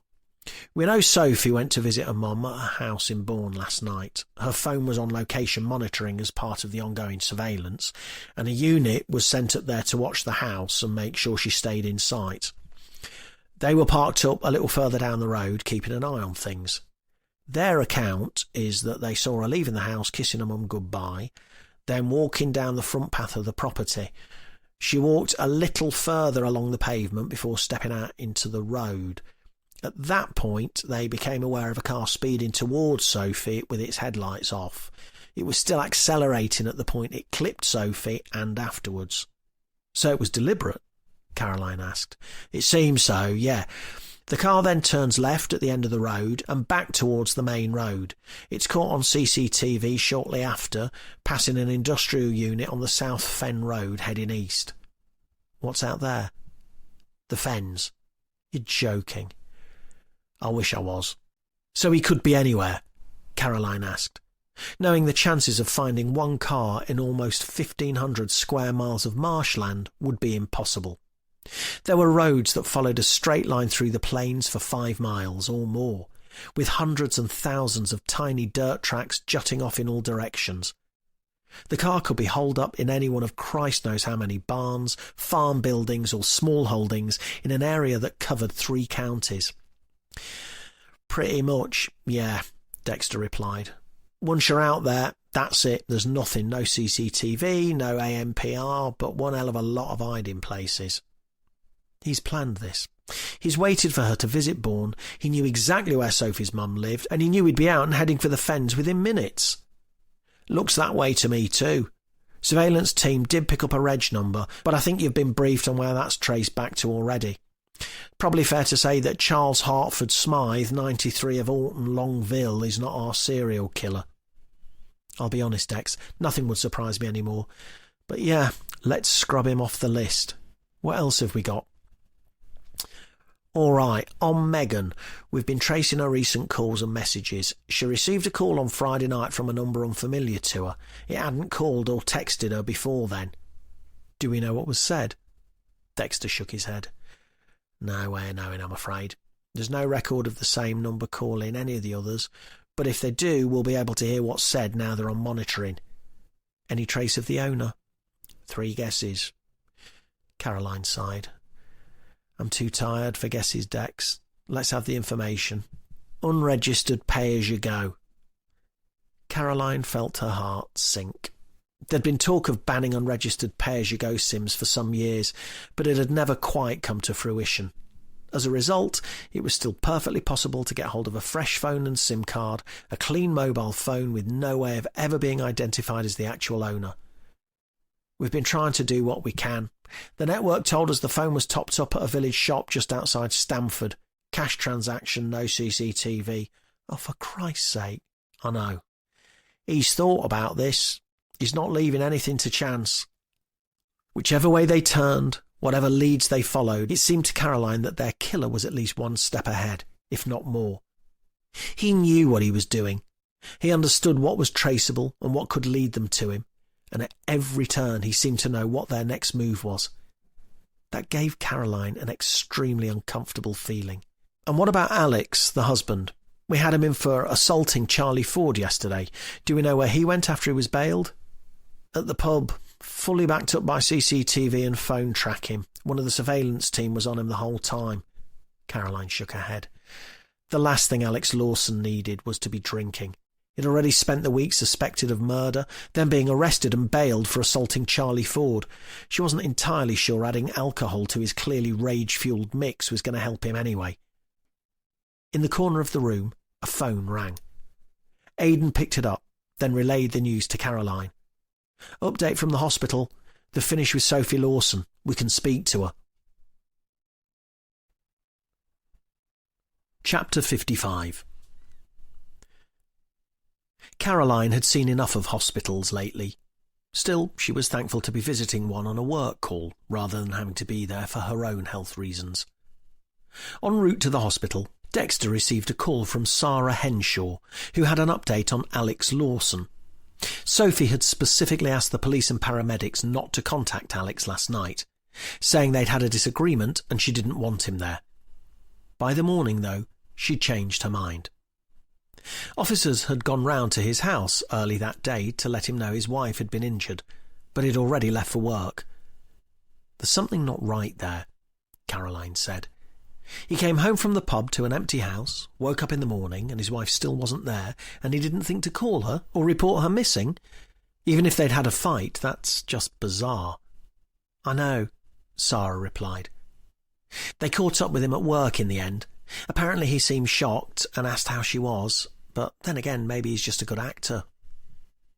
Sophie had been put in a private room with a police officer sitting on a hard plastic chair outside the door. They weren't going to take any risks when it came to her safety. A nurse informed them Alex was in a waiting room, having been told he couldn't see Sophie until they'd completed some tests. It had been agreed he wouldn't be allowed to see Sophie until she had spoken to the police. Caroline looked at Sophie and immediately felt a surge of emotions. Sorrow at the state she was in, guilt at her own lack of results having put her there, and most of all, intense anger at the person who was doing this. Although there were times when she wanted to jack it all in and give up, she couldn't shake her inbuilt drive for justice. Too many times she'd seen justice fail. She had to do all she could to make sure it succeeded now. "How do you feel?" Caroline asked. "About as good as I look, I imagine. What do you remember?" Sophie looked off into the distance. "Nothing much." "It's okay, take your time. Don't stress yourself too much over it. Only tell us what you definitely remember." Sophie thought for a moment. "I was at Mum's. She did dinner. I needed a bit of space and a change of scenery." She shuffled in her bed slightly. "Christ, that hurts." "It's okay. Probably best you try to keep still." "That's not more comfortable, trust me. I'm fine, but these beds are absolute agony." Caroline thought back to the births of Josh and Archie and wondered if generic hospital beds had got any better since. She recalled telling the doctors and midwives she was going home that day whether they liked it or not, because she couldn't bear to spend another hour in the place, never mind a whole night. "I can only imagine," she said. "Hopefully you'll be able to leave soon." As she said this, she wondered how wise it was. Sophie Lawson was far safer in this hospital room with her own private security sitting outside than she would be at home, especially if it turned out her husband was the killer. "Was it him?" Sophie asked. "Who?" "Whoever's been doing these things. The one who got Tom, Guy and Megan." "We don't know," Caroline said. "But we think there's a distinct possibility." "But why the car? I thought he did hangings." "These are all things we're exploring as a team. But between you and me, killers do sometimes change their methods or do things differently if they think they might get caught." Caroline had to tread carefully. She couldn't tell Sophie she and the rest of the group were under surveillance. The likelihood of that getting back to Alex, who was one of their strong suspects, was too high. Even if Sophie didn't tell him directly, she'd unavoidably change her behaviour or act differently, which could tip him off. And they still couldn't discount the possibility that Sophie herself was either the killer or heavily involved with him. Their killer was clever, that much they knew, and it wasn't beyond the wit of man to assume that he or she might throw in some diversionary tactics or red herrings to throw them off the scent. "Did you see the car?" Caroline asked. Sophie shook her head slowly, then winced in pain. "Only at the last minute. Didn't have its headlights on, I saw that much." "Did you see who was driving?" "No." "OK, well, we have a make and model, and there are officers out searching as we speak." "Have you told Alex?" Caroline swallowed. "He knows what happened, yes." "Is he here?" "He's in the hospital, in a waiting room." Has he seen me?" "No, not yet." "Why not?" "I told the other officer I changed my mind." Caroline looked over at Dexter. Sophie would be well aware that it was normal for family to be able to attend a loved one's bedside, but it wasn't their business to tell her they suspected him of being involved in her accident. "They've been doing all sorts of tests, scans, things like that," she said. "You needed rest. We'll make sure he's allowed in as soon as we've gone." Sophie seemed to accept this. "OK," she said, her voice a little weak. "And then what happens?" Caroline looked at Dexter again, but it was clear neither of them knew the answer. Chapter 56. Caroline and Dexter had left the hospital knowing they had to leave the surveillance and safety of Sophie, Alex and Charlie up to MSU's specialist team. After all, that's what they were there for. and the Rutland officers had to focus on the job in hand, identifying and apprehending the person who killed Tom Medland, Guy Sherman and Megan Wilkes and tried to kill Sophie Lawson. Caroline looked at her watch as she waited outside the council offices on Catmos Street, where they'd arranged to hold the press conference.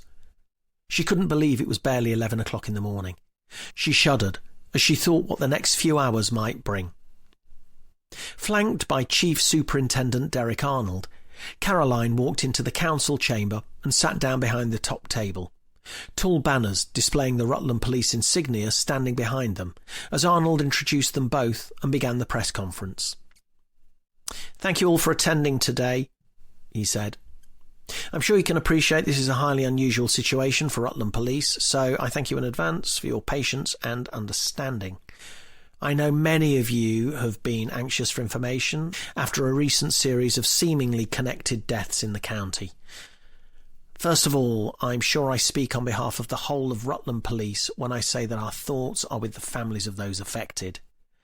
As Chief Superintendent, I have full faith in Detective Inspector Caroline Hills and her team, who have been working around the clock on this case and who have been making excellent progress. Caroline." At the sound of her name, a jolt of adrenaline coursed through her, and she began to speak with a slight tremor in her voice, careful to stick to the plan they'd drawn up. "Thank you, sir. As the Chief Superintendent just said, our thoughts are very much with the families of those affected, and that is what drives us to ensure justice is done. There has been some speculation as to the identities of people who've died recently, as well as rumours and conjecture as to what happened. Today we hope to clear that up, set the record straight, and ask the public for their help. In the past week, there have been 3 deaths in Rutland. Early last Monday morning, the body of Thomas Medland was discovered in Manton. 2 days later, on Wednesday morning, the body of Guy Sherman was discovered at a building site near Linden, and on Saturday morning, the body of Megan Wilkes was discovered in woodland between Oakham and Braunston. Thomas, Guy and Megan all knew each other. They went to the same school, and although their lives had sometimes gone separate ways and all were busy people, they had kept in touch since, meeting up a few times a year for a meal and drinks. There are aspects of their deaths which concern us and which we are looking into. On the night Thomas Medland died, he'd been drinking with a friend in Oakham. We know he left the wheat sheaf shortly after 10 o'clock, Sunday closing time, and his body was discovered in the early hours of the next morning, Monday, in Manton. We need to trace his movements between those times. We're particularly keen to speak to the owner of a Vauxhall Corsa, which we believe was fitted with false plates. Caroline continued for a further 10 minutes, detailing what they knew and what they still needed to know. She ended with a plea for any information from anyone who might have overheard a conversation or noticed something that didn't seem right at any point recently. She was keen to point out that the police were happy to filter out what might or might not be useful, and that any local residents should feel comfortable coming forward with anything they might have. When she'd finished, Derek Arnold opened up the room to questions. The first hand to shoot up was that of a local radio presenter, who arrived at the press conference after finishing his breakfast show. Caroline glanced over at Leah McGregor from the Mercury, but she sat silently, giving nothing away. Caroline nodded at the radio presenter. "Rob Pisani, Rutland Radio, Detective Inspector. Do the people of Rutland have anything to worry about?" "I don't think so, Rob. No, it's our belief that there's no danger to the wider public as a whole." "Are you saying that these 3 people were killed by the same person, then?" "We're working on a number of hypotheses at the moment, but none of them present a wider risk to the general public." Not wanting to get cornered on a particular subject, Caroline moved on to another member of the press. Darren Greenwood, Oakham Nub News. "When you say you believe the 3 deaths were connected in some way, can you tell us how?" Yes, the manner in which they died was similar, although we don't intend to release any details on that out of respect for their families, and because we don't believe it will provide any benefit to the investigation or the plea for public assistance." Caroline had noticed that Leah McGregor, from the Rutland and Stamford Mercury, had kept quiet so far, which worried her, particularly as McGregor had been so keen to get information out of Caroline over the weekend. When her hand finally went up, Caroline knew she was in for a rough ride. Leah McGregor, Rutland and Stamford Mercury. Detective Inspector Hills, is there a serial killer on the loose in Rutland? Caroline had anticipated this question, but she still found it hard to conceal her reaction to it.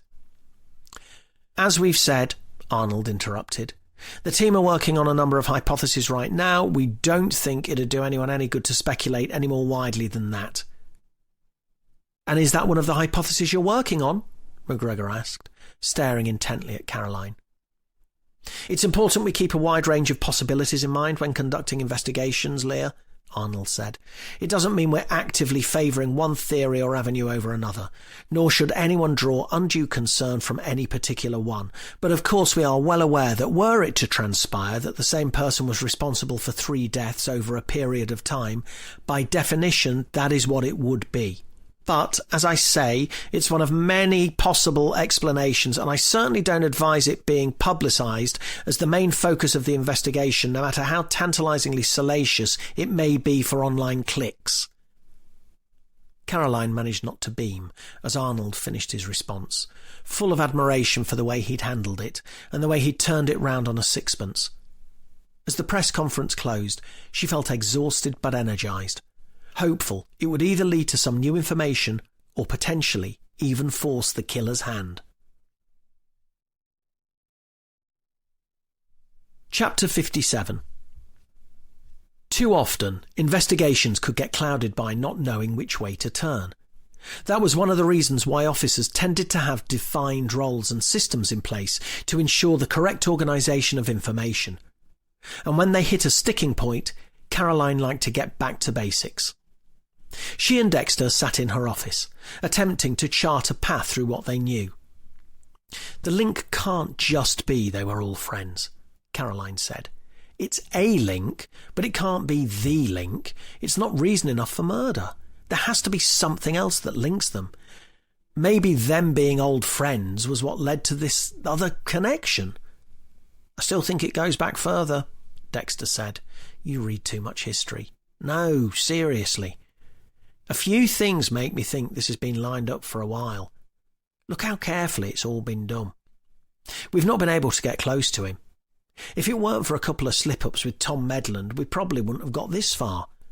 All right, there were issues with Megan's death too, but maybe he got desperate. Either way, he's got this far without us being able to nail him. You know as well as I do that most murders aren't massively premeditated, and that means the killers make mistakes and are caught easily.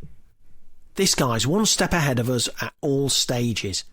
That tells me the murders were massively premeditated. So he's been planning it for a while. We know that much. Let's look at the group of friends. Guy Sherman had been living down in Bristol, but he came back to Rutland after being offered a lucrative job as an architect for a local businessman.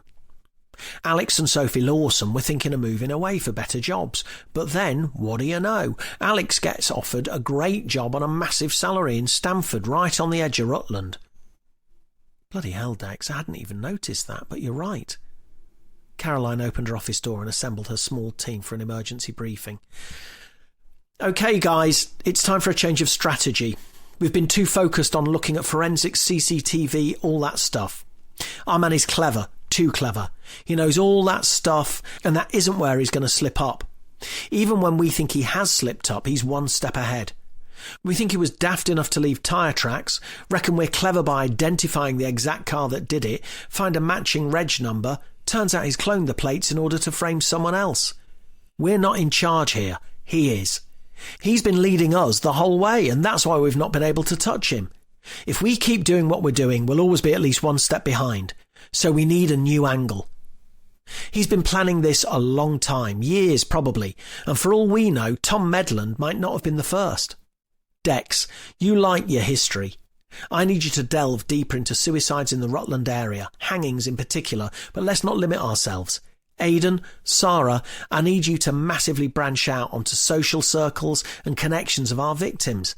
There's someone or something we're missing. There's a reason we've been focusing on Charlie Ford and the Lawsons. It's because that's exactly where he wants us to focus. We need to look at patterns of behaviour over the past few years. We know some of the group moved away or thought about moving away, but they either came back or stayed here. I know it's hard, but we need to ignore what's been put in front of us and look behind the scenes. That's where we'll find our answer. As Caroline finished speaking, she realised the impact of what she'd just said and the severity of the complete change of strategy. Although she felt sure in her gut she was right, she hoped for her sake, as well as her team's, that she was. Chapter 58. Sophie's leg was agony, and her arm felt like it had been hit with a sledgehammer, but they were nothing compared to the irritation caused by the pain in the arse sitting next to her. She didn't know whether to feel annoyed or distressed at Alex being there, but the fact she didn't feel comforted or reassured told her a lot. Whichever way things went next, their marriage was over. She was tired of hanging off his arm like a piece of jewellery, sick of listening to him gloat and brag about his brilliant job and all the money he was making. The only people who preened and pointed at their piles of cash were those who knew they hadn't really earned it or were scared of losing the lot.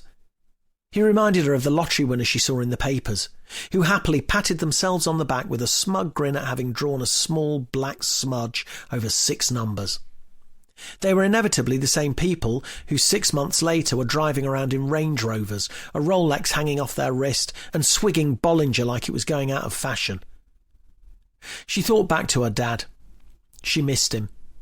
He taught her more about life than anyone else, and when she looked back now she realised he was, in his own way, warning her to keep an eye on Alex.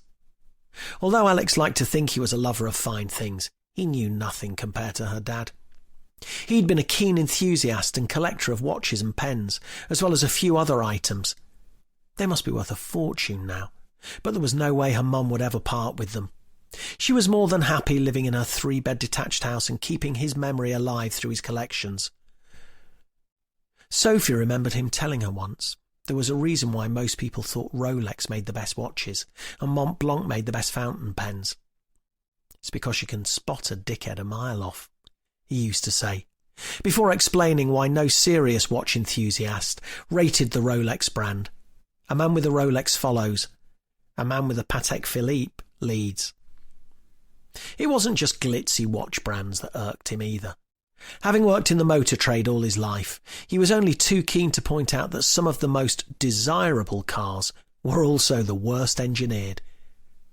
You can buy a car, or you can buy a badge, was another of his favourite sayings.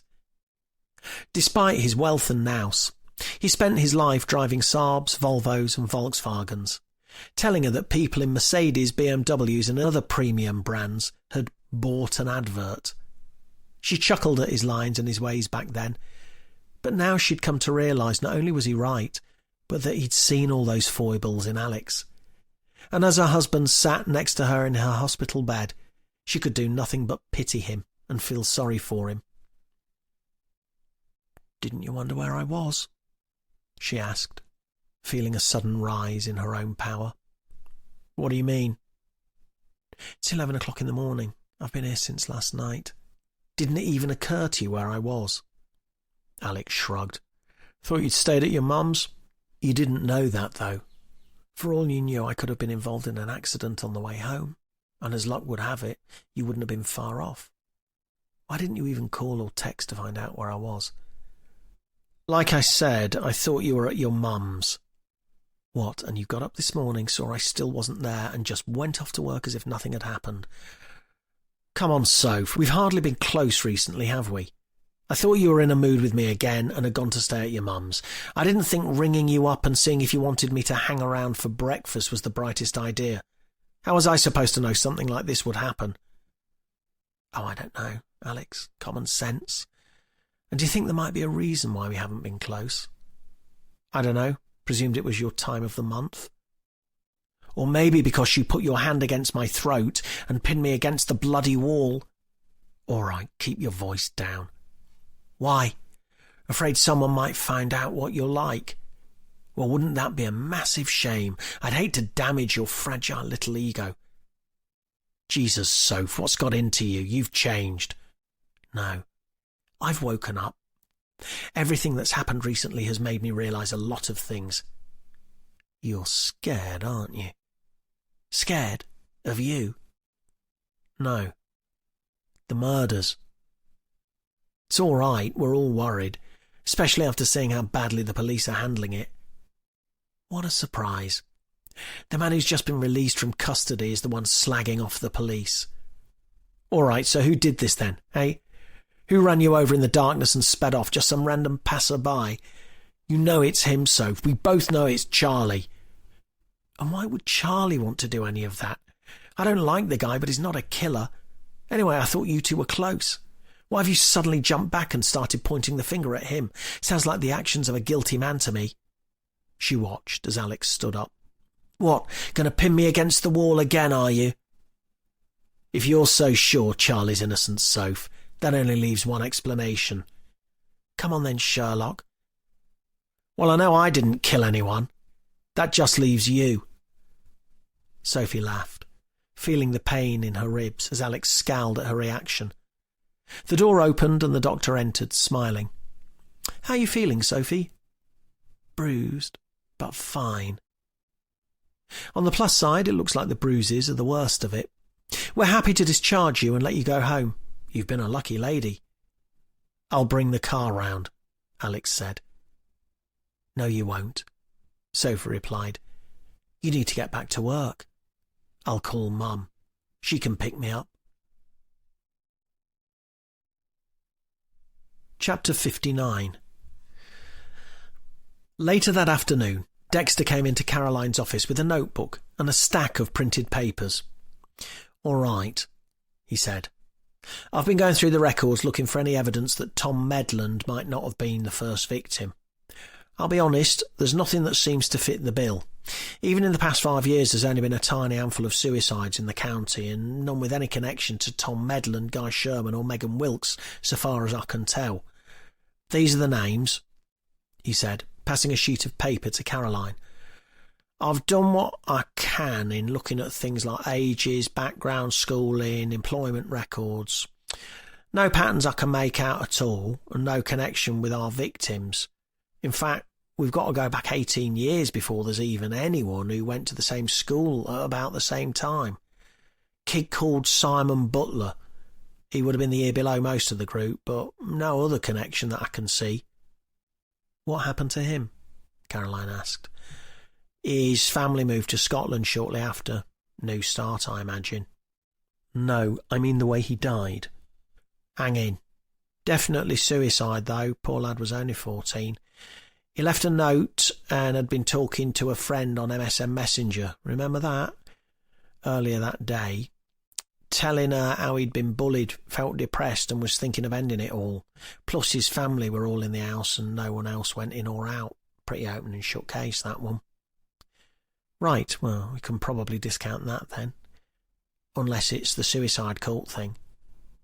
What? So a random kid in their school kills himself, then they all wait the best part of 20 years, then pop themselves off one by one in the space of a week? Doesn't quite add up to me. Well, no. Obviously we know they didn't kill themselves, but what if someone's like, I don't know, completing the circle or something? But 20 years later? Yeah, I know, I'm just riffing. Got to look at all angles, really. What about the others? How are they getting on looking at wider social circles for our victims? All right, I think. I haven't heard Aidan shouting Eureka yet, so presumably they haven't found anything of interest. To be honest, I've had my head stuck in this all day, but I get the impression they're onto something. Sarah's been burrowed in her computer for ages, and she's got that tunnel vision look about her. All right, well, fingers crossed. And how have you been? She asked him, changing the tone of her voice. How do you mean? Well, we've not really had a chance to catch up or chat recently. I just wondered how you're getting on. All right, I think. Good. Between you and me, I think we've built a cracking little team here, and I'm really excited about what lies ahead of us. I see you as a major part of that. Dexter shifted his weight to the other foot and rubbed his chin.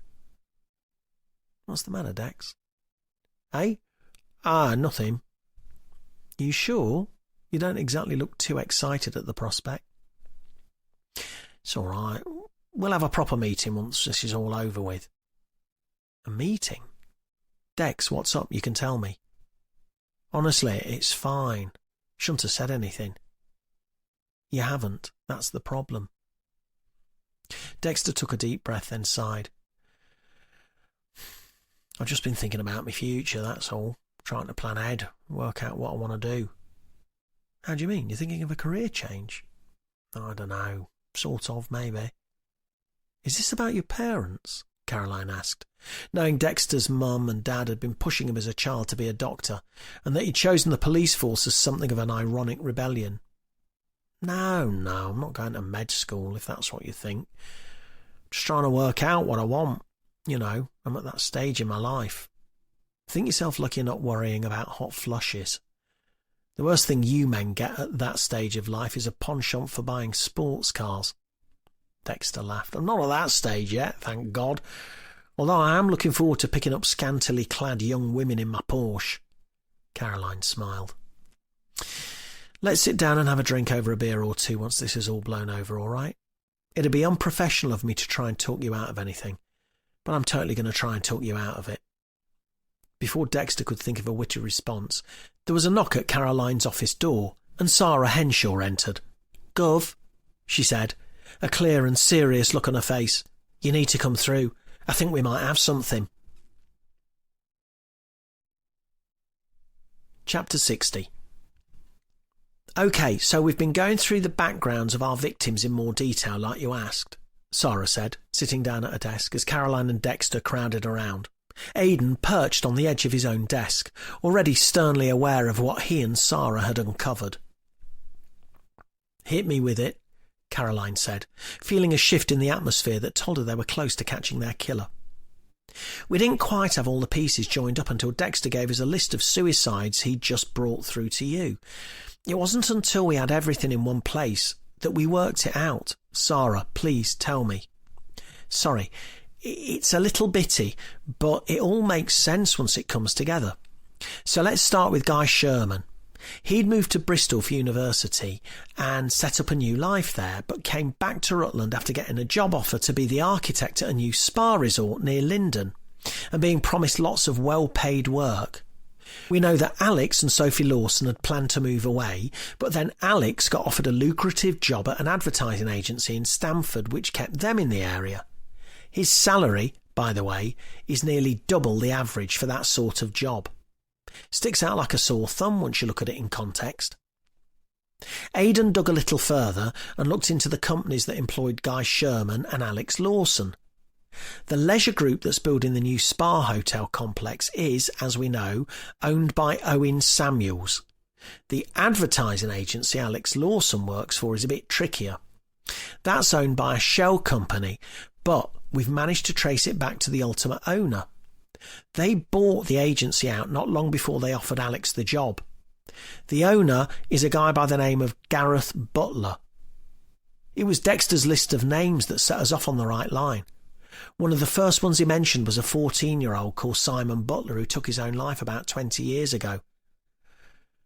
The one who was at school, year below our victims? The year below most of them, yeah. I thought, well, Butler isn't the rarest name in the world, but it's worth looking into just in case there's a link. So I looked back at the case notes and news reports from the time. Turns out Simon had a brother called... Guess what? I'll have a tenner on Gareth, Dexter said. Got it in one. Caroline massaged her brow. OK, so... The brother of a boy who took his own life 20 years ago is now Alex Lawson's boss, right? Right, Sarah said. Just a coincidence, perhaps, but then we looked at the group's living arrangements.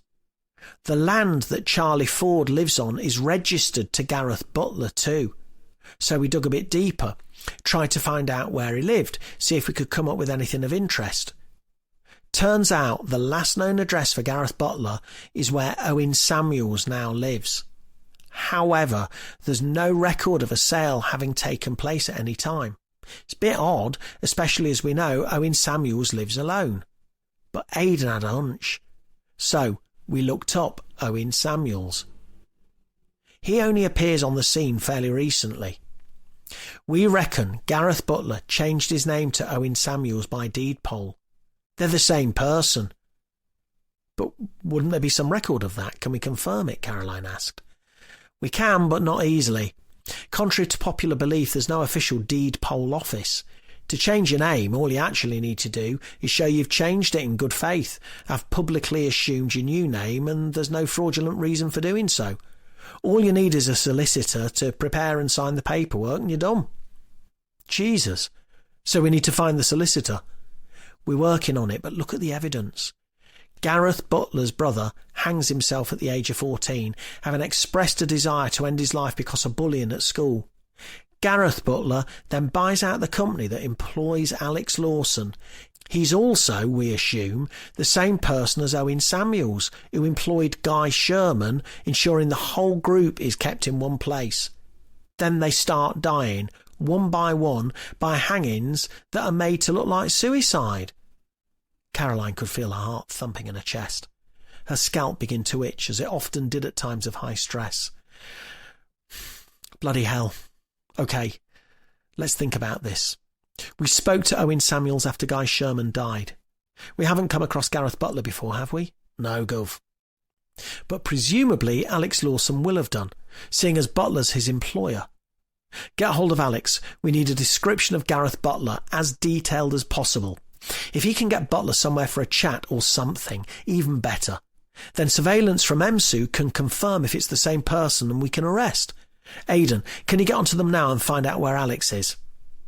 Will do, Aidan said, as Dexter dialed Alex Lawson's number on his desk phone, handing the receiver over to Caroline. She waited and waited, listening to the ringing tone, before the call eventually patched through to Alex's voicemail. Bugger. Redial, Dex. Caroline clenched her jaw as she listened to the ringing tone over and over, before putting down the phone and slumping in a chair. A few moments later, Aidan's phone rang. He mumbled a few words, looked over at Caroline, and then put the phone down. That was them. Alex Lawson's at work. He received a call from the office number about 20 minutes ago and headed straight in. Christ, Caroline said. Gov, Sarah said, interrupting her. Just a thought, but it might be wise to call for backup. If Gareth Butler, Owen Samuels, whatever we're calling him, is on the premises, Alex's life could be in immediate danger. It gets worse, Aidan said. Alex's phone sent a text to Sophie's phone a minute ago, asking Sophie to meet him at the office. Chapter 61.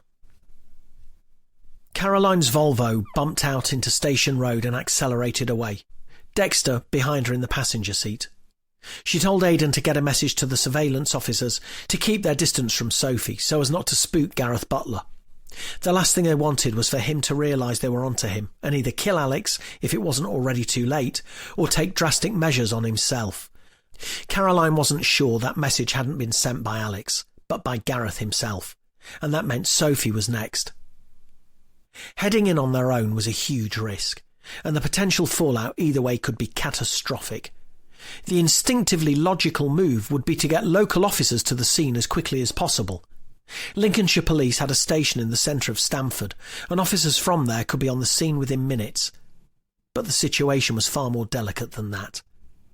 With the time it'd take to call through to Lincolnshire, explain the situation, and have officers briefed and dispatched, Caroline had taken the snap judgment that it'd be just as quick to go on themselves. By the time Sophie had read the text, got ready, and arrived at the office, Caroline reckoned they could just about beat her to it. Dexter was busily checking the distances on Google Maps as Caroline sped down the A606 and along the north shore of Rutland Water. Depends on traffic, he said, but it's probably a 5 or 6 minute drive into town for her. Then she's got to get parked and walk to the office. What if she's walking the whole way? Caroline asked. Dexter tapped an icon on his phone screen. This reckons 20 minutes. If she left as soon as she got the text and has driven in, she might just get there first. If she's taken a bit longer to read it, get her shoes on, we might have the edge. If she's walking, we'll definitely be all right. Caroline clenched her jaw as she overtook a line of traffic just outside Whitwell. She didn't know what awaited her in Stamford, but she knew it wouldn't be a plate of biscuits and a hot cup of tea.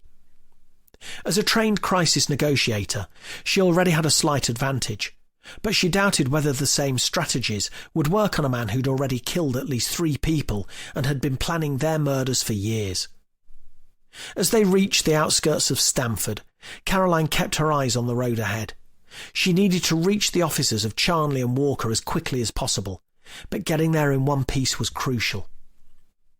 When they finally arrived in the town centre, Caroline parked the car next to All Saints' Church, knowing she'd likely come back to a parking ticket, but with that being far from the most worrying thing on her mind.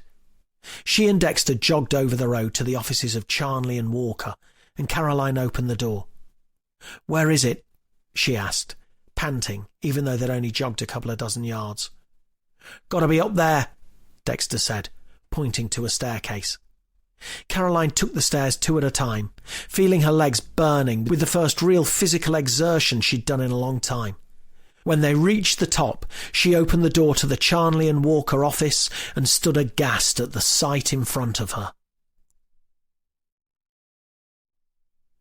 Chapter 62. The man they'd known as Owen Samuels stood propped against the wall, a sardonic smile crossing his face. "Oh dear," he said, his voice calm. "Too clever for my own good." Barely 4 or 5 feet in front of him, Alex Lawson stood on a wheeled office chair, his hands taped together, a piece of fabric stuffed in his mouth and a noose around his neck. Although he was trembling slightly, he seemed to be well aware that one wrong movement would send the chair skidding across the hardwood floor, hanging him in the process. "I wouldn't come any closer," Owen said. "It's okay, we're staying right here," Caroline said, feeling rivulets of sweat starting to trickle down her back. "Is Sophie here too?" "No, I thought you were her arriving. She'll be here any minute," Owen said, speaking with the composed and unruffled voice of a front desk receptionist. "Then what?" "Then she watches her husband die, as do you, unfortunately. I hadn't planned it to be a spectator sport, but that's what you get for gate crashing."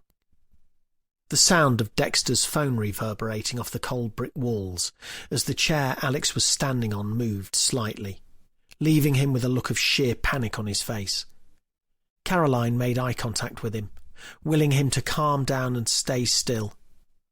"Don't you dare answer that," Owen said. "Put it on the desk over there. You too," he added, looking at Caroline. Caroline took the phone out of her pocket and held it for a moment, before carrying it in 2 hands, walking slowly toward the desk Owen had pointed at. "Let's stay calm, okay?" she said, placing the phone down gently. "We don't want any sudden movements or surprises." "We certainly don't.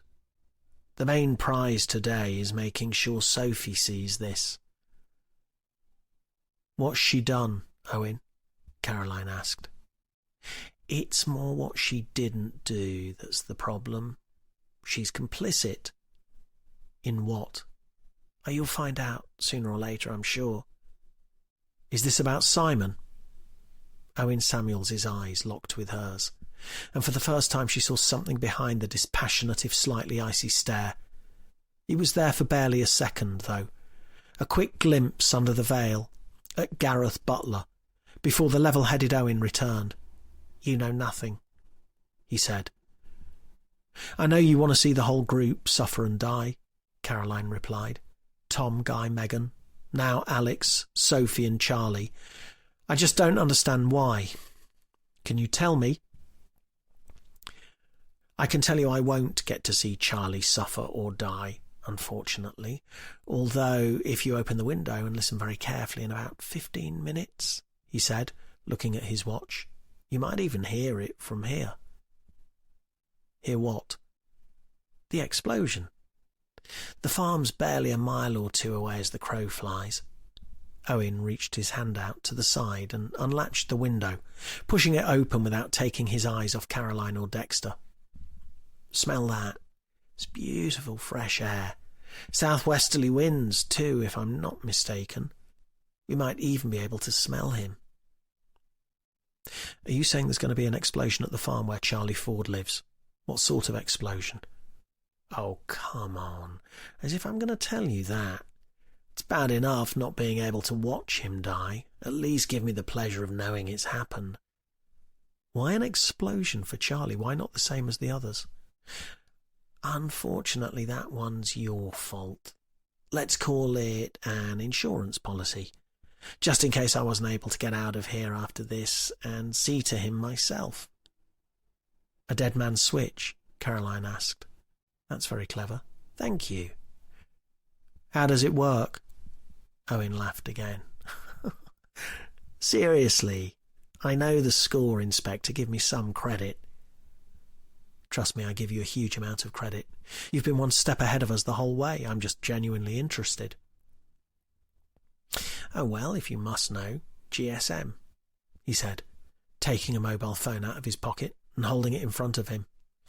There's a phone attached to a circuit at the farm. If I ring the number before the preset time, it'll break the circuit and stop the detonation. But if I don't call the number, well, let's just say bits of Charlie will be scattered far and wide. A bit like this. Before Caroline and Dexter could react, Owen tossed the phone out of the open window, watching them as they heard it smash to smithereens on the road below. Owen smiled. Whoops, how careless of me. Don't worry, though, I won't drop this, he said, pulling a large hunting knife from the back of his belt. Caroline looked at Dexter, seeing a look of panic and desperation on his face. She knew what was going through his mind. Charlie Ford's death warrant had been signed, and there was nothing they could do about it. If they reached for their phones to raise the alarm, Owen would simply flick out a leg to kick the chair Alex was standing on, killing him instantly. Armed with the knife, he'd likely inflict heavy damage on Caroline and Dexter too, if not worse. If they moved, it was over for Alex. But if they waited, Charlie Ford would be scattered across southern Rutland, and Sophie Lawson would see her own husband murdered in front of her, before likely being killed herself. If Owen had been clever enough to plan a dead man's switch as an insurance policy for Charlie, what was to say he hadn't done the same for Sophie? Yet again, Owen Samuels had been one step ahead of them all. It's all right, Dex, Caroline said. It'll be okay. Just as she hoped, her words might have at least gone some tiny way to putting her colleague's mind at ease, they heard the noise of a door opening downstairs. Chapter 63. Sophie Lawson stepped into the room, a look of sheer terror on her face. "What's going on? Who are you? What have you done to him?" she asked, panic rising in her voice. "One question at a time, Sophie," Owen replied. "To answer your first, I'm pretty sure you can see exactly what's going on. You've never had any trouble with that. Your only problem was having the guts to do anything about it. To your second question, I'm not surprised you haven't worked that one out either. But to be honest, that just goes to prove you never did give a shit." For the first time, Caroline could hear real venom beginning to creep into Owen's voice. "And to answer your third, nothing. Yet." "Let him go, get him down. Why are you doing this?" "Really, Sophie, you must calm down. You didn't get this excited when Alex and his friends were throwing eggs at Simon, did you? Or when they tied him to the gym apparatus?" "What? What the hell are you talking about?" "It's okay, Sophie, stay calm." "No, I didn't think you'd remember. Just another day for people like you, isn't it? People who don't give a toss about others. But actions have consequences, Sophie. And sometimes the people taking those actions don't even realise what they are. It might not even register on their radar. But somewhere deep down, what they're actually doing is killing somebody." "You're crazy. Who are you?"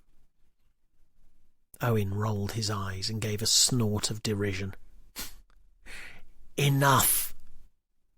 Before any of them could realise what was happening, Owen kicked the chair from under Alex and lunged at Sophie with the knife. Chapter 64. Their reactions were purely instinctive more than anything.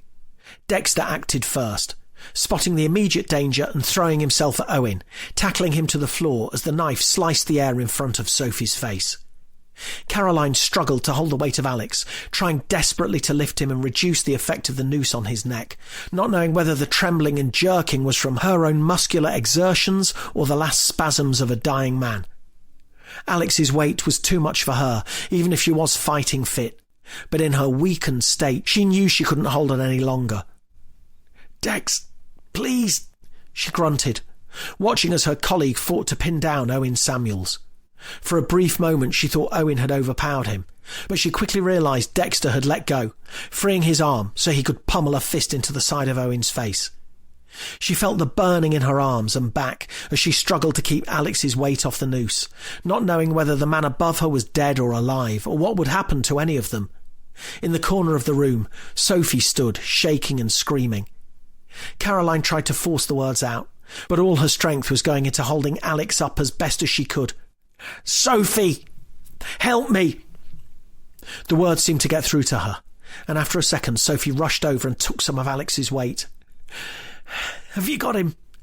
Caroline asked. "I need to untie the rope." No, I can't take his weight. Don't move, please." Before Caroline could reply, she heard the low and distant boom of an explosion. Chapter 65. For the second time that week, Caroline found herself heading to the hospital to visit a Lawson.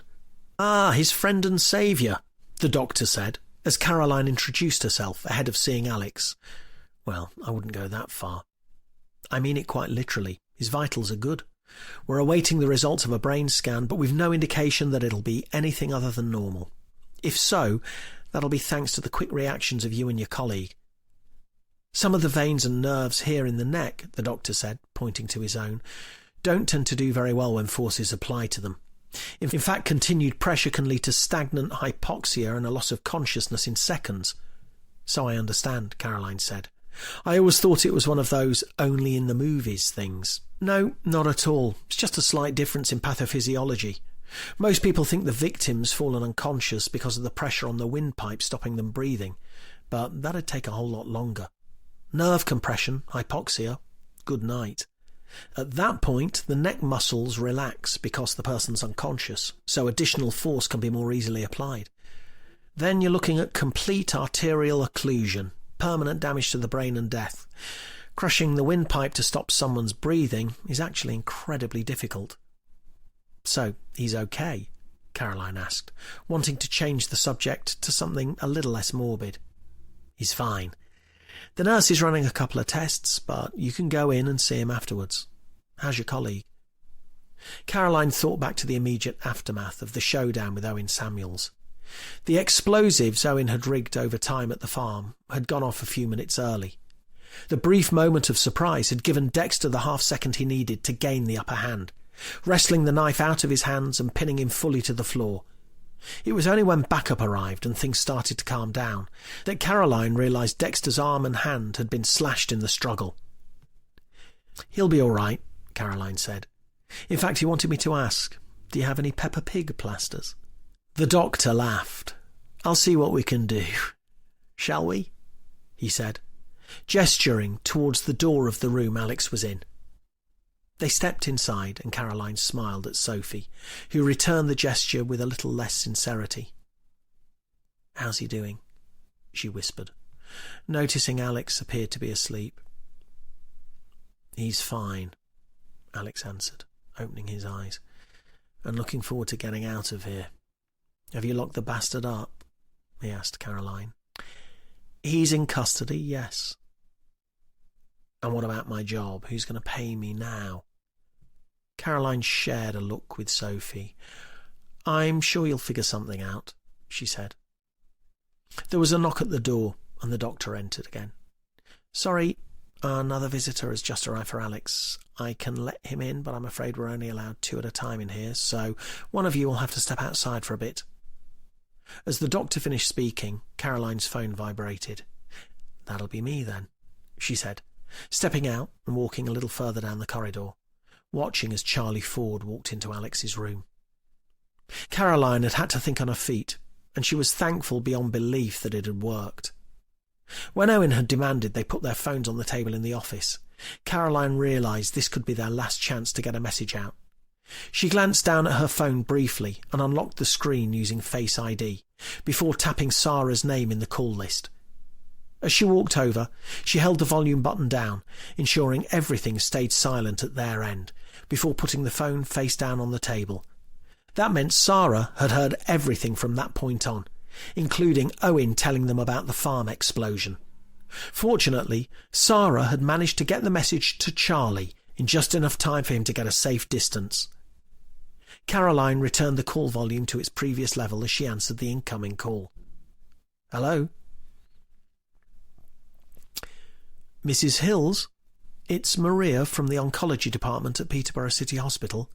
We noticed you're a little late for your 5 o'clock appointment with Mr. Anand and wanted to check you were on your way." Caroline looked at her watch. 5:10. She'd completely forgotten about the appointment in the midst of everything that had been going on.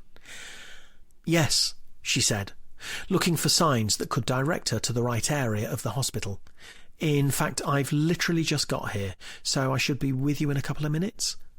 Spotting a sign that pointed her in the direction of the oncology department, Caroline put her phone back in her pocket and picked up the pace.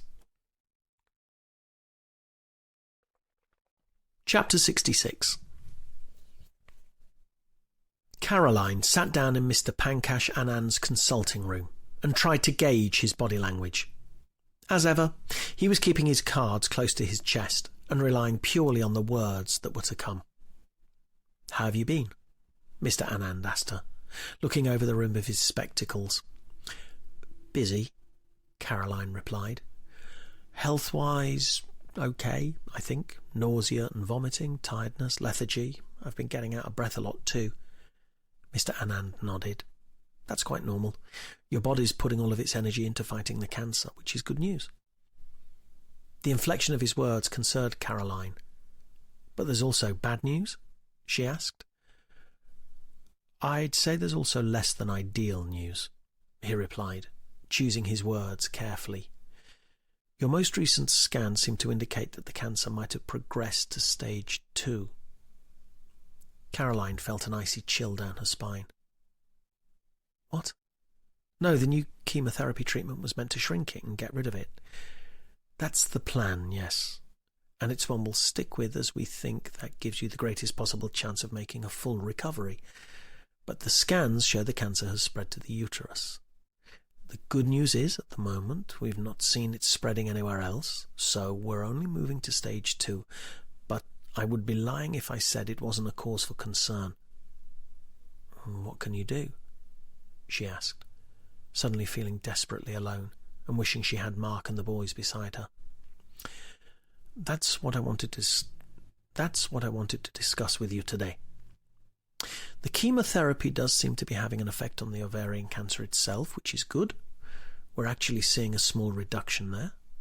The spread of the cancer is a concern, but because so far it seems to have spread only to the uterus, there are options. Personally, my very strong recommendation at this stage would be surgical." "Surgical? An operation?" "Yes," Mr. Anand said. "My personal recommendation would be a hysterectomy, removal of the uterus and potential removal of the fallopian tubes and ovaries, should that be a viable option at the time of surgery." Caroline slowly nodded, feeling a swell of emotions rising inside her. Chapter 67. Caroline didn't want to go straight home. She needed Mark and the boys beside her, but more than anything, she needed the time to process things in her own mind. She hadn't needed her sat-nav, nor did she need to try and remember the route she'd taken last time she came here. Now, temporarily, there was a very obvious landmark. The plume of smoke that still rose into the sky as the last remnants of the fire were brought under control just outside Tinwell. "You're too late," she said to Leah McGregor as she walked from her car to the cordon around the farm. "You missed the good bit." I think we all heard the good bit. I was on the scene within 15 minutes. I've just come back to get an update. Funny, I don't remember seeing you around earlier. I was otherwise engaged. With finding your serial killer, I hope. Yes, actually. We've got someone in custody. A suspect? No, he's coughed. He'll be charged with the murders of Tom Medland, Guy Sherman and Megan Wilkes. There you go. You got your exclusive after all. Any idea what's happened here? McGregor asked, gesturing towards the devastation in front of them. They won't tell me anything. A guy down the road said he'd been told it was a bomb. Al-Qaeda, he reckons. Caroline laughed. In Rutland. I didn't say I believed him. No, but it'll get you some clicks, right? We've got high editorial standards, McGregor said, looking mortally offended. I know, Leah, I'm joking. In all seriousness, thank you. We do still need the public to get involved and send us any information that might be useful, though. McGregor cocked her head. I thought you said he'd admitted it. He has, but that needs to be backed up by evidence. Otherwise a smart brief will make him stand up in court and claim he was coerced into a confession. You'll be amazed how often that happens. I don't think anything would amaze me any more. Who'd have thought? All this drama in little old Rutland. Caroline nodded. Yes, and to think I came here to get away from it all. Still. All over now, eh? No more dramas? Yeah, Caroline said, her mind shifting elsewhere. Yeah. No more dramas. Chapter 68. Before heading home, Caroline swung by the office to collect her bag and close down her computer for the night. She had left in such a hurry earlier, she couldn't even remember the state she'd left the place in, although she had a sneaking suspicion Sarah would have run a Hoover around, switching off the lights and left Caroline's bag by the door. Even a major explosion and the capture of a serial killer wouldn't dampen her enthusiasm or efficiency. When she arrived, she not only found the lights on, but Dexter was in the office, sitting at his computer. Gov. Sorry, I didn't think anyone was around. Neither did I. What are you doing here, Dex? Oh, I had to come back to get my car. Thought I'd shut the computer down while I was here, but I made the mistake of checking my emails, didn't I? Schoolboy error. How's the hand? Can you drive? Yeah, it's the left one. The car's an auto, so I'll lean over, stick it in drive, off we go. What about the steering wheel? Dexter shrugged. One-handed. Sound safe? Well, seeing as you're here, for the sake of giving my hand an extra hour or two to heal, why don't we grab a drink? Caroline's instinct was to say no. She had to get home. She needed to see Mark and the boys and curl up with a large glass of wine and a blanket. But the look on Dexter's face told her it was more a plea than a suggestion. On the plus side, he won't be coming out again, Dexter said, as they sat down in a corner of the wheat sheaf in Oakham with two halves of Tiger. Probably not, no. We'll be pushing for 3 whole life sentences, especially considering the level of premeditation. And the time, Jesus Christ, he must have been planning it for years. Ever since his brother took his own life, according to his statement, Caroline replied. There are pages and pages, according to Aidan. I'll go through it all in the morning. He knows there's no chance of getting out or getting off, and in any case, he wanted everyone to know exactly why he did it. Kind of the old point, I guess. If he felt he was avenging his brother's death. Yep. The wonderful minds of the deranged. Speaking of which, I hope you're planning on sticking around. Me? Yeah, why won't I be? You mentioned the other day you were thinking about your future. Oh, yeah. Don't worry about that. That's a conversation for another time. All right. As long as we're not losing you, Dex. This team needs you. I need you. Dexter smiled. Chapter 69. Statement provided to Rutland Police by Owen Samuels, also known as Gareth Butler. The first thing I want to be very clear about is that none of this would have happened were it not for my brother's death. Simon was the best brother anyone could ask for, and I had to watch him shrink and regress more and more every day due to the relentless bullying and torment he was subjected to. The main ringleaders in this were Charlie Ford and Alex Lawson. Thomas Medland joined in from time to time, and towards the end Guy Sherman, who'd been heavily bullied himself before then, decided his own agony wasn't enough and that he wanted to pile in on poor Simon too. The girls were far from blameless. Sophie Matthews, who later became Sophie Lawson, used to stand by and watch. She did nothing at all to stop the boys from making my brother's life hell. Megan Wilkes was much the same when she was around. The only person she cared about was herself, and she'd let the boys get away with anything if it meant she got a shag out of it. It was me who found Simon. He used to play music in his room all the time. The second one CD ended, he'd have another one on. That day he'd been playing Americana by The Offspring. I remember the whole album. It's imprinted on my mind. There's a minute of silence after Pay the Man, then it kicks back in with a weird Mexican version of Pretty Fly. Simon's CD player had a function where he could hold down the skip button and it'd fast forward the track a few seconds. He had the timing down to a T, and there'd be barely 3 or 4 seconds between the two songs. But that day, the silence was a full minute. After the mariachi version of Pretty Fly, it fell silent again, so I waited a minute or two and then knocked on his door. I got no reply, so I went in. And that's when I found him hanging. There were no names in the note, but I knew. Everyone knew. The school should have done something, but they chose not to. They didn't speak to the group. There was no anti-bullying drive. They simply swept it under the carpet as if Simon's life had never mattered. They didn't care one jot about him. My parents couldn't stand watching the other kids grow up, moving on, having the life Simon should have had. We moved to Scotland, where our mother had grown up, reconnecting with another lost childhood. Everything changed from the moment Simon died. My parents were husks of their former selves. I lost my innocence. Simon lost his life. They say time is a great healer and that things become more distant and faded as the years move on. I didn't have that luxury. I got angrier with every passing year, every birthday Simon missed, every Christmas with an empty chair at the dining table. A-level results day, his 21st birthday, was all empty and pointless. I don't know when I first realised I was going to end their lives in the way they'd ended Simon's, but I think I knew from day one that Alex, Charlie, Guy and Tom had to die. Those just seemed to be the accepted facts. I don't know why I didn't immediately lump the girls in with them. Maybe there's an implied innocence there, one they didn't deserve. There wasn't a particular day I sat down and started planning. It evolved over time, always in the background.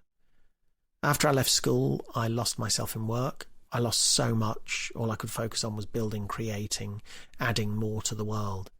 It was all empty, but it focused me and kept my mind on something vaguely positive. I did well from it. I set up a number of businesses, sold a couple for large sums of money, and kept others running at a healthy ongoing profit. I tried to fly under the radar as much as possible. I didn't want publicity or attention. I just wanted to build and create as much as I could. I think somewhere in the background I knew the money would come in useful. They say you can't buy happiness. That's true. But you can buy vengeance. I kept close tabs on the group. I needed to know where they were, what they were doing, what they had planned. So I asked them. None of them recognised me from school. They wouldn't have done, I don't suppose. Our paths never directly crossed.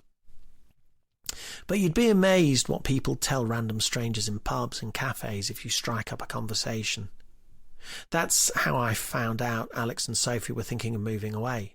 I simply started chatting to him. I remember it as clear as day. It was a Thursday night. I knew Alex used to pop into the Hurdler for a few drinks with a work colleague every Thursday. We got chatting. We talked about work. He mentioned he was looking for new opportunities. I got his number, told him I might have something up my sleeve for him. Buying out Charnley and Walker had been easy enough. They'd been struggling for some time, and the owners were only too keen to bite my hand off when I offered them a cash out. It was going to be a money pit, but that wouldn't matter. After a while I could close the place down and sell off the assets. I calculated I'd still be down 100 grand or so, but it'd be more than worth it. I said I'd heard good things about Alex and wanted him on board. We created a new position just for him and a salary he couldn't refuse. He didn't. Guy had already been in Bristol a few years by that point, and he was living the dream. I knew it'd take a serious amount of money to lure him back here.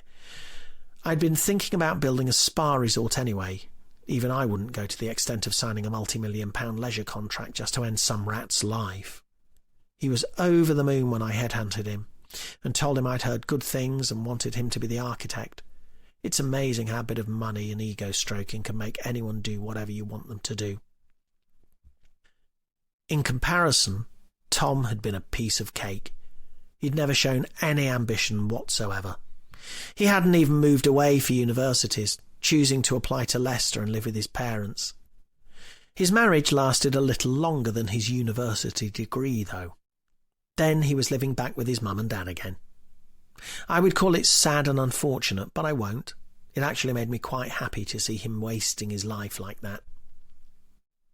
The boys had to go first. They were the ones who'd made Simon's life hell and ended it, and I couldn't risk taking the easy option of killing the girls first, then getting caught, and those three getting away with it. Guy and Alex were easy enough. I'd kill them at work. I could lure them in easy enough and ensure no one else was around. But they couldn't be the first two to go, because the links would have been too obvious. You'd have found me straight away. From keeping a close eye on the group, I knew Tom's pub crawls with Charlie Ford tended to see him end up legless, and I knew that would give me the best chance. If he was blind drunk, he wouldn't put up a fight. He was to be number one. I parked up on Northgate and waited for him. I told him there'd been an incident at the train station and no one was allowed across the line. I said I was a cab driver and I'd drop him home for nothing, as otherwise he'd have one hell of a walk on his hands. He didn't question it when I headed south out of Oakham, even though heading north and into Barleythorpe via the bypass would have been much quicker. By the time we were on the Uppingham Road, he was snoring. I parked up just outside Manton, where I'd parked the Corsa. I made the plates up myself at the garage I co-owned a couple of Sundays before, when no one was at work. I probably didn't do the best job of it, but it seems to have kept the police occupied for long enough and ensured everything stayed off the record. I strangled Tom in his sleep. He woke up and squirmed a bit, but by then I'd hit the right spot in his neck and he was gone. It took far less effort than I thought it would. For a moment it scared me just how easy it is to kill a man. I drove him to the railway bridge, parked up, put the noose round his neck, wrapped him in some thick plastic sheeting, then dragged him down the embankment. I thought he'd be hit by a freight train overnight. There's no way in hell you could stop one of those things at full speed, and I thought it'd obliterate all trace of the strangulation. I didn't know there were engineering works planned. I believe that one small mistake is what led to everything else eventually unravelling. But it took far longer than I thought it would. I knew I had to accelerate my plans. Guy was by far the easiest. I called him and asked him to come to the site at the end of the day because I had something I wanted to go through with him. One of the most important aspects of the build was a view from the bridal suite, and I told him I wasn't happy with it and that we should go up and take a look now that the shell of the suite was there. I tied the noose to the scaffolding before he came. I'd have to get the timing right, but I was confident. He stood on the edge of the scaffolding, trying to see what I was telling him. He hadn't seen the rope tucked away behind the boarding. I slipped it out as I was talking. Then in one move I put the noose over his head and pushed him off the scaffolding. It was so easy. I never expected it to work that well. He just went. Another life snuffed out within seconds. I felt so powerful. After Alex and Megan were brought in, I realised things could potentially go wrong. They had their own secrets to hide, and by that point they were starting to link the two deaths. Alex couldn't be next, because the workplace connection would be too obvious. Megan had to die, and sooner rather than later. Spoofing phone numbers is incredibly easy. 30 seconds on Google and a few dollars in your pocket, and you can call or text anybody from any number and make it appear you're them.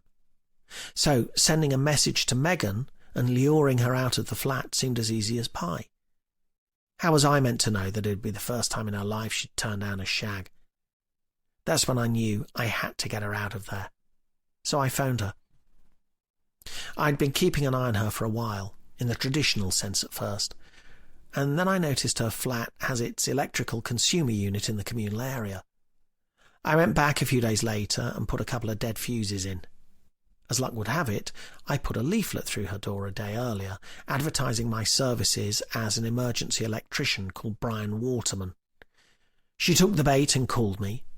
I made a show of running some tests, then told her she'd need some new light switches and sockets, which I could provide there, and then for a very good price. Touch sensors on the switches, too. In reality, these doubled up as cameras, and the sockets contained microphones, which enabled me to watch her and listen in on her whenever I wanted. That night, I had to scare her enough to get her out of the flat. It worked. I attacked her and drove her out to the woods and hanged her in the tree. After that, I realised the police were watching Alex, Sophie and Charlie. I had to come up with a new plan. Alex was easy enough. I could kill him at work after hours. Stacking explosives at Charlie's farmhouse would ensure only he was killed. The explosives were in the wood store against the back of the farmhouse. I knew he wouldn't be needing firewood at this time of year, so they'd go undetected until I needed to use them. That left Sophie. Now, I knew the police were watching her. I wouldn't be able to hang her, but I couldn't get into the house. I couldn't intercept her en route. But when I knew she was going to her mother's, I drove to Bourne. I saw where she'd parked her car. I spotted the surveillance officers a mile off. I knew the route she'd walked from her mother's house to her car, and I saw the perfect opportunity to run her over and disappear without the officers being able to follow me. My only regret is that I didn't kill her. The car is in an old barn I own out in the fens. I planned to hide out there should the police close in on me. I knew they would eventually. That's why I had the explosives rigged at Charlie's farm. The dead man's switch meant I could detonate them any time I liked. Then I was on to the last leg of my plan. Lure Alex into the office, get him to lure Sophie in, kill Alex in front of her, and then kill Sophie, knowing Charlie was being blown to smithereens in the meantime. After that, it didn't matter if the police caught me. My mission would have been complete. They'd have all been gone and Simon's death would have been fully avenged. I have no regrets over the deaths of Tom Medland, Guy Sherman or Megan Wilkes. My only regret is that I was stopped from killing Alex Lawson, Sophie Lawson and Charlie Ford too. I realise my lack of remorse will not stand me in good stead when this case comes before a judge, but I've had enough of lies. I've had enough of deception. The truth is, I am not sorry, and I never will be. Chapter 70. Caroline closed the front door behind her, glad to shut the world outside. She wasn't sure what time it was. She couldn't even be certain of the day. All she knew was that she needed to down a glass of wine and head to bed. She was beyond exhausted, in every sense of the word. "Hey, you," Mark said, noticing her come in. "I wondered when you'd be back. The boys waited up for you." "Mum!" Archie called, running out from the living room and hugging her. She pulled Mark into the embrace too, and gestured for a reluctant Josh to join them. In that moment, she had everything she wanted. The horrors of the last few days were behind her for now, even though a number of them were going to need to be faced head-on. She'd sit Mark and the boys down and tell them what the consultant had said. Tomorrow. She'd have fallout to deal with at work, but that paled into insignificance in comparison to everything else. It could wait. She kicked off her shoes and slumped down on the sofa in the living room, relieved beyond belief to put everything behind her for just a few hours. "So," Mark said, smiling, "how was your day?" You've been listening to On Borrowed Time by Adam